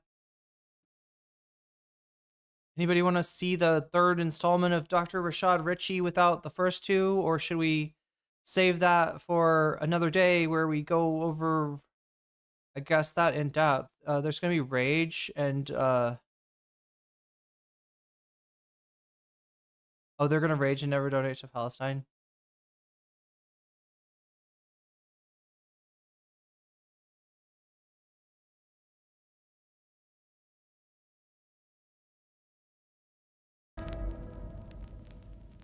Good to see you, Cenk. Good to see you, Tucker. I haven't seen you since we had a debate years ago, I think, at Politicon. Totally different world. But I was thinking this morning as I was driving in, I'm like, Oh, I hate his audio. Of all the things you could do to infuriate your audience, this is probably at the top of the list. Like, you don't need to do this. Why are you doing this? Yeah. So there's a couple of reasons why.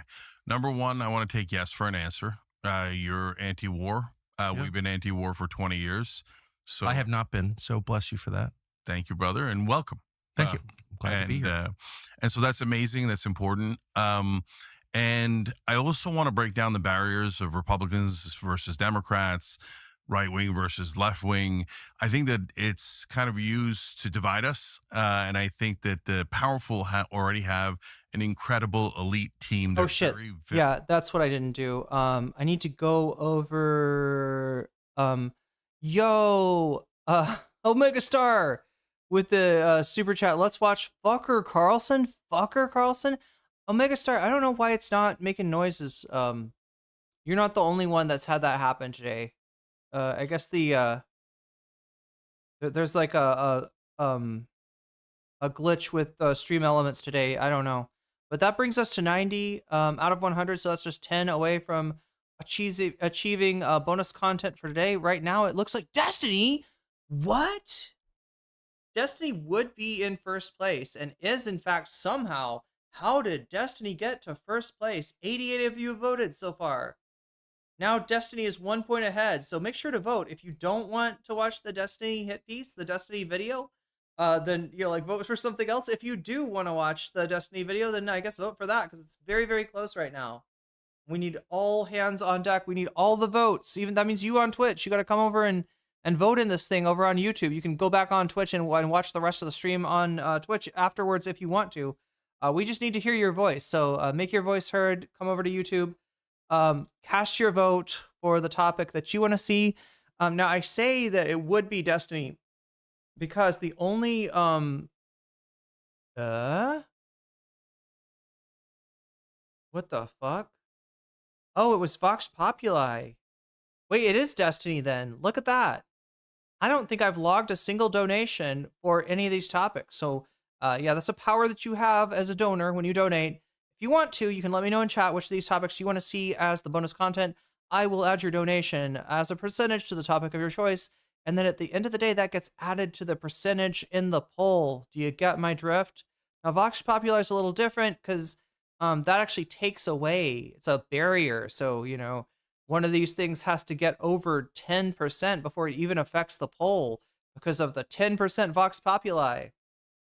Today, but yeah, it looks like Destiny is legitimately ahead right now. I don't know if that's a good thing or a bad thing. Some people want to see the Hassan is 1000% finished. Hassan versus Sloptubers, Nux Taku, and more Pegasus on their quest to watch the downfall of Hassan, which just never seems to come. We never actually seem to get to the downfall. They always predict the downfall is like 100,000% there. It never seems to come. So that's where we're at. That's where we're going. Looks like the compass is pointed slightly towards Destiny right now. But like I said, it's anyone's vote. So make sure that you cast your vote, because your vote could make all the difference in the world today. Very organized, and they do it through donations to the politicians, etc. Yes. But the American people are not organized. We have built two teams, but those two teams, the Republicans and the Democrats, have been trained to fight each other instead of fighting up, right? Exactly. And so when you split the population that way, you take away all of their energy, because you have them. Jess says Nuck's voice is ear cringe. Have you heard him try to, when he does like a sing? When he does a sing, God damn it, what's wrong with me? When he tries to do a song, that's what I'm trying to say. Like he's got like somehow like parody songs about Twitch thoughts and stuff. Their energy against one another rather than against you. It's actually brilliant. Ooh, Omega Star says, I put all of mine on the gaming frogs. That's so much pressure, Omega. I think we might be up to 4 days of video game stream that I'm gonna have to strategically drop on you when we have a break in the content. Maybe tomorrow. I don't know. No, tomorrow is Monday for you, so that means that news will be happening again. Probably Trump will do something stupid. We'll see, chat. We gotta do some gaming though. It's how the British ruled India. Exactly, right? Yes. And it's done on a meta level in every way. Also, by the way, on a global level, Christians versus Muslims. 2 billion here, 2 billion there. Make sure you guys are fighting one another. And hey, look at that. We've used up all your energy fighting one another and not looking up. Wait. I'm sorry. Who's getting Christians to fight Muslims? Wait, what? What's Jinx saying? Who's the they here? Brilliant. It's how the British ruled India. Oh, we're talking to the British? Exactly, right? Yes. And it's done on a meta level in every way. Also, by the way, on a global level, Christians versus Muslims. Yeah. Gurga drop indeed. On a global level, Christians versus Muslims. 2 billion here, 2 billion there. Make sure you guys are fighting one another. And hey, look at that. We've used up all your energy fighting one another and not looking up. You know how Tucker's audience is going to take that? They're going to see Homeboy here as a fellow traveler. Right? You need only say they, Jink. You need only say they. We understand the who and what. I've noticed, yeah. Okay. Yeah. Oh, you've noticed. Are you a noticer? Are you noticing? Oh my God. Yeah, let's make everybody's dog go fucking crazy at home, right? Anybody's dog acting up? Anybody's dog just start barking like somebody blew a inaudible whistle at the like, right? Anybody seeing that happen?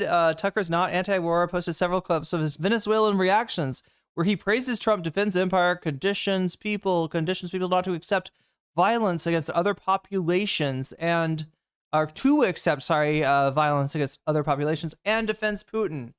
That's his favorite, is doing tricks for Putin. And then, of course, the third issue is Israel. And so that's what I want to talk to you a lot about today, I hope. And I think that that's an animating issue for a number of reasons, not because it's the end-all be-all, but because it is deeply symbolic. And so whether it's Big Pharma or Big Oil or AIPAC, they are buying our politicians. And so you're a rare person saying that. I'm a person saying that. And the mainstream media works against us and they try to shut us up. The proximity that he's saying this into, oh my God. Like, this is either him like deftly manipulating like Tucker's audience, like he manipulated progressives at a previous time, or I don't know. Wow. And say, shh, don't tell anybody about money in politics. Yes. No, these politicians are honest and honorable people having debates. They're not having any debates. They're cashing checks. And so I want all of America to know that. And at the end of the day, Tucker, if we don't unite as Americans, the powerful are going to rule us forever. I think that is absolutely true. So let's just start with motive. I hate going to motive because it's like we don't even know our own motives a lot of the time, right? Motive is very hard to determine. But when this topic comes up, people go immediately to motive. You're taking money from somebody, a foreign power. Okay. you're a secret, you've got some secret religious affiliation, you're filled with hate. It's all about why you have these views rather than addressing the views themselves. I've just noticed this, having lived it. And so I just want to ask you about Israel specifically. How did you come to this, and what are your motives? Yeah. So it's a difficult one for me because I grew up in a town that was about 50% Jewish. So I have tons of Jewish friends. I have Jewish family. I have a nephew and niece who are Jewish. Yeah. And so I don't want to make people uncomfortable, and I don't want this to be about the Jews. That's crazy. And what I tell people all the time is, hey, listen, I like my friend Dave, my friend Jack, Mossad never called them and asked permission, right? Netanyahu was never like, hey, should we take 53% of Gaza? What do you think, Dave? Right? So that's not how it works. So if you're, you're still leaving them room though. Yeah, no shit. It's not a fucking group chat with every Jewish person in the world in it, right? Signing off on every murder of a Gazan child. Of course not, right? Tucker would not even argue that, but you're giving him an out here. We're like, oh yeah, no, I don't believe that. I don't believe that's like that. I believe, he'll say something about, well, it's not the, like, how these guys talk, right? They'll talk about the, oh God, what is it they say? International, Jewry is usually like that. They'll differentiate that from like, your Jewish neighbor, your Jewish coworker. But they're still, connecting, Judaism, direct connection of Jewish identity to the actions of Israel. Anyone who's got that intent, I'm not interested in. Okay, you're not going to have me as an ally. It's not going to work out. I have Jewish family. I have Jewish friends. I'll never sell them out. Okay, right. So, and the other thing about Jewish Americans is they're Americans, and I believe in a united America. Okay, Yes. So you're for America. I love you, and I protect you. I'll give you one last example, although I can give you thousands, right? But Dave Smith is an amazing ally of ours. A wonderful man. too. Yeah, I agree. So if you come for Dave, you come for all of us. He's one of us. Yes. Okay, we protect our own Americans. Right. Okay, so now why do I have an issue with Israel then? Even though I would actually naturally want to ally with Israel, given all the Jewish friends and family that I have, right? And I didn't know a lot of Palestinians growing up. I only knew one Palestinian. We had one in our high school, and we had hundreds of Jewish folks who loved Israel, etc. Right? The problem with Israel isn't just the genocide that they just committed, but that would be enough. That is a horrific injustice. In Gaza. I mean, you've got well over 70,000 dead. You've got God knows how many thousands buried in the rubble, and they're adding to the count every day. You've got 10% of the entire population that was either killed or injured, which is a stunning number. That's why almost every genocide scholar says it's obviously a genocide, right? 10% of the entire population? Yes, either killed or injured. Okay. So that'd be over 200,000. Yes, that's right. Because the amount injured are well over 130,000. Okay. But just to be clear on that, like that's a number that we should know, I think, since we paid for it. And I think it's so important to know what death tolls and the injury count is, because you did this and you have to know what the consequences are. I think it's totally fair.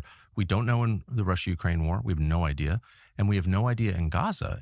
So I just want to say that there are estimates that it's over 500,000. I don't know if that's true or not, but that's the point. We should know that. Yeah, we have a right to know that. So Tucker, that's going to go to points 2 and 3, which Sorry, I could just interrupted within me. Sorry to interrupt you. No, not at all. Not at all. But I want to come back to that because 2 and 3 are super important because it's symbolic of the power that all the donor class has, not just Israel, but also with Israel, you have. I mean, look, the worst part of this, right? It's bad enough that Cenk Uygur is calling to Tucker for clout, thus showing that, the TYT is still largely given up on their left-wing audience and is trying to attract a right-wing audience now. But in addition to that, right, it's not just anybody, right? You could do this with Glenn Beck. Anna did it. You could do this with PBD. I think Cenk has gone on there before. Right? You could do this with a million different, there's a million different places you could play this game that Cenk's playing right now with Tucker, right? He's going on the guy that I'm telling you is my favorite. Not that I like Tucker, right? But like if I was to put odds on the 2028 presidential election, I would say that Tucker is the favorite for, should he choose to run, he's the favorite for the Republican nomination. And that is a hop, skip, and jump away from winning the White House and in some way continuing the legacy of MAGA, right? We have a chance if the Democrats can literally just put somebody in the White House in 2028. We have a chance of like maybe breaking the continuity. And I'm not saying it's going to break the fever or anything like that, but at least, Trump dies. There's nobody left to really take his place, right? I think Tucker is the only one who possibly could stand in for him at this point. The heir apparent, let's just call him. Have gaslighting that is extreme, where you don't have that in any other. Yeah, whitewashing Tucker. This is exactly what Tucker needs. You see what Tucker's getting out of Cenk, right? He needs to soften his image now. He needs to show himself with people that at least some lefties out there, at least some liberals out there, think are okay people. To try to reach into the independence and maybe even a little past the independence. Can you explain what that is? So you'll say, hey, I don't think we should give Israel another $30 billion or another $100 billion. I want to get into all these numbers in a second, right? And they'll say anti-Semite. Now, so wait a minute, that doesn't make any sense. Like we could Mad Lib this, right? You take any Israeli talking point and put in a different country, and it sounds absurd, right? Yeah. Like you owe Thailand $300 billion. People will be like, "What? No, we don't." Anti-Thai racist, right? You're like, what? I don't even know any Thai people. What are you talking about? You're an anti-Thaiist. One of the reasons Hassan, what? Okay, I get his point. Random country in this case. One of the reasons Hassan cited for his inability to influence Cenk is that Cenk has seen him shit himself. I presume he meant when he was a baby, but I could be wrong. I mean, sometimes, sometimes like a kindergartner, could get like diarrhea, first, elementary school. Yeah, I mean, there's, or, I don't know. It could have been more recent. I don't know. Right? No, I'm not. Right? Why do you hate Thailand? Exactly. But you're obsessed with Thailand. That's my favorite. You're obsessed with Thailand. Oh my God. How is this gonna win? Chat, how is this charisma? Okay. Well, it is. It actually is. Like, I have to admit it, right? There's people that I think that just like turn me away with their mere presence, right? Trump, Ted Cruz, Tucker Carlson, Lindsey Graham, just to name a few right there, right? That I'm just like, how does I would think that this person would be ruthlessly mocked and drummed out of politics, and yet I see them reelected time after time after time. So I gotta learn not to go by my my instincts always, right? In terms of like thinking that because Gavin Newsom looks like a slimy used car salesman to me, that the people, obviously the people of California think he's okay. Well, by the way, I would be obsessed with Thailand if Thailand took $300 billion off of us, right? And if Thailand was like, you have to attack everyone else in Southeast Asia. We have a Thai Christian heritage. Yeah. Bro, don't joke about that. Okay. It's I don't want to see the situation with Thailand and Cambodia blow up, and I definitely don't want to see what would happen if a global hegemon, put its weight on the side of the the side that's already got way larger in the first place. And imagine if India did that, and they're like, we have a Hindu Christian heritage, and that's why you need to attack Pakistan.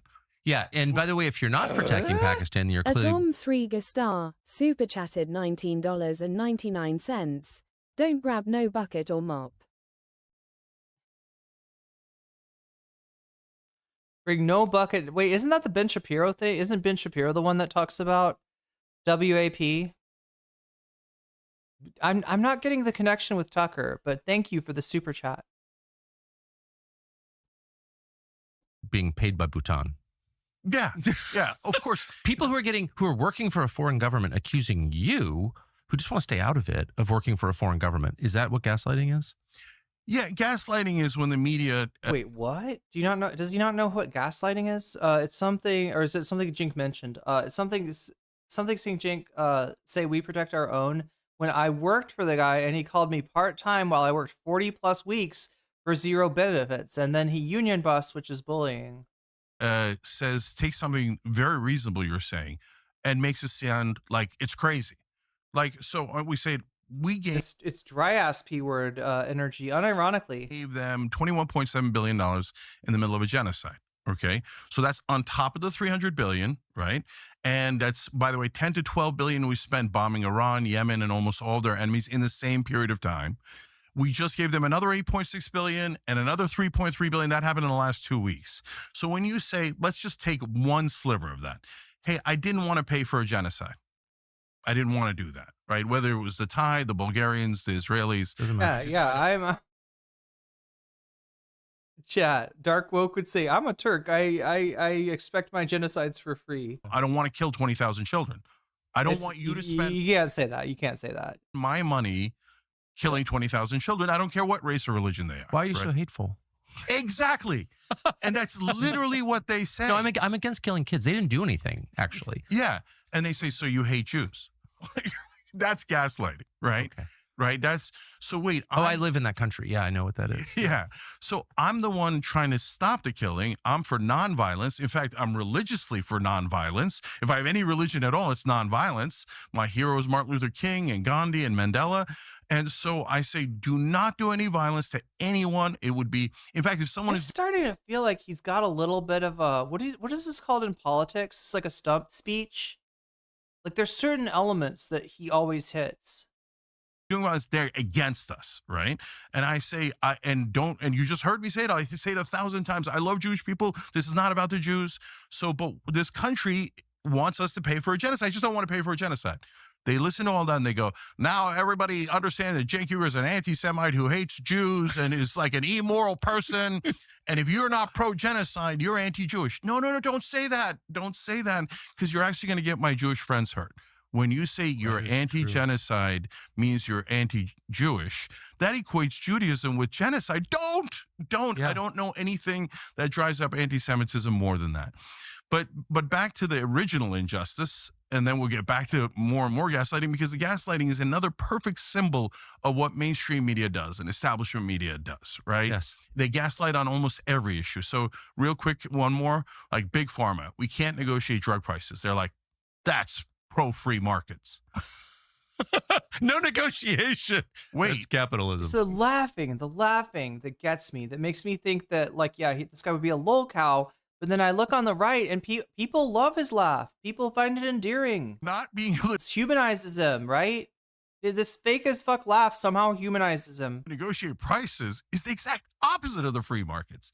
Everything on television is a lie. It's all an illusion. That's very funny. Oh, yeah. He's been on this thing the whole time. Yeah, he starts off like, I grew up in a neighborhood. It was like half Jewish, half non-Jewish. I would have had it like that, but half of my friends were Jewish. That is so true. I mean, why are we not rebelling against the biggest socialist or communist program? I'm going to make a call. I could be wrong about this, chat, but so far, I don't think Tucker likes Cenk.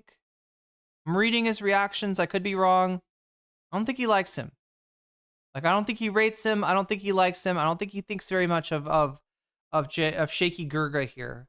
That being said, it doesn't mean that he won't use him and pretend to be his friend and do whatever business they can do. Cenk kind of laundering his image to part of the progressive left, I guess the low information progressive left, and Tucker giving him access to his right-wing audience. There we go. That's the equal trade. That's the exchange. He's trying to pull a Mamdani. Wait, Cenk is, or American history that we're not allowed to negotiate drug prices. What kind of absurdity is that? And we're the only country on earth that applies to. So it just they're like magicians, establishment media. Okay, not the Jews. Okay, just making sure that he's not going off on some unhinged shit about Kabbalah. NBC, Fox, like, right? Times, Washington Post. I'm just ready. I've been hearing extra and unique. Let me say forms of anti-Semitism lately, like people bringing up the Talmud in strange ways. I guess from that book that Candace Owens showed, the Talmudic Jew is some kind of anti-Semitic, Turner Diaries or so. I don't know. I haven't, They're like, look here. Meanwhile, the action's going on here. So the new year is here, but that does not mean you're. What's he gonna advertise? I gotta know. You gotta overhaul your whole life, despite claims to the contrary. You don't have to take drastic measures. What's he gonna sell? Make a few changes. Barbecue sauce? Here and there. Wait, what is this? And you'll be a lot better off. Pasta? And you can start with the snacks in your pantry.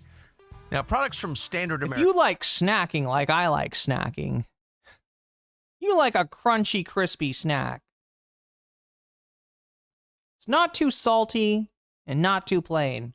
That's why I like to break open a bag of, what the fuck is this? What is this called? Is that masa? Is that what does that say? I can't read it, chat. Let me look. What is it? What is he advertising? Yeah, masa. What is it made with? It's a corn snack, maybe? Made with masa harina, I guess. American chip brands are, let's be honest, pretty repulsive, filled with chemicals. Pretty disgusting. Heavy and bloated. If you like your corn to be soaked in lime, like I do, to make all those vitamins and minerals more bioavailable. Okay, that's all I can do, chat. That's all I can do. We're not doing an ethical reactive, Tucker Carlson. That would be cray-cray. They have contributed. Guardian did a piece on this. The Israeli lobby has contributed to 94% of Congress. Okay, first, do you think they did that for their health, for the general welfare, or do you think that every group they have is named after Israel because the whole point is to support Israel, right? That's not a complicated question. It's the American Israeli Political Action Committee. It's got Israel. One of the groups is called Democratic Majority for Israel. They ran $4 million worth of ads against Nina Turner. Malt Licky says it's pretty obvious that Cenk realizes what he's done for 20 years isn't working, so he's trying a new approach. His message always stays the same. That's what matters. Okay, Matt Licky, what's changed then? He's been doing for the last 20 years didn't work, right? Am I following your logic? The stuff that he's been doing for the last 20 years, so his whole career, right, hasn't worked. Failure. He's trying a new approach. What's he changing? Because the message, Matt Licky 50 tells us, has not changed. The message is staying the same, and that's all that really matters. So I ask you, what exactly are we changing here at the Cenk Uygur network? One of Bernie Sanders' campaign chairs. To make sure that she was defeated by Chantel Brown. Chantel Brown was one of 11 people running against Nina Turner, had almost no ratings at all. Nina had a 35-point lead. She was running against the Lilliputians. Chantel Brown puts a statement on her website saying how much she loves Israel. Boom, $4 million appears. All in favor of Chantel Brown. Zetetic, the Talmud is a very big collection of debates on theological questions. So it's very easy to quote out of context by quoting easily. Yeah, you can get any side, any opinion, either side of several debates or discussions, right? It's people's opinions, exactly. It's commentary is what the Talmud is, right? It's rabbinic commentary, I believe. Against Nina Turner, that's her raising her hand saying, I will work for Israel. And what happened in the end? So they erased a 35-point lead. They bought every ad in Cleveland. And most importantly, they got mainstream media to say, now remember. Tucker does not care about Nina Turner, but he's sitting through this very nicely. Nina Turner hates Joe Biden, so she loves Donald Trump. Now, that's Cleveland voters. They don't want that, right? Now, is that true? No. She has said a statement that voting for Biden is like eating a half bowl of shit. But, she's right. She's kind of, maybe more than half the bowl. She said, but voting for Trump is like eating a full bowl of shit. So what am I going to do? I'll eat the half, right? Give me the half. I'll order the half bowl of shit. They never, ever put the second half of the statement in. They just said in every news story, whether it's on TV or in the newspapers, Nina Turner says voting for Biden is eating a half bowl of shit. she's so a Trump favorite. But how could she be pro-Trump? The rest of the sentence says he's twice as bad. So people in mainstream media are giant liars. They've lied about me all the time. They lie about Republicans, Democrats, but mainly they lie to protect the donor class. So then, again, back to Israel, and because it's such a perfect symbol, 94% of Congress. It's not 34%. You add 34%, you can say, yeah, they have a lot of control. That's a lot of money that they're giving to a third of our Congress. At 64%, you'd say, come on, they have enormous power, if not control. At 94%, it's clearly control. Further part of that Guardian story is... Okay, so you're saying his opinion has... Were you watching... Did you just join us, maybe? Yeah, I mean, if you get a chance, watch the other side of the previous part of the VOD. We watched the video from Cam James, and he's kind of documented that some very significant changes in opinion in what they stand for that that Cenk and TYT have gone through, and I've documented it too, right? You know, you've seen them very willing to cater to whatever audience they think they can find at the time. So, look, I know you're looking for a fighter. And Cenk definitely does a good job of cosplaying a fighter. He yells a lot, he screams a lot, and you know, when he feels aggrieved, you know, he makes common cause with honestly, you know, the next face of MAGA is what we're looking at, possibly, if Tucker Carlson is able to secure the nomination in the Republican Party and you know, run successfully for president. He has a very good chance of winning. Right. So that right there shows you how much Cenk Uygur cares about his stated values. But look, you're free to your own opinion. And I'd encourage you to either take a look at the Cam James video yourself, or, you know, feel free to go back later and watch the first half of the VOD if you like. 82% of Congress votes basically with Israel every single time. That 82% on average gets 100, just in that last election cycle, let alone all the other ones. $125,000 per member of Congress. Now, establishment media says that's not a bribe. They're just talking to one another. Oh, hey, how you doing? Here's $125,000 so you'll vote for Israel. But it's not so you'll vote for Israel. It's so you can have a better debate or whatever. And they're like, of course, that's not a bribe, and they don't control those members. Well, how come they vote with Israel every single time? Why? Okay, so I feel like I've kind of made the point that I wanted to make on Cenk and Tucker's opinions on Israel. Obviously, do I think that Cenk Uygur is an anti-Semite? No. I mean, I haven't seen anything like that from him. But is he on the platform of an anti-Semite? Absolutely. You know, he's offered lip service to a very very agreeable form of, well, we don't think that you know, your you know, Jewish neighbor down the street and your Jewish coworker, we don't think that all of them are in a group text, right? Being like, yeah, you know, making the decision of the next baby to bomb in Gaza, right? So, and Tucker, of course, agrees with that, because that would be madness, right? You know, if you believe in that you're not just anti-Semitic, you're also, you know, delusional to an unimaginable extent, right?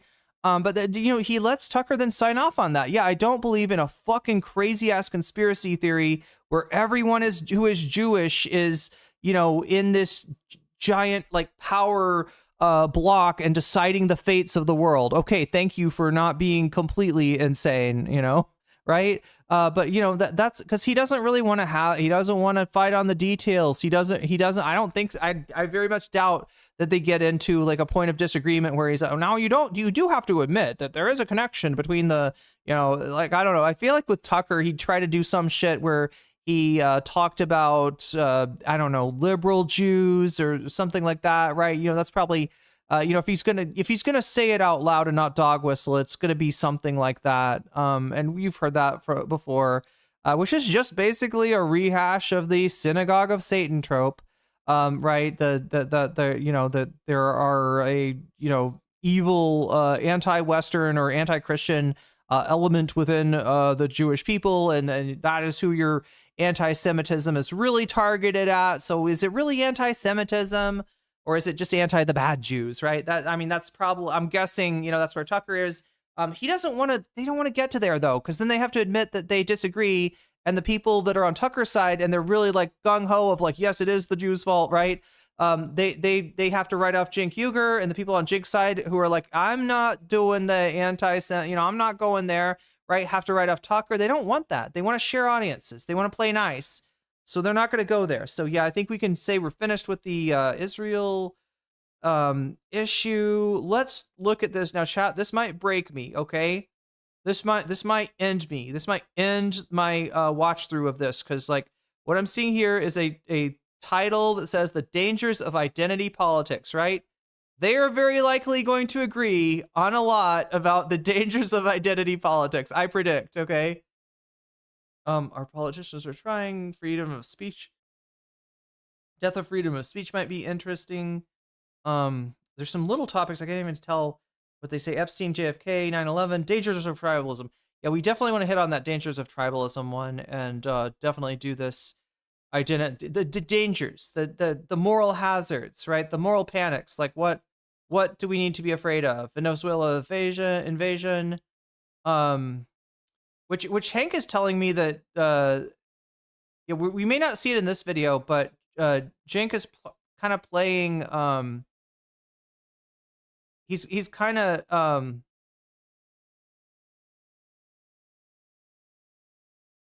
I don't know, what would you say, sanitizing Tucker's overall views on this, which are more mixed, I think, than Cenk wants to. Anyway, let's just watch Dangers of Identity Politics. Let's go. Then we'll do the bonus content. We're at 110 right now out of 200. What is, I got to look at the poll again because last time it changed. Look at that. Destiny, everyone hates him. Tied with Hassan is 100,000% finished at 34%. Make sure to vote, chat. 94 of you have voted so far. When you do vote, make sure to like the stream as well, because that helps me out a lot and it brings more people in here. And you could even have a conversation with the people that you bring in here who statistically, according to the YouTube algorithm, will have similar interests to you, right? So you'll bring in some new friends potentially just by hitting that like button, which helps me out as well. So yeah, we're at 110 out of 200. That means we'll watch one bonus content today. If we get to 200 by the end of the stream, we will watch not one, but two, right? And the two would be at this point. Yeah, look at that. Destiny ahead by 1 point now. Look at that. Broke ahead. And then, yeah, it's going to be Destiny. It's Destiny versus Hassan. So, yeah, get your votes in. And also, if you do donate, make sure to let me know in the chat which one of these topics you want to. Oh, yeah, I forgot. Omega Star said everything for, what was it? Vox Populi? I got to add that up. So we're going to have a pretty high Vox Populi.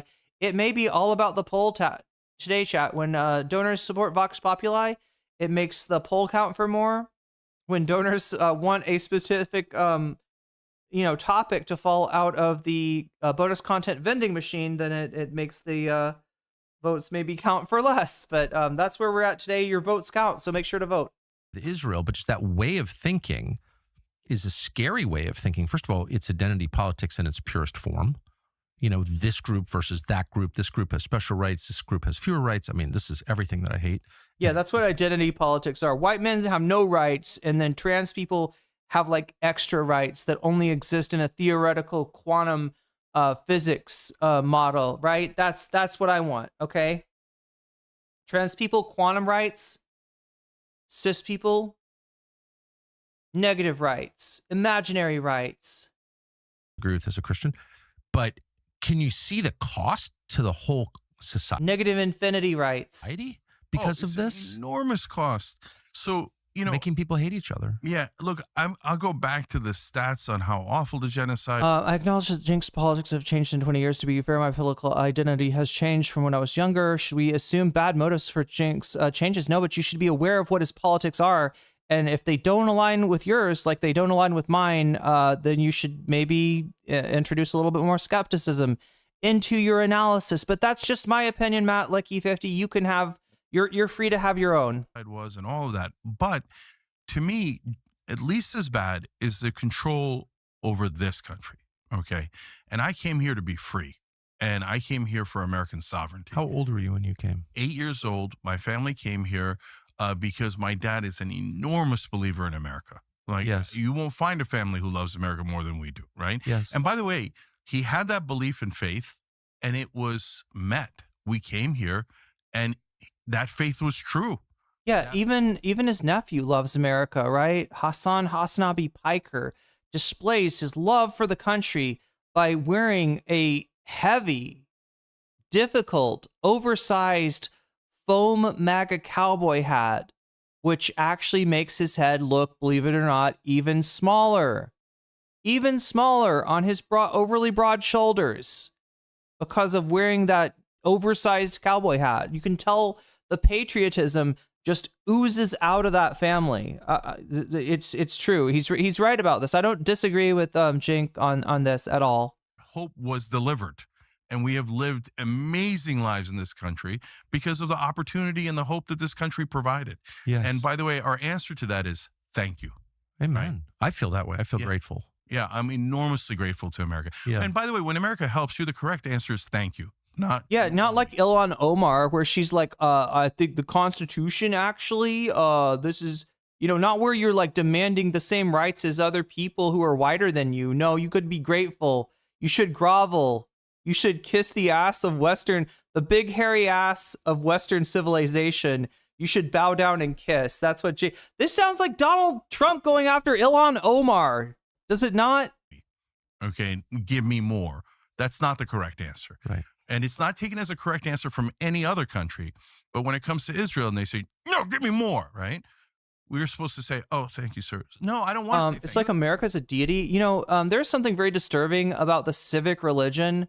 When I reflected on it as an adult, right, having been brought up thinking of George Washington, Thomas Jefferson, Abraham Lincoln, the founding fathers as being quasi-deities who had the prescience to write the perfect constitution, which foresaw all of the changes throughout the decades and even planned for the ability to be able to modify the Constitution when it was needed, right?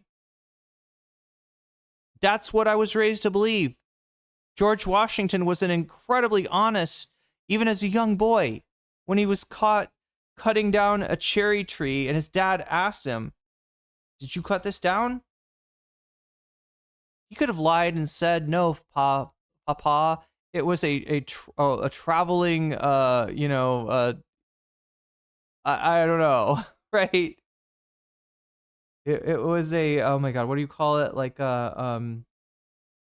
if you move around from a drifter, a drifter cut down the tree, right? But George Washington, being the honest young gentleman that he was, of course, admitted the truth and You have children. How became our God. would you respond to your children if they said that to you? Oh, that would be a mistake for them. Yes. Oh, you can't. And there would be consequences. You can't put up with that. Not for 1 second. You degrade yourself. You hurt the person you're dealing with because you inspire more of that behavior, which is totally bad behavior. Yeah, it's so unhealthy. I mean, how do we get into this? Yeah, let me give you 2 examples about how they are taking our freedom away. Okay, so a friend of mine runs a company in LA. He gets an email from what looks like probably a bot, but it could be an Israeli troll, whatever it is. But somebody writing in saying, "We found out that one of your American workers is We're still on Israel? Anti-Semite, and you should fire her." And he's like, "Really? Oh, I didn't know that. What did she do? Did she attack someone? Did she say something outrageous?" And Yo, it's 420 in the EST. I might have to join you coastal elite over there, you East Coasters. I might have to join you East Coasters in some 420 celebration. finds out that she had put up a Palestinian flag during the genocide in support of like, hey, I'm against the genocide, these poor people, on her Facebook account. That's it. Nothing against Israel. You're allowed to have that view. You can support the Palestinians. You can support Hamas. You can support whatever you want as an American. But she's not supporting Hamas. I get it. But let's just remind ourselves that we have a full... When in truth, George Washington had the teeth of his slaves pulled out so he could make dentures out of them. What that he used? Okay, I always heard he had wooden teeth. Okay, that's wow. Wow. So that was the better version of right. That's the upgrade from wooden teeth. Is to take somebody else's teeth. Wow. And see, this is the thing. Cenk Uygur, for all I know, he's not a dumb guy. He might know that. he might know that. But he's not going to say that because he knows that the fucking Ma and Pa America that believe in the myth of George Washington and the founding fathers were perfect and that they somehow even were anti-slavery even as they held slaves, right? He doesn't want to alienate those people because Cenk Uygur at the end of the day is kind of a coward. Range of intellectual freedom because of the First Amendment and because God gave us those rights, not any administration. So like you cannot allow infringement on those rights. She doesn't even say anything against Israel, let alone Jews. She just says, just has the Palestinian flag. They're like, that's just Okay, like average American. It's so- not Tucker Carlson. It's not Cenk Uygur. She doesn't have a show. I mean, this is a real thing. It definitely exists. She's a random. So Hassan always says that the one area in which the right still embraces, any form of like identity based beliefs is with Israel, that they believe in like somehow what they would call for everybody else wokeness for Israel, and then MAGA for everybody else. American. Now all of a sudden the Israelis are emailing your boss and saying, if they dare even support the Palestinians, treat them as humans, they're anti-Semites and they should be fired. No, that's oppression. That's oppression, and it's against the average American. I can't stand it. Okay, so you and I get Certainly attacked. is oppression. Yeah, It's exactly what it nonstop. is. But I get it. We're in the media. Is he doing a? You notice how little of Tucker's injecting himself in here? It almost feels like a Joe Rogan. You know how Joe Rogan will just sit there and nod most of the time. I'm a little bit surprised at how laid back Tucker is, but then again, you got Cenk Uygur. He's a bit of a madman, bit of a wild man in your studio. I guess you gotta sort of balance that out, and let Hurricane Cenk blow its winds all over your studio. We're in wars, right? These information wars, these media wars, etc. But leave average Americans out of it, and they won't tolerate it. They won't tolerate. You want to bring up Charlie Kirk? Any dissent at all. What do you think, Chad? Is he going to bring up Charlie Kirk?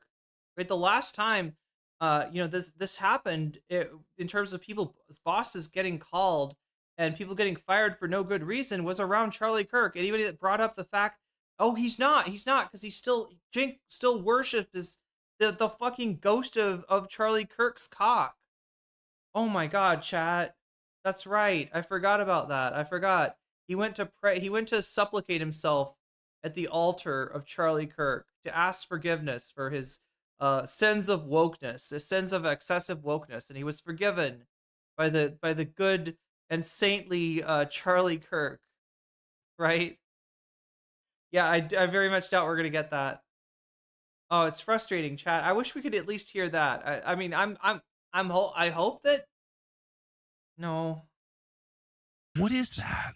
Because so you know why, Tucker? It's worked for them. So now that leads to the second example, Barry Weiss, right?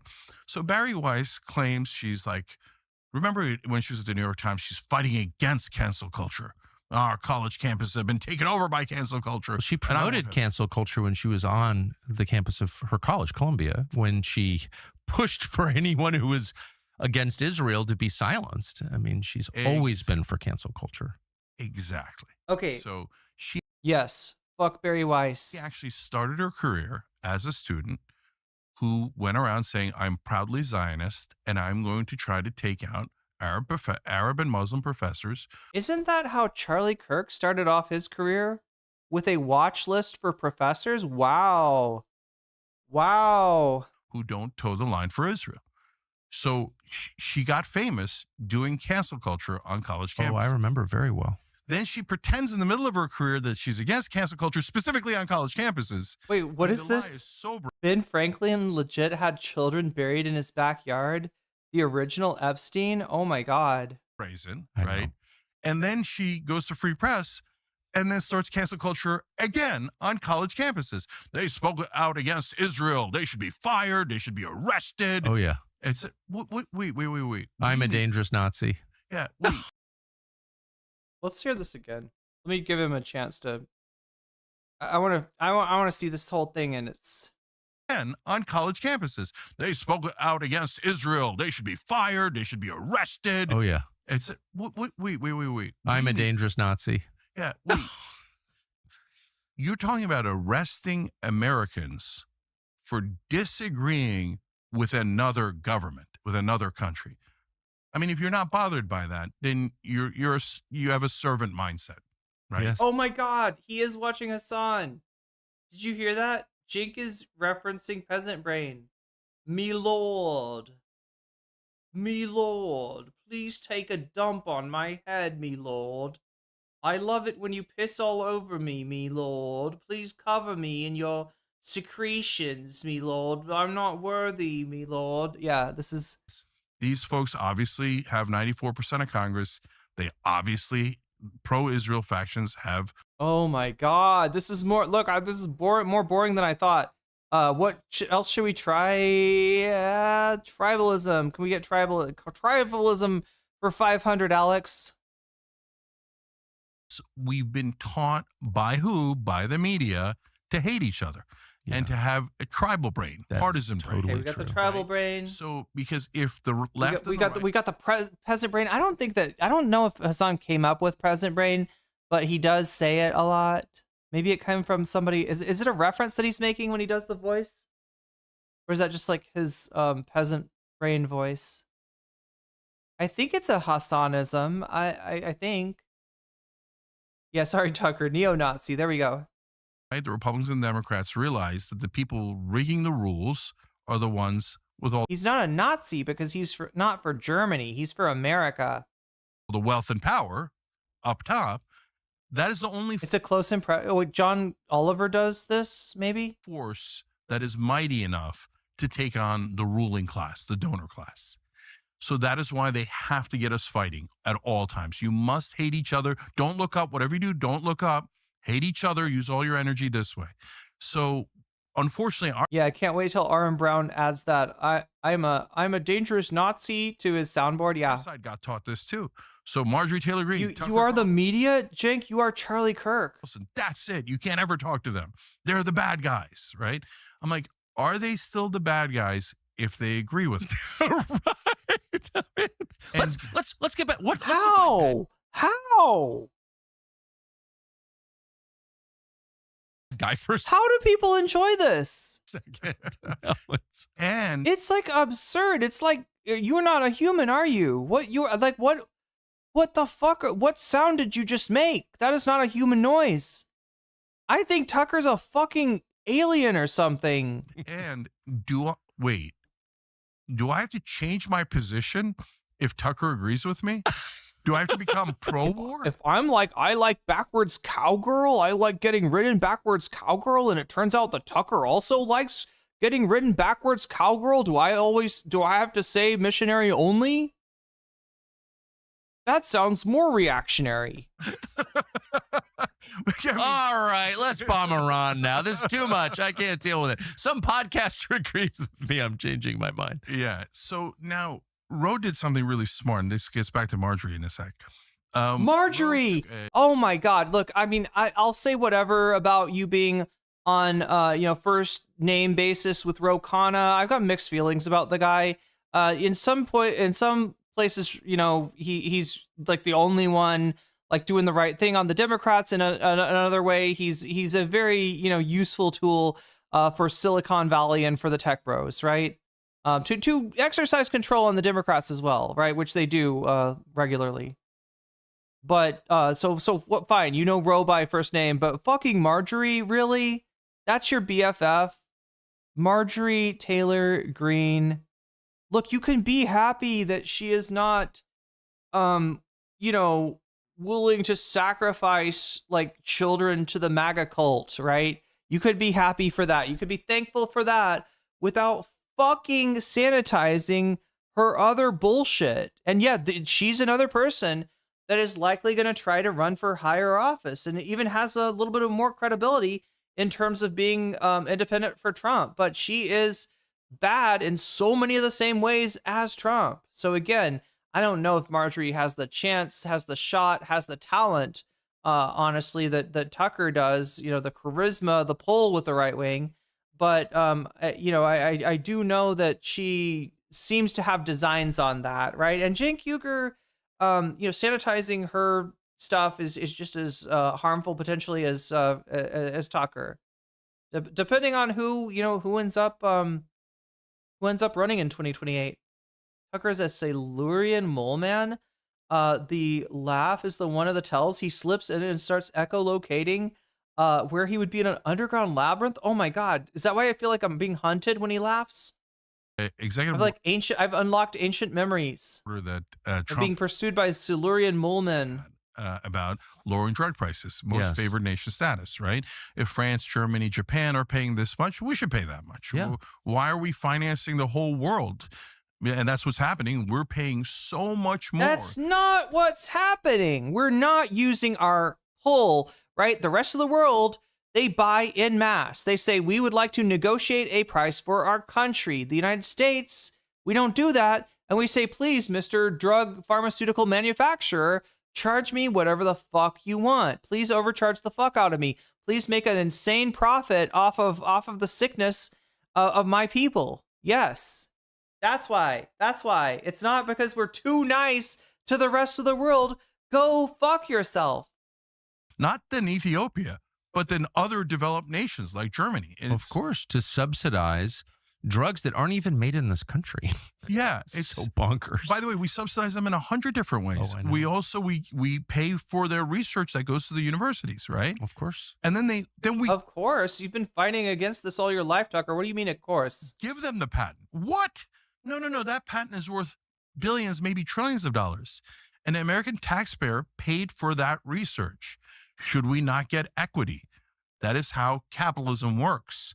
When we bailed out the banks, should we have not gotten equity? If a private company bailed out the banks, they would have owned the banks. Okay? That's how capitalism works. If you don't pay your mortgage, they own your house. Exactly. Matt Leckie, your perspective is that Cenk is sanitizing Marjorie, but Cenk's mindset encouraging her behavior to break ranks with MAGA. Two things can be true at the same time. Yes, that's a nice theory. Matt Leckie, however, I believe you have turned in your homework without showing your work. So, yeah, please show your math on that one. Please show us how you know that Cenk has positively impacted Marjorie Taylor Greene. All right, it's Schrodinger's, influence really until we get inside of their subjective experiences, or at least until we have something to indicate that Marjorie's behavior was changed by her interactions with Cenk. I know some people, especially liberals, have a tendency to want to think that it's a big game of Red Rover, let Marjorie come over. And she just needs the encouragement, nobody's talking to Marjorie. Marjorie's very lonely. Marjorie needs friends. Marjorie needs support. And if we just are there for her and positive, then maybe she'll change in a positive direction. Right. But it's called collateral. In other words, be more like us. Yes. But for the donor class, in that case, the pharmaceutical companies, nope, just have it for free. Right. You outsource the risk, you privatize the reward. It's the oldest system there is and also the most immoral. Yeah. And so the reason why the tappers of the world hate left. But what's hilarious about the dangers of tribalism is that you're talking to Tucker Carlson. You're talking to white nationalists, right? The dangers of tribalism are sitting right in front of you. And yet, because it's white people or Western culture or Christendom or whatever you want to dress it up as, right? It's somehow not considered tribal. It's refined. It is developed, right? It is it's advanced. It's not a tribe, not like these primitive people. Populists is because we've been pointing this out for 20 years. So when Roe does this and he goes, okay, look, the executive order, it'll get knocked down by the courts. But good news, if we turn it into a bill, it can't get knocked down by the courts. So he took the executive order verbatim, didn't change a word, okay, and said, now let's pass it as a bill. And he got 2 or 3 Republican co-sponsors. I went to the Democrats, the couple of Democrats that I know in Congress, and I was like, guys, this is beautiful. It's a layup. This is core Democratic policy. We got super lucky. Trump did an executive order doing our policies. So let's jump on Roe's bill. Nope. the only person I could convince to join Rose Bill was Marjorie Taylor Greene. No way. Yes. And what did Jake Tapper weigh in on this? So no, here's my beef, old school beef with Jake. So other than his nonstop defense of Israel, so, and I'm sure he'll object to that. So, I've slightly tweaked them from time to time. What do you mean? Okay. I'm like 12%, 11, 9, 7% against the genocide. Okay. But it's not a genocide, you anti-Semite. Okay. So I feel like Jake Tapper is looking down his nose at us every time he talks on TV. He's like, and I will tell you this, Israel had nothing to do with, none of the donors had anything to do with anything, right? I feel like I know Jake well, but I feel like he's the one who's suffering. I feel like it hasn't worked. It's the prizes that he wanted, he weren't worth having. Yeah. And he doesn't seem happy at all to me, but maybe I'm just. So, I mean, look, if you're MAGA and you're looking at the rest of the world and you're seeing somebody that doesn't look happy, now that granted, like I really, really don't like Jake Tapper. All right. I don't know. I guess I don't like especially hate him, but yeah, I know he's just typical of the problem with the media, I guess. I know what Tucker's talking about in terms of his affect recently. I'm just not sure how much of it is like, I really don't like that I'm in mainstream media, I'm part of the establishment, and how much of it is more like the country is going to hell. I am kind of a boomer, and I'm really not used to shit breaking down like this. I'm used to the United States of America being the unquestioned, sitting at the head of the global table, right? Being the first country, being the global hegemon, being the center of the world, and I see it slipping. I would say that Jake Tapper, if anything, it's old world blues for Jake Tapper, right? That's what I think we've got going on. God bless his heart. I wish him nothing but happiness. Yeah, okay, me too. But so how did it come about? So when I ran for Congress, the media lied about me in hilarious ways. Oh no, here we go. So and Jake, here we go with more grievance. So they would take out a. Just to give you an update, chat, I've got about an hour left of stream. Should be enough time to cover bonus content, whatever it ends up being. Right now, it looks like we got the Destiny video, the Destiny video essay, the takedown video. And the thing is, though, it's really close to, so make sure to get your votes in. Actually, let me check it again, because I've been wrong before. Yeah, Destiny is ahead by 5 points. That's something I never thought I'd say. The takedown video of Destiny is ahead by 5 points. Make sure to get your votes in. 102 of you have already. Have 102 of you liked the stream? If not, then help me out on that ratio. Help us get to, we want at least as many likes as we have votes. So that would be nice. And also, yeah, if we get to, if we're at 100 by the end of the stream, which we're coming up to, we will cover one topic. If we get to 200, we'll cover 2 topics. Also, make sure to let me know if you donate or have donated, and you've got a preference like Omega Star did for Vox Populi, then you can let me know that, and I will put your money where your mouth is, and I will add a few extra points to the topic of your choice. Although I'm not sure it's going to matter once I add in Omega Star's donos for Vox Populi. Context clips, and then Jake would retweet it, and without even checking. I thought you were a journalist. So the New York Times said that I had a history of being anti-Muslim, and never mentioned that I was born Muslim and my family's Muslim and my background's Muslim. Never mentioned it. The New York Times described me in such a vicious way that if I was a voter in that district that I was running in, I would have voted against me, right? Because I don't want to vote for an anti-Muslim, anti-Semite, anti-everything. They painted me as like some like vicious racist. Oh wait, or did Omega say? Does anybody remember? Did Omega say Vox Populi or did Omega say Destiny? Anybody remember? Right winger. I'll see if I can find the I was a big chat. supporter of Bernie Sanders in the primaries, right? In 2016, 2020, et cetera. So, and then they said, he had an interview with David Duke where I lit into David Duke because David Duke was saying outwardly anti-Semitic things. Yeah. Gaming frogs. I got it. It's gaming. All these things. Because you know me, and also a federal informant, just to add to the list. Yeah, and an idiot, etc.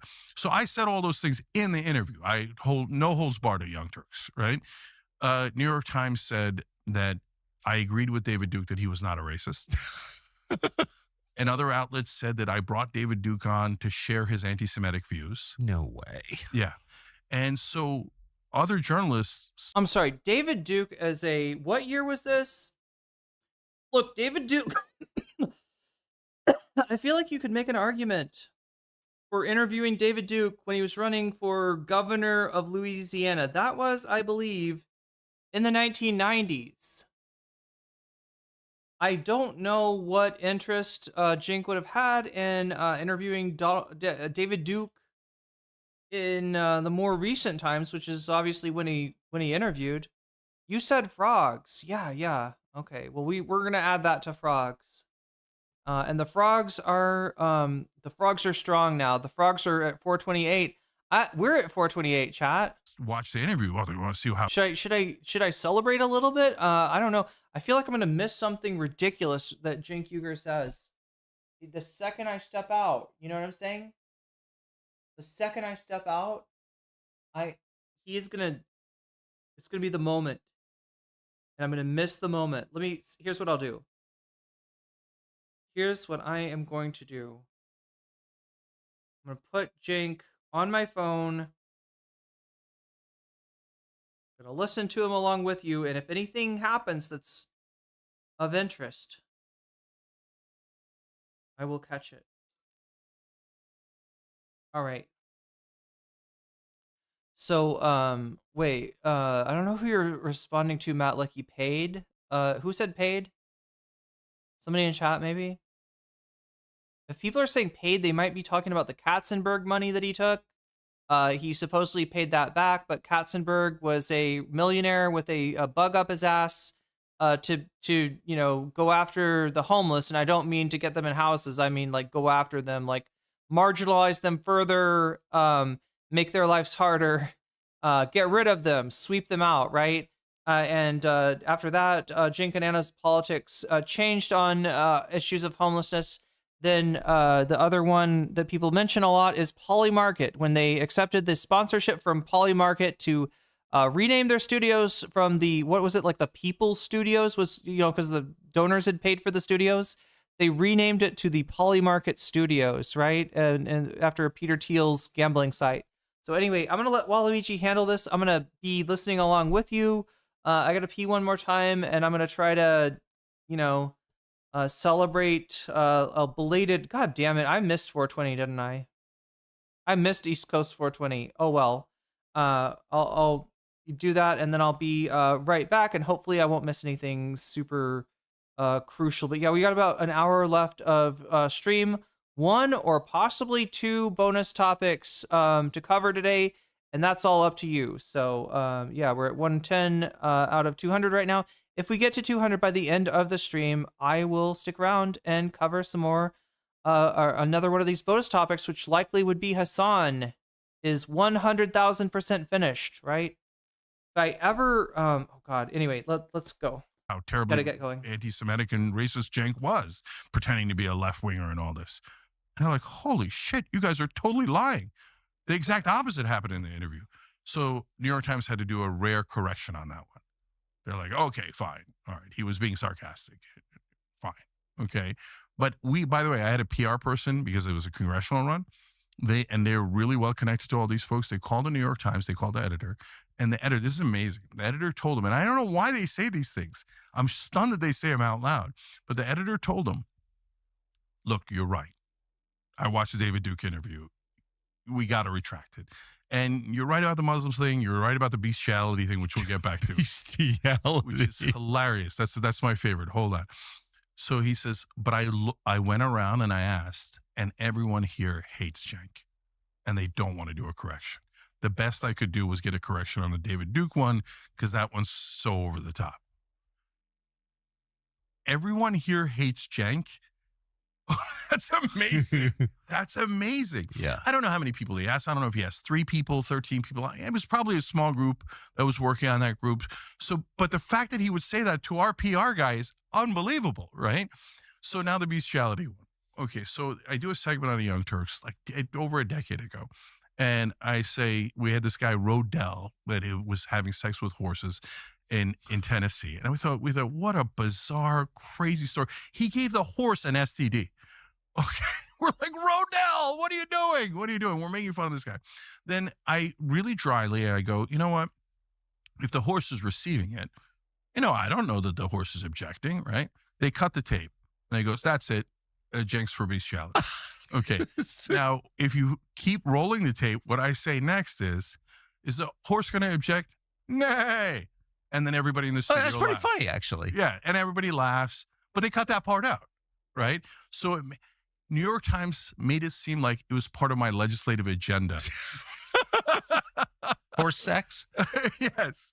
I mean, isn't that like an old Lyndon Johnson quote? It's very much like a very famous, I can't say it's too vulgar, but yes. And the idea was to accuse your opponent of, bestiality, not because it's true, because then he'll have to deny it and repeat it. Yeah, and here I am denying and repeating it. When the conversation is about bestiality, you're not winning. It doesn't matter. So that's why they do tricks like that. And Tapper's like, retweet, love it. Who cares? Oh, I wonder what he said next is not a thought he had in his mind, apparently, right? That's amazing. So that's how they do character assassinations, okay? But you said at the outset that they're losing. And I do think that's like the real lesson here. So like I was at CNN with Jake, 25 years ago. And that was like a big, to us, it was in your 20s, it's like a big thing. We're at CNN. It's so great. And he stayed. And you get to 2026, it's like, who would want a job at CNN? Like, I don't think, again, the prize is worth winning. Like, you don't actually want that. Not just because it's liberal or whatever, dishonest, because like nobody cares. Yeah. Like, it doesn't mean anything anymore. Or maybe I'm just too out of it. And I think that, do you think it still means something? No, it means very little, but in their world, that's still high status for them. Really? Yeah. And of course. So look, Tucker, look at our careers and how much things have changed in the last 10, 15 years. Oh, yeah. Right? And so Okay, holy fuck. I step away and Cenk talks about horse sex. Is that what just happened? Literally, it's like they know when I'm gonna. No, they don't know. Damn, and damn.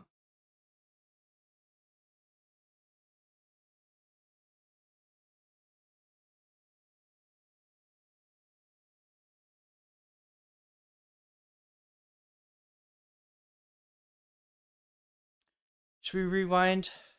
I mean, so yeah, he's saying Jake Tapper. Wait, is he talking about? He's like, I'm hearing shit about the New York Times and then Jake Tapper, but somehow the New York Times is the one that wrote up the thing about David Duke, right? And he tried to do a correction, clarifying that he was disagreeing with David Duke, and the New York Times wouldn't let him because supposedly everybody hated Cenk there. And then what is the other thing? Is the horse sex thing? Jake Tapper, portrayed the horse sex thing. It's a little bit disturbing because, look, you'd hear shit on the Young Turks back in the day, right? It's actually worse than that, right? You want to hear one worse than the horse sex story? This happened over and over and over again, where there'd be a story about a young teacher being caught in an inappropriate situation with a child, right? With a minor, with a young boy. And almost every single time, without fail, Cenk proffered the notion that maybe the young boys, they don't mind it as much as the young girls, right? Maybe if it's a male teacher and a young girl, that's disgusting, that's fucked up, that's predation. But if it's a, as a young boy, if Cenk can imagine himself in that situation and say, you know, he would appreciate the attention from the young teacher or TA or whatever, then you know, maybe it's not so bad. I swear to God, I could be wrong about this. Maybe I could watch this again and, you know, he makes some nay joke like he's saying with the horse thing seemed the same to me. Maybe he's right. Maybe you know. I know. I swear to God, I've seen the clips of it. Yeah, I mean, he is joking about it. He's laughing about it, but it also feels like he is just like really like, what's the problem? What's the problem? Right? Like he's like, if some other species came up to me and started, you know, pleasuring me, I wouldn't object. So you know, maybe the horse doesn't object either. I mean, that's the feel. It was just disturbing. It didn't make me think that Cenk Uygur is actually going to go out and like be a danger to your horse, right? It did not make me, you know, think that Cenk Uygur had abused horses or animals or anything like that. It just made me think that, well, okay, that's a bad take. I mean, but yeah, if Tapper, let's listen to this. Tapper took this as like completely like serious, like Cenk Uygur is endorsing abuse of animals. Horse sex? Yes. I mean, isn't that like an old Lyndon Johnson quote? It's very much like a very I can't say it's too vulgar, but yes. And the idea was to accuse your opponent of, well, bestiality, not because it's true, because then he'll have to deny it and repeat it. Yeah, and here I am denying and repeating it. When the conversation is about bestiality, you're not winning. It doesn't matter. So that quote, what is it? The thing with make the fucker deny it, right? Is that the LBJ quote? Like, Rodell, what are you doing? Sex with horses. So now the bestiality one. Okay, so I do a segment on the Young Turks like over a decade ago. And I say, we had this guy, Rodell. They do not, in fact, have this guy. Let me just make this like sound less bad. He sounds like he had Rodell in the studio. It sounds like an Ethan Klein thing, right? No, he did not, in fact, have Rodell in the studio.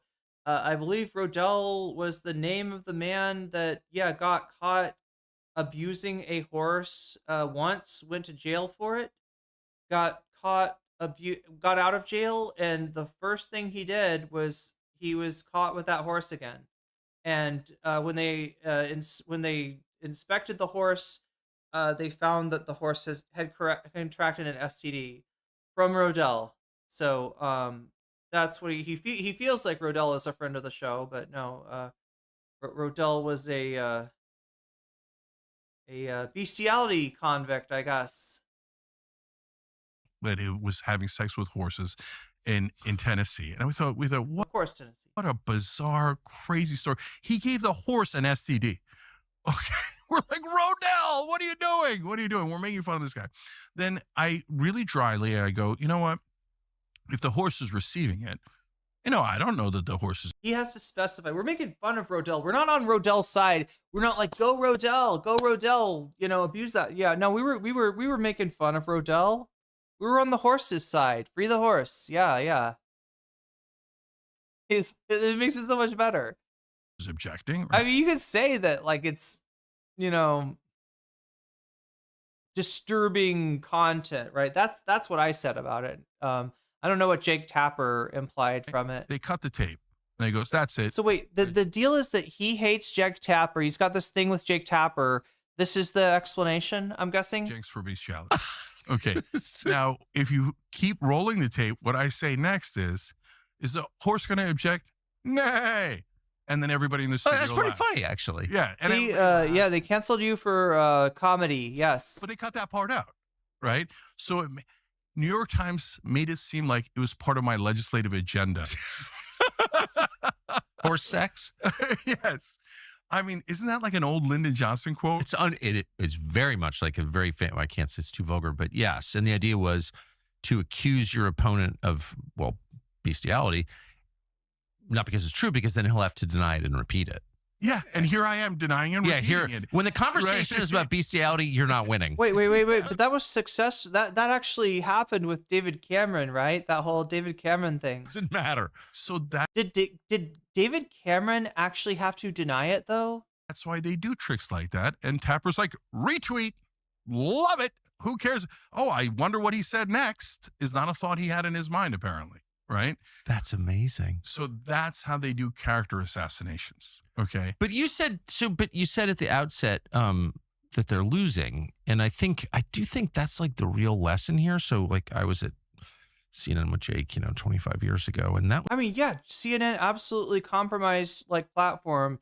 It's always kind of sucked, and it's more compromised now than ever. I don't even understand now the distinction between CNN and CBS. What is the deal? Like is it just the Ellisons on both ends and TikTok? Yeah, CNN would be an absolutely abysmal place to work. It probably was an abysmal place even when Tucker was there, right? Tucker was on the show that Jon Stewart went on CNN specifically to make fun of, and I believe that he did so to Tucker's face with great effect, because all it was people yelling over each other. It was impossible to watch, right? It was like the Dylan Burns hippy dippy thing, but on CNN. It was.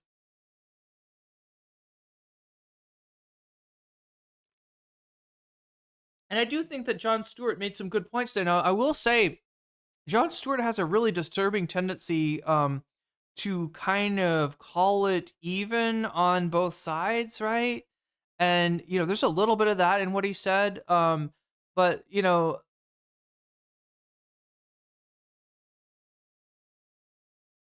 real deal was that the talking heads debating each other was a distraction from the effect of politics on the lives of American people. And Tucker was a joke back then, and he's a joke now. He's just gotten bigger, unfortunately, and unfunnier as well. It was like a big... Yeah, that's right, Directive. That was before comedy was legal. To us, it was in your 20s. It's like a big thing. We're at CNN. It's so great.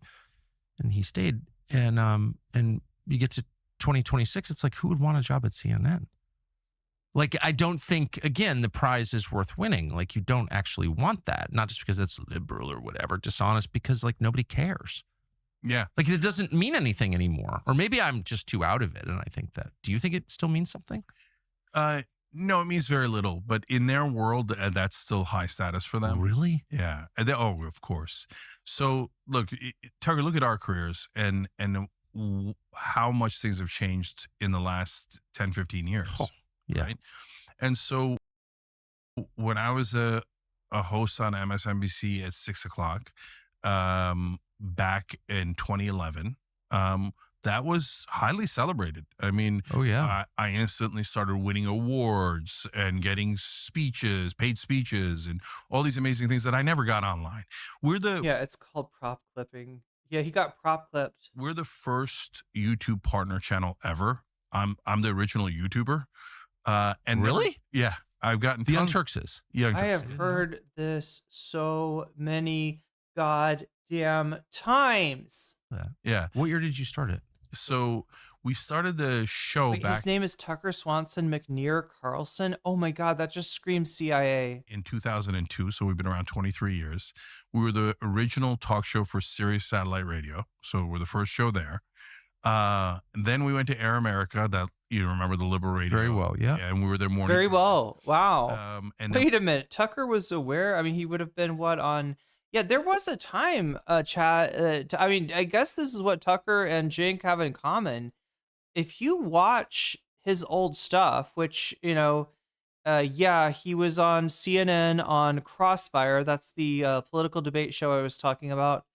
And as a conservative, he was also on MSNBC as a conservative. Now, if that sounds weird to you, okay. I mean, obviously there is a Republican congressman who's been occupying the expansive morning spot. Like, I feel, does Morning Joe stream like as long as I do?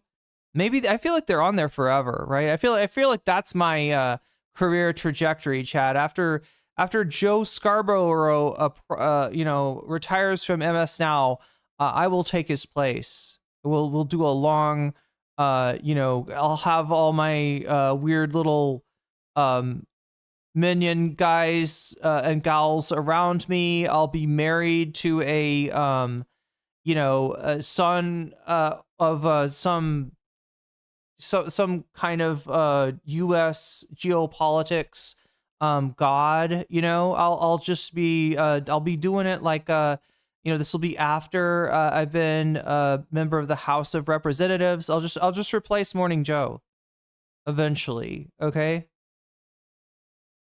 In the hearts and minds of the MSN of the MS Now viewership. Okay, I might be going out on a limb. In fact, I am. Let me just say that. I'm going out on a limb. But I think it would be somehow weird and cool as fuck if MS Now somehow filled the gap of really vociferous critique of the Trump administration, truly, if it becomes more Ken Klippenstein and less Dana Bash. Wait, no, Dana Bash is CNN, right? Dana Bash is CNN. Who do I not like on MSNBC? I can't remember right now. I was born in Scarborough Country. Yeah, I just want to take on that time slot, right? That's a big, expansive time slot. That looks good. He was on early on the YouTube scene in terms. Oh, Cenk was. Yeah, absolutely. I've heard this speech before, but he's. This is true. This is true. This is all true. And we went. So as part of that, we were all over radio markets throughout the country on XM, and we did great. Our ratings were terrific in different places. Then we started online video in 2005, and we're the oldest running show in internet history. We're the longest running show there is online. That's I did not know that. That's amazing. So that's pretty neat. We feel good about it. Now, but there wasn't a ton of prestige attached to that. For the first 10 years, right? Oh my God, I was mocked. I'm sorry, Cenk. It might be a flex to be The Simpsons, and I don't know what would it be like. If you're The Simpsons in the mid 90s, I guess that's pretty cool, right? If you're The Simpsons at various times, I guess that's pretty cool. But if you're I don't know. Wait, no. Did The Simpsons? Do people consider it good again? It's like being the longest running show is like being The Simpsons. It's like having a bunch of seasons that are an insult to your earlier work. Internet. Yeah. I mean, I was on television, so I know that I looked out on the internet, some internet show. Yeah. Internet. People told us, like, why would you leave Sirius satellite radio to go do YouTube? Like, what are you on there with the cats playing piano? 100%. Fat kid falls off bike. Yeah. Yeah. The Star Wars kid. Yeah. We did one of those videos. I keep turning down money. At Sirius, they offered us $250,000 to not do online video. And I was like, no, online video is the future. I'm going to do online video by hook or by crook. I believe it in 1,000%. I wrote my friends an email in 1998 saying online video was going to be TV, that it was only a matter of time. Okay. So that's why we're the first YouTube partner, because I was positive not only that online video was going to win, but YouTube was going to win. And so the entire time mainstream media is mocking us, etc.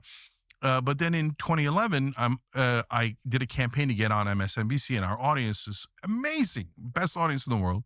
They sent thousands of emails to MSNBC until I finally got a meeting. My agent originally fired me. I declared my candidacy for the open position at MSNBC, and the guy who worked for us at CIA at the time was like, "This is embarrassing. You're not going to get the job, and so don't do that. It'll be very public." And I was like, "Brother, I got news for you. I wasn't going to get the job anyway." Okay. Fair. Right. And I'm a risk taker, and I'm a natural born rebel. So I'm going to go for it. And I believe in my audience. And they did. They got me the job there. Great news. That's wild. It was amazing. And then they kept watching and watching. We're like doubling the ratings of the regular host. It's unseen, unheard. So yeah, I mean, I don't know. This is I feel like we're watching Cenk's audition for Tucker Carlson Orbiter. Right. That's or even for a spot in the Tucker Carlson administration. Right. That's what I feel like I'm watching. He's introducing himself to Tucker's audience. And Tucker is, at least now, I don't know. Does Cenk really help soften Tucker's image? Like I said, their numbers aren't what they used to be, and so not for nearly as many people, but he is getting something out of this, and if he can, weave together enough, I don't know, formerly progressive hosts with a chip on their shoulder with a grievance to exercise by being like, oh, look, I'm friends with Tucker now, then yeah, he can, craft some sort of plausible deniability to reach into the center, into the independents, and maybe even a little bit further. And if he's able to do that, Chad, if Tucker is able to get, he's got, if he is the standard bearer, he's got the MAGA vote. I don't think there's going to be anybody that, that breaks off of him, right? And if he just gets a little bit more independent support, a little bit more Democratic support than Donald Trump is getting, he could be the next president of the United States, and Cenk could be helping him do it. I feel like we gotta move to bonus content, though. Like, where are we at? Let's check. He's just bragging. I'm just making you watch him brag. Dangers of tribalism. What else you got, Cenk? Yeah. He went further. He said outsiders are cool and they wear leather jackets and ride motorcycles. Oh, shit. Yeah, okay. But remember this. Cenk, Washington's not happy. Yeah. He read things out loud. And I'm like, why the reason I believe you, I work for Phil Griffin, so I know who I will always like, but he's just told his story. Let me just synopsis this for you.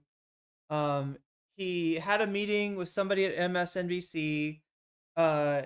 Wasn't happy about Cenk's like critical direction, and like gave him a speech of like there's like two different kinds of people, the rebels, the bomb throwers, the outsiders, and the insiders. And wait, who else gave I feel like somebody else. I feel like this is a speech. Let's just let him tell the speech.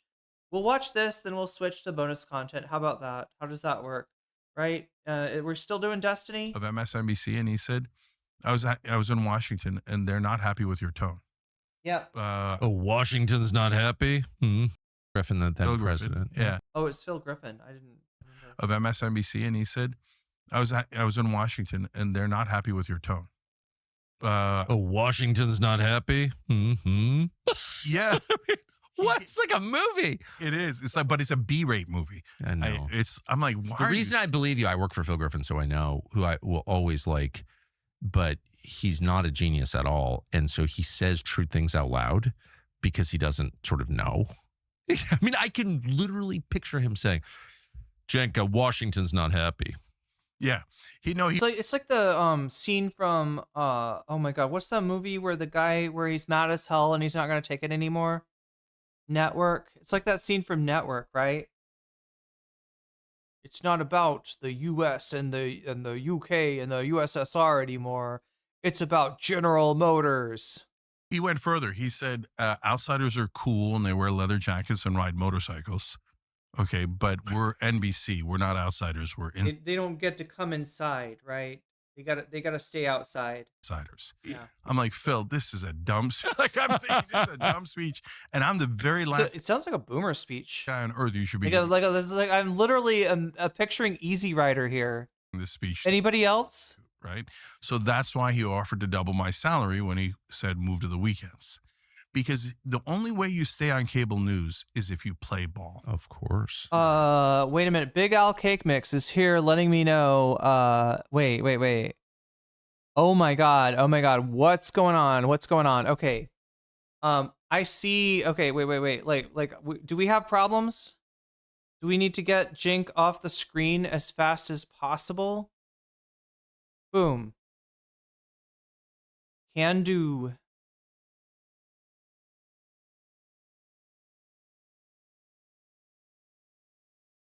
YouTube shut down policy violation, but then never mind erase. Okay, YouTube, are you shut down? Do you have? Did we get in trouble for watching too much Tucker Carlson? I still see YouTube talking. It would be weird. What was weird? JB says that was weird. What happened? What happened, YouTube?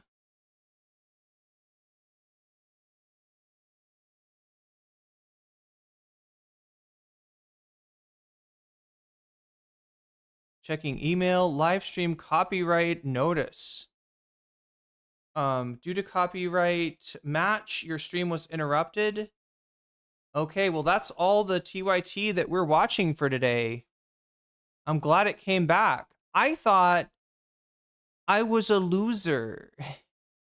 Wait. Okay, so wait, how long did that happen? How long? I'm sorry. Like, I've got one. So nobody, wait, I was seeing people chat on YouTube, though. That's what's confusing me. What the fuck just happened? I don't see anybody. Like, would YouTube be able to say anything? Were you still in the chat? That's what I'm confused about. Thank you, Big Al Cake Mix, for coming over to Twitch and letting me know. Man on fire. Wait, what? For like 30 seconds. It was down for 30 seconds. Okay. Could you type BCatK or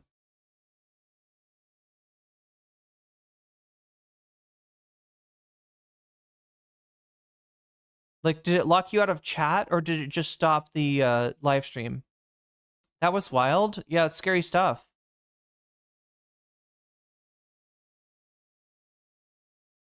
So much for freedom of speech, Tucker Carlson.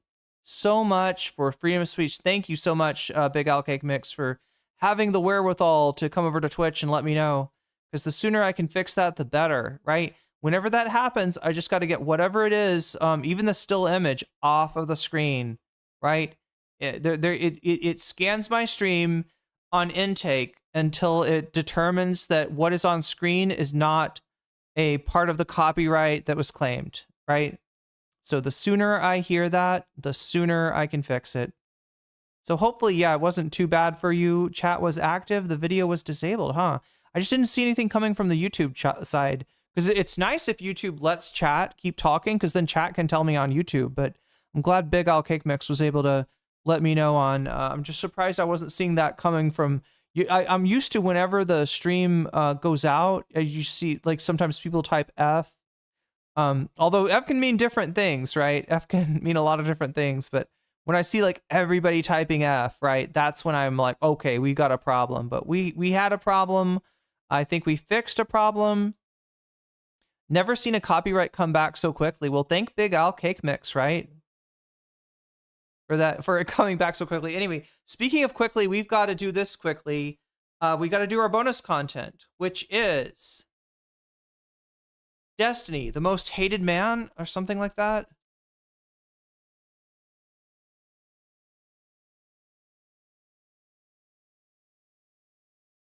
Uh-oh, there's multiple videos about Destiny, the most hated man. Everybody hates Nas. Hassan exposes Destiny. Wait, I'm typing it wrong.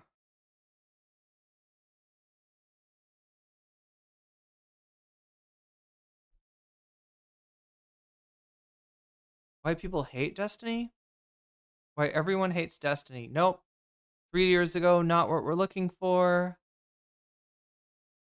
No jumper. RT, yay, Hassanaverse, Dingo. What? Oh my god, chat. Where's this fucking video? We got limited amount of time to watch this.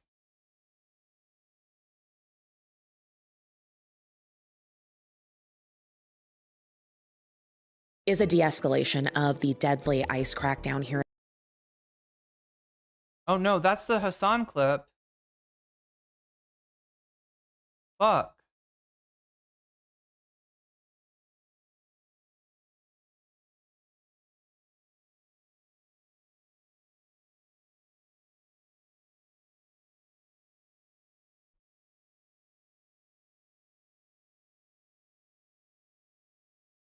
Can anybody remember there it is. There it is. Oh, that's Hassan reacting to it. Okay, there we go. Yeah, it's the perfect amount of time. From his earliest days, live streaming StarCraft. All right, chat, buckle up. I'm going to drink some more of this overly strong Thai coffee. This is called Oliang, the traditional Thai coffee, and holy shit. Holy shit, is it strong. And lots of sugar in here too, because that's how they make it. That's the traditional Oliang. To just a couple dozen viewers. All right, I'm ready. We're doing it. We're doing it Brogue style.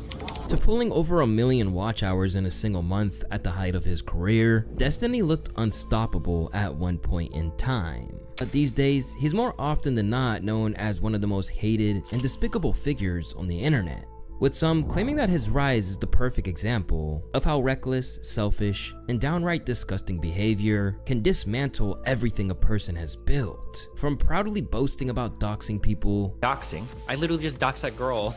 The one that tried to throw egg on me like a week or two ago.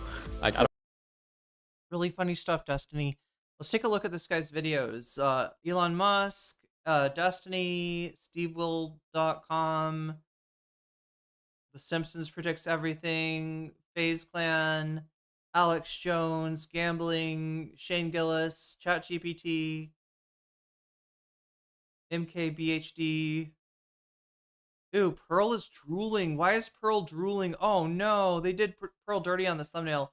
Erica Kirk. Yeah, okay, so yeah, kind of a lefty, kind of political and cultural commentary type channel. That's what we're dealing with. Some unique, fairly unique art on their thumbnails. Okay. I don't give a fuck about like doxing. To facing backlash for instigating violence, platforming the internet's worst racist, and exploiting his influence to manipulate the internet's worst racist. That's a great way to describe Nick. Around him. I was just scared. I was scared because you were leaking my DMs. Why can't you understand that, please? Is that Anaphor? Why can't you just have empathy? Destiny repeatedly showed he didn't care about the consequences, but eventually they caught up to him. In a scandal so massive and indefensible that, within just weeks, he destroyed a public image. Wait, is that the remix of the Destiny like song, like the little thing that's on all of his videos? Spent over a decade building.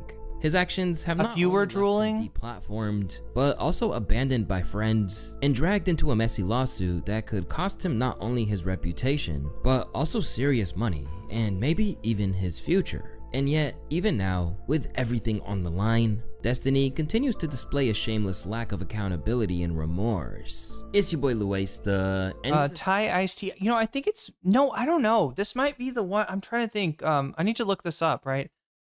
It is strong. Yeah, Thai iced tea also very strong. You make that stuff with a Tika or tea sock. Which do I have mine within reach? Perhaps. Oh, I can't quite reach it. Yes, I can. I've got to be able to reach it from here. Nope.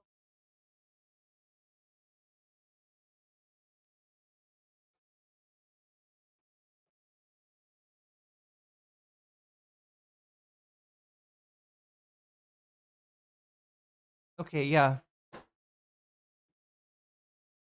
The idea is you put your tea in the tea sock, and then you pour it back and forth between two containers for, I don't know, a few times, and it makes really strong tea. You can kind of do the same thing with coffee.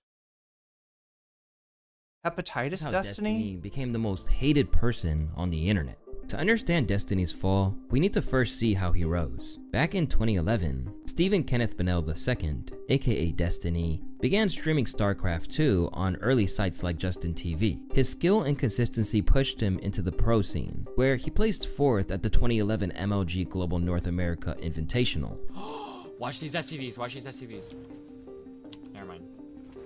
No, watch these SCVs! His skill in the game, combined with the visibility he gained through streaming, quickly propelled him into the professional scene. That same year, he joined Quantic Gaming, and it was here where he competed in the 2011 Global North America Invitational, where he managed to secure a 4th place finish. Joining us, this is Cancer Jamas here for IGN Pro League. Once again, I am joined by Stephen Bennell, Root Destiny. Thanks very much for joining us, and congratulations on IPL Season 2 qualification. Root is his esports team, I think. Yeah, thanks for having me. Being one of the first to stream gameplay gave him an edge, and within a year, he quit his carpet. Or are they called clans in are they called clans in StarCraft? Is it called a clan, Or is it just an esports team? Job to go full-time. Over the next few years, he built an audience known for his gritty personality and confrontational style. That's what I'm saying, is it's difficult and you can't just expect him to understand and comprehend. Well, what's the problem with Hellions? I think Hellions serve an okay role. I don't think there's a problem in terms of the damage they do. The problem is just that Hellions can come out early, do a fuck ton of damage, and they cost nothing instead of the Terran back not at all. That's the problem with the unit.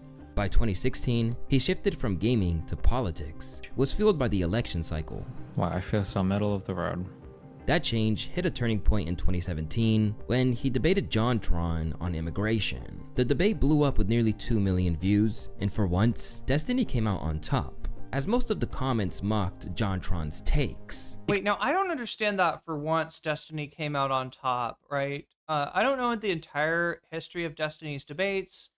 I do know that he came into prominence when he was debating right-wing figures who previously hadn't really faced any live opposition, and was able to get some dunks, as we say, on these people, and it inspired a lot of people. It gave people who felt like the left seemed weak a feeling of strength, a feeling of rhetorical dominance, and it made Destiny.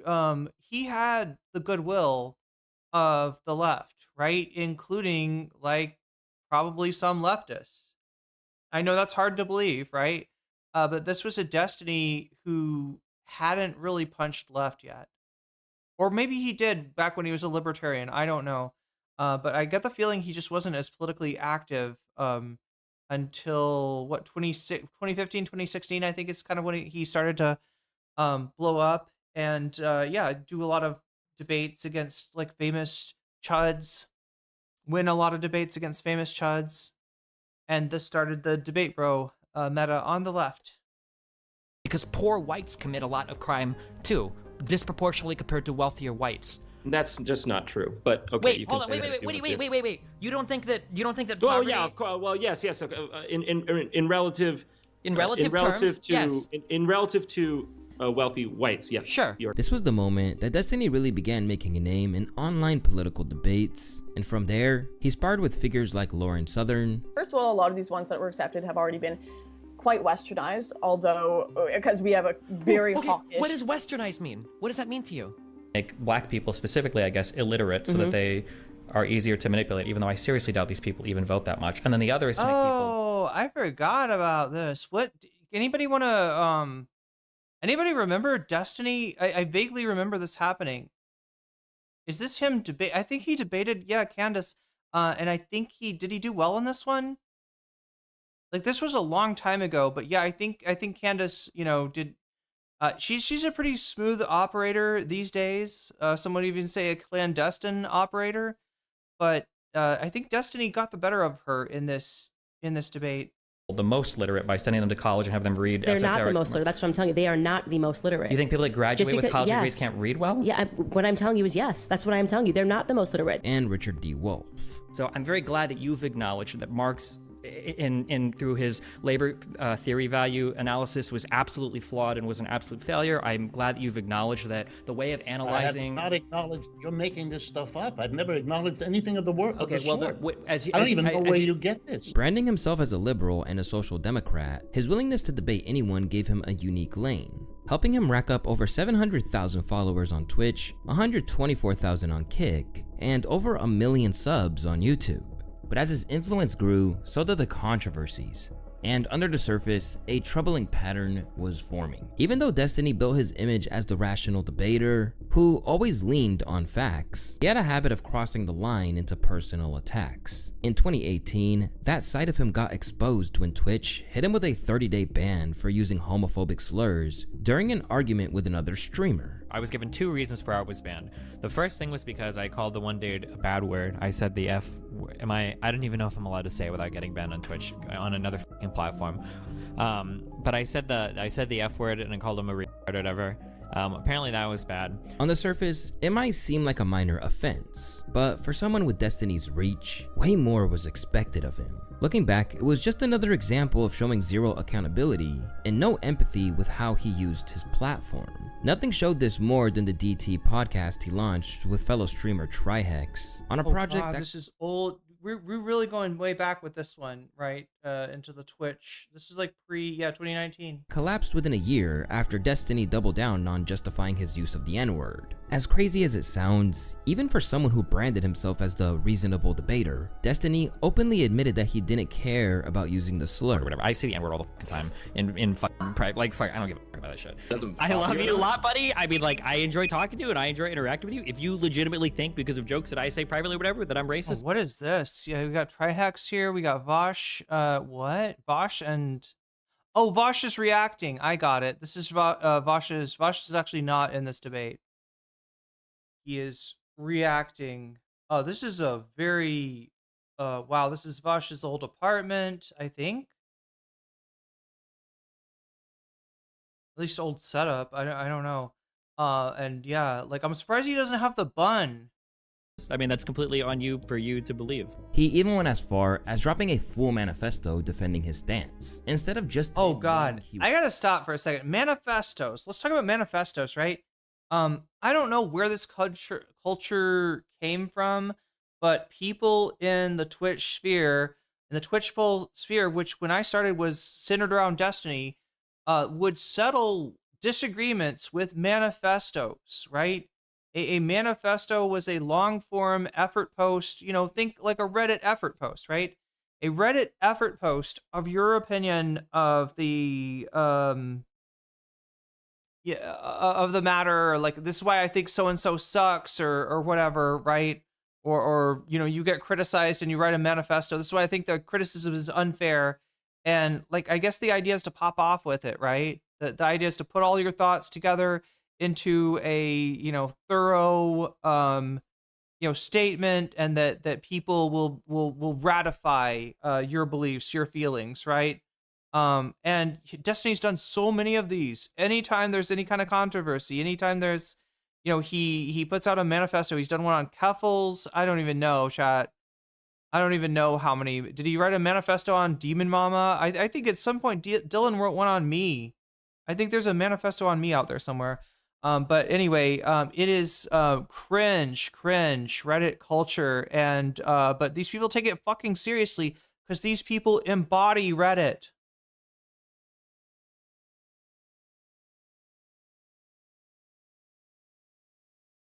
That is the wrong. There we go. Was wrong. Unsurprisingly, there was backlash with some claiming that any person who defends their right to say a word that hurts their own friends is not someone I'd want to be friends with. He's just a racist edgelord, incapable of actually understanding or caring about other people. To make matters worse, he would go on to display the same arrogant and abrasive attitude when he chose to host the infamous white supremacist, that is Nick Fuentes, on his Twitch stream. Tell me why trans... Here we go, chat. Waffles and chicken time. Are you ready? This is the time. This is the moment, right?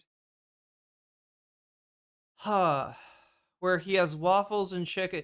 He has, I want to say Melania. What is her name? Fucking, well, they'll say in a second, right? There's Nick Fuentes in his home.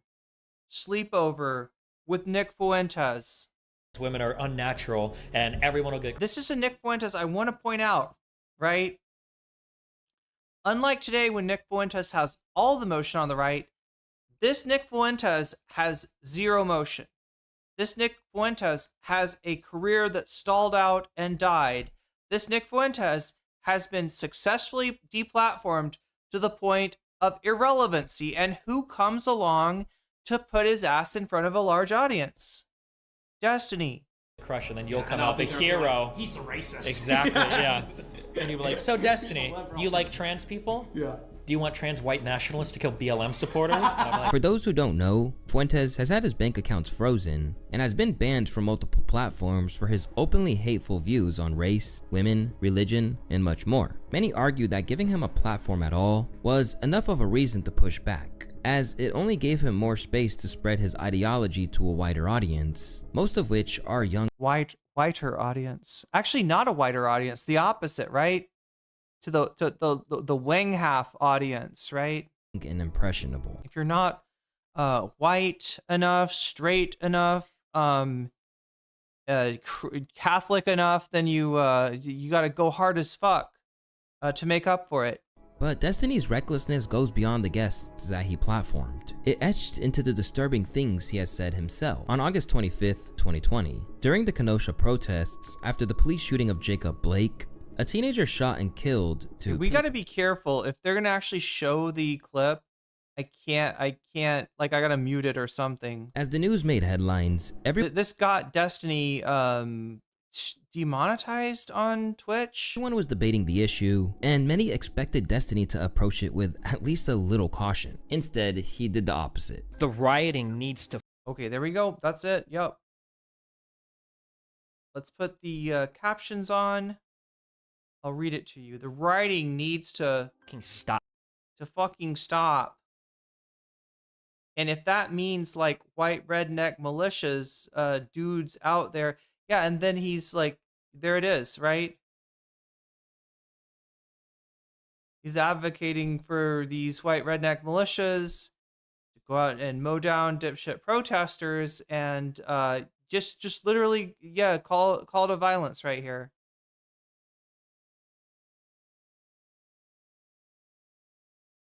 And this is a Destiny that I feel like more than anything, he's reacting to the inconvenience and the disruption of the protests. And especially the inconvenience of the protests possibly winning or possibly losing Joe Biden the 2020 election, when in actuality, the protests probably won the election for Joe Biden.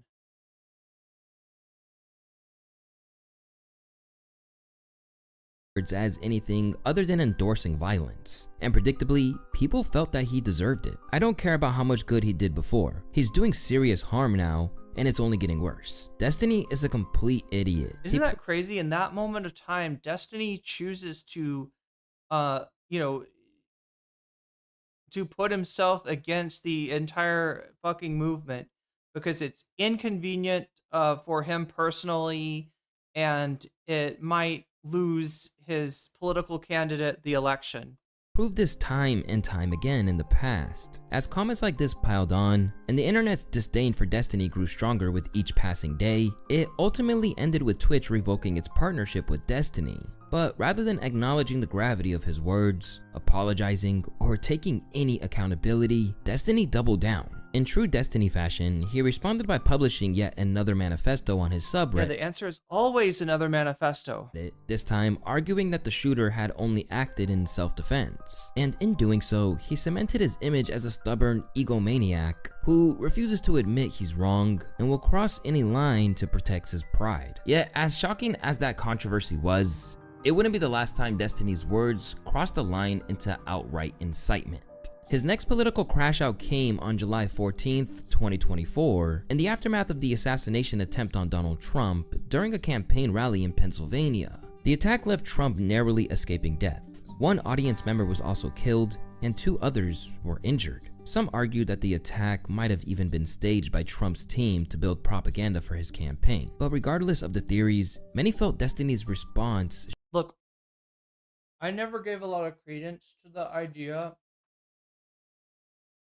that the attack was staged or fake or whatever, that it was an op to try to get Donald Trump elected, okay? Because I just never saw any proof of it. But I gotta say, the fact that he accused Ilhan Omar of staging the attack on her, the fact that he said that makes it, what have we learned about Trump? If he accuses you of it, it's because he did it, right? If he says Bill Clinton and the Democrats are all over the Epstein files, it's because he is all over the Epstein files. So now I wonder, did Donald Trump fake his attempted assassination in 2024? The world may never know, chat. Showed zero sympathy. He went on Twitter saying that he was quote unquote conflicted about the shooting. before then promoting a stream where he would talk about it, prompting responses such as this from the quartering. I love just how much of a piece of garbage you can be. There's literally nothing to be conflicted about. And instead of waiting until the next day, Destiny escalated almost immediately, posting a flurry of follow-up tweets defending his stance. Oh, wait.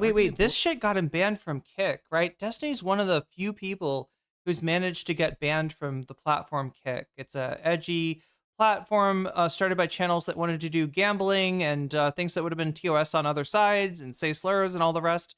And, definitely Destiny's at home there.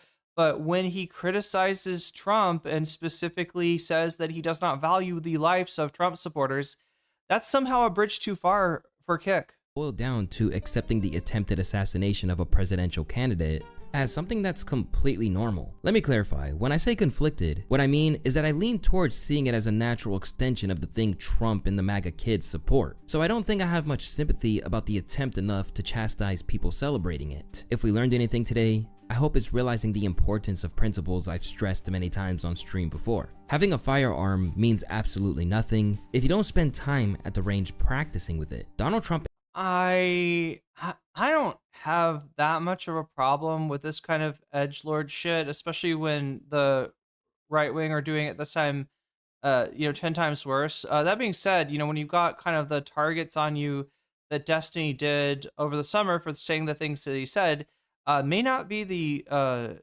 smartest beehive to poke.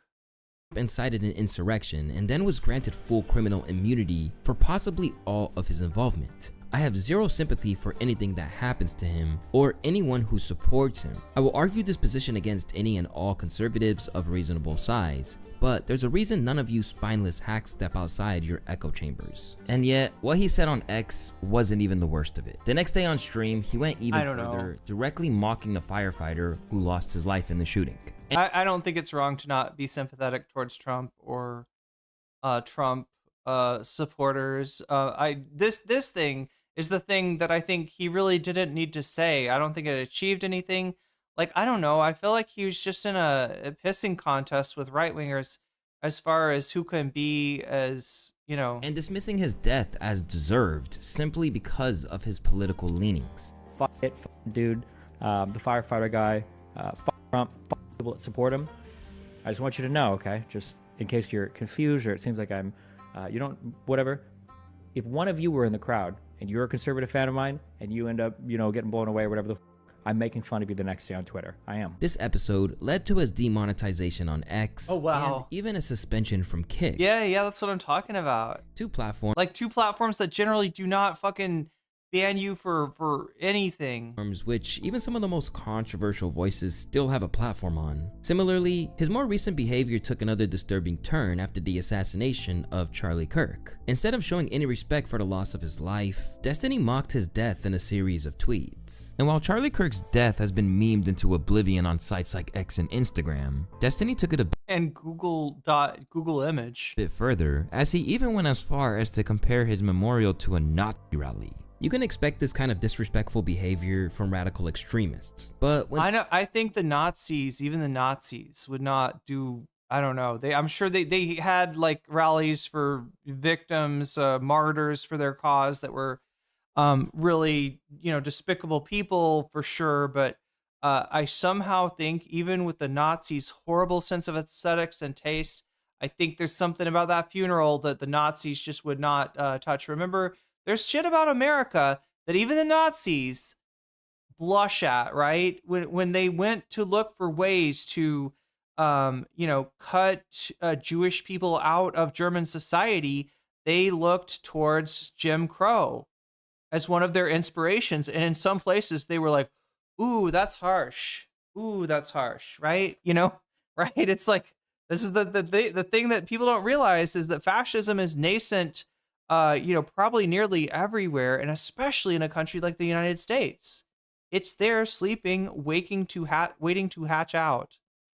So yeah. Someone who presents himself as a ration. And then the less you address the past, the crimes of the past, the more you try to like look forward and pretend that shit didn't happen and embrace like be colorblind or whatever. The more you try to ignore it, the worse that potential gets, actually. and influences millions of people behaves this way, it can be downright dangerous. This type of behavior is a clear example of how Destiny cares more about the attention that comes with being outrageously controversial. Your attention-seeking rage bait is boring and overplayed. What's it like to live as a raging attention whore who can only get it for saying outrageous and untrue things? You're just like Candace Owens. And when maybe not exactly, like maybe not just like, he doubled down on his disgusting arrogance. Destiny joins us now. Destiny, you've been quite active on social media since Charlie Kirk's death. I mean, do you think that your response to the cold-blooded murder of Charlie Kirk has been appropriate? Yes.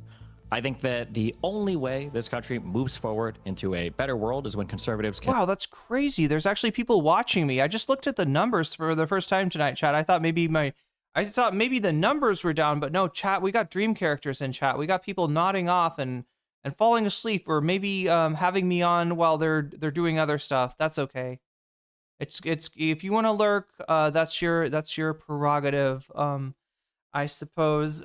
And finally realize that they need to turn the temperature down on their side. In fact, he even went further on his stream, implying that every conservative somehow deserved the same fate. You need conservatives to be afraid of getting killed when they go to events so that they look to their leadership to turn down the temperature.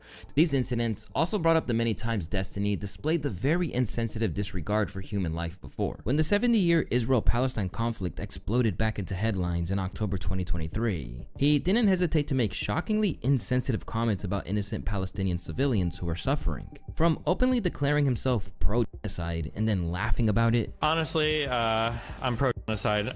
It sounds really shitty, but I think that Israel should just draw its borders about where it is. Oh my god, I always worry.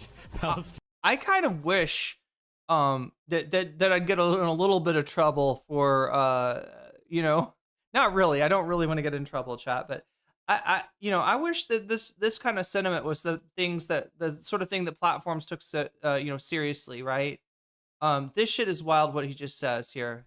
He's gonna go live in another place. I don't think he got banned from anything for this. He'd already been banned from Twitch at this point, so that's really shitty, but that's about where I'm at. To suggesting that he said that Palestinians should go Native American themselves. He used Native American as a verb, as in to be dispossessed, I guess. That the Palestinian be moved out to where your oppressor wants you to live, rather than where your home is. Genocide doesn't even exist, despite to be ethnically cleansed. There we go. That's the word I'm looking for. It being live streamed in 4K on all of our screens. If Israel wanted to genocide Palestinians, then they would only exist in the history books. Destiny's comments expose them as nothing more than we can never stop a genocide then, right? Unless it's in the history books. Not a genocide. In other words, you can't do anything. You can't invoke anything to try to prevent it happening again. Never again means nothing.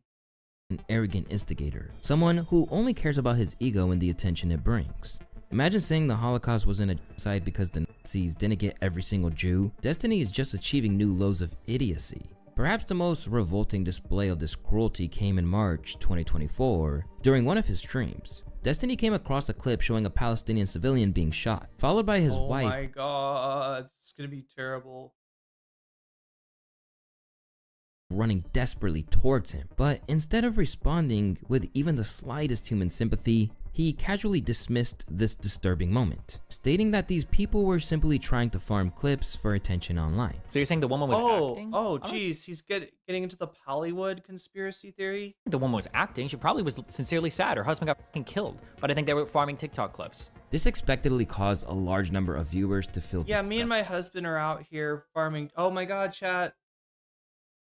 There it is. The one hard out that I have, or the 2 hard outs a week that I have, is Thai class. So I gotta get to that now. It turns out though that we have a charity stream to attend. Okay, so if you're watching me on Twitch, feel free to join us here.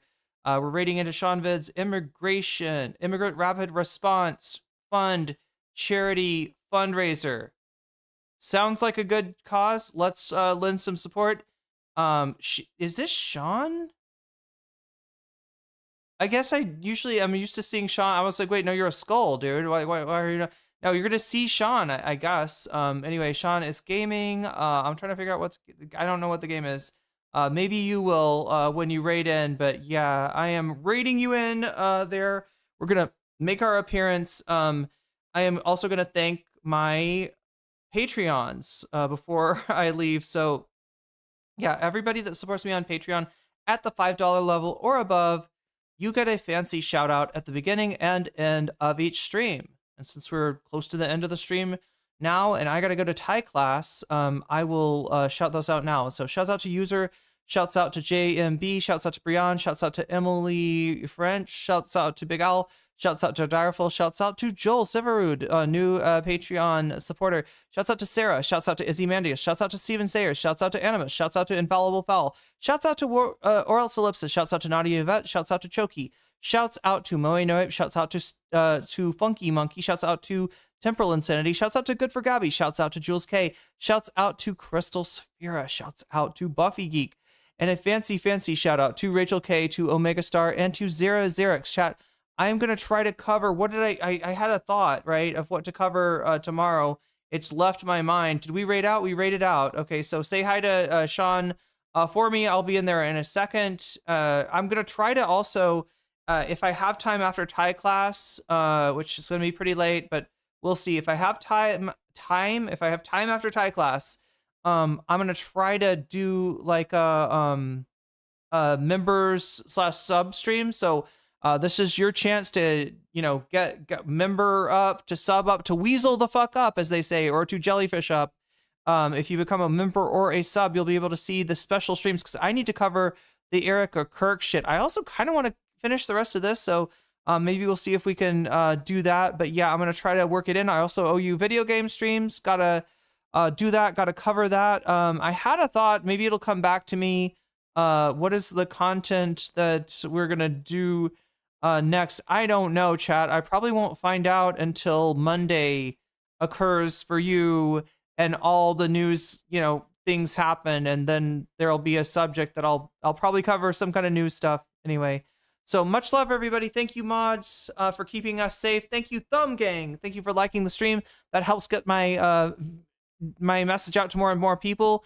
Thank you to everybody that heard my request. For we've got a lot of people that watch the stream and they don't necessarily sub to the stream, so it's going to make it harder for you to get even know that my videos are happening consistently. So please sub to the stream as well. We'd love to have you on board. And remember, subbing is free on YouTube. You can always unsubscribe if you don't want to be subscribed anymore later. So much love, everybody, and I will see you probably tomorrow. I owe you 4 gaming streams, chat. So even if there is no news, right, we'll try to maybe get a gaming stream in, and we're going to try to do those members-only streams to make up the Erica Kirk video and maybe finish this Destiny video as well. But yeah, no more Tucker Carlson, because apparently Tucker Carlson gets you zucked. Tuck gets you zucked. Anyway, much love, everybody.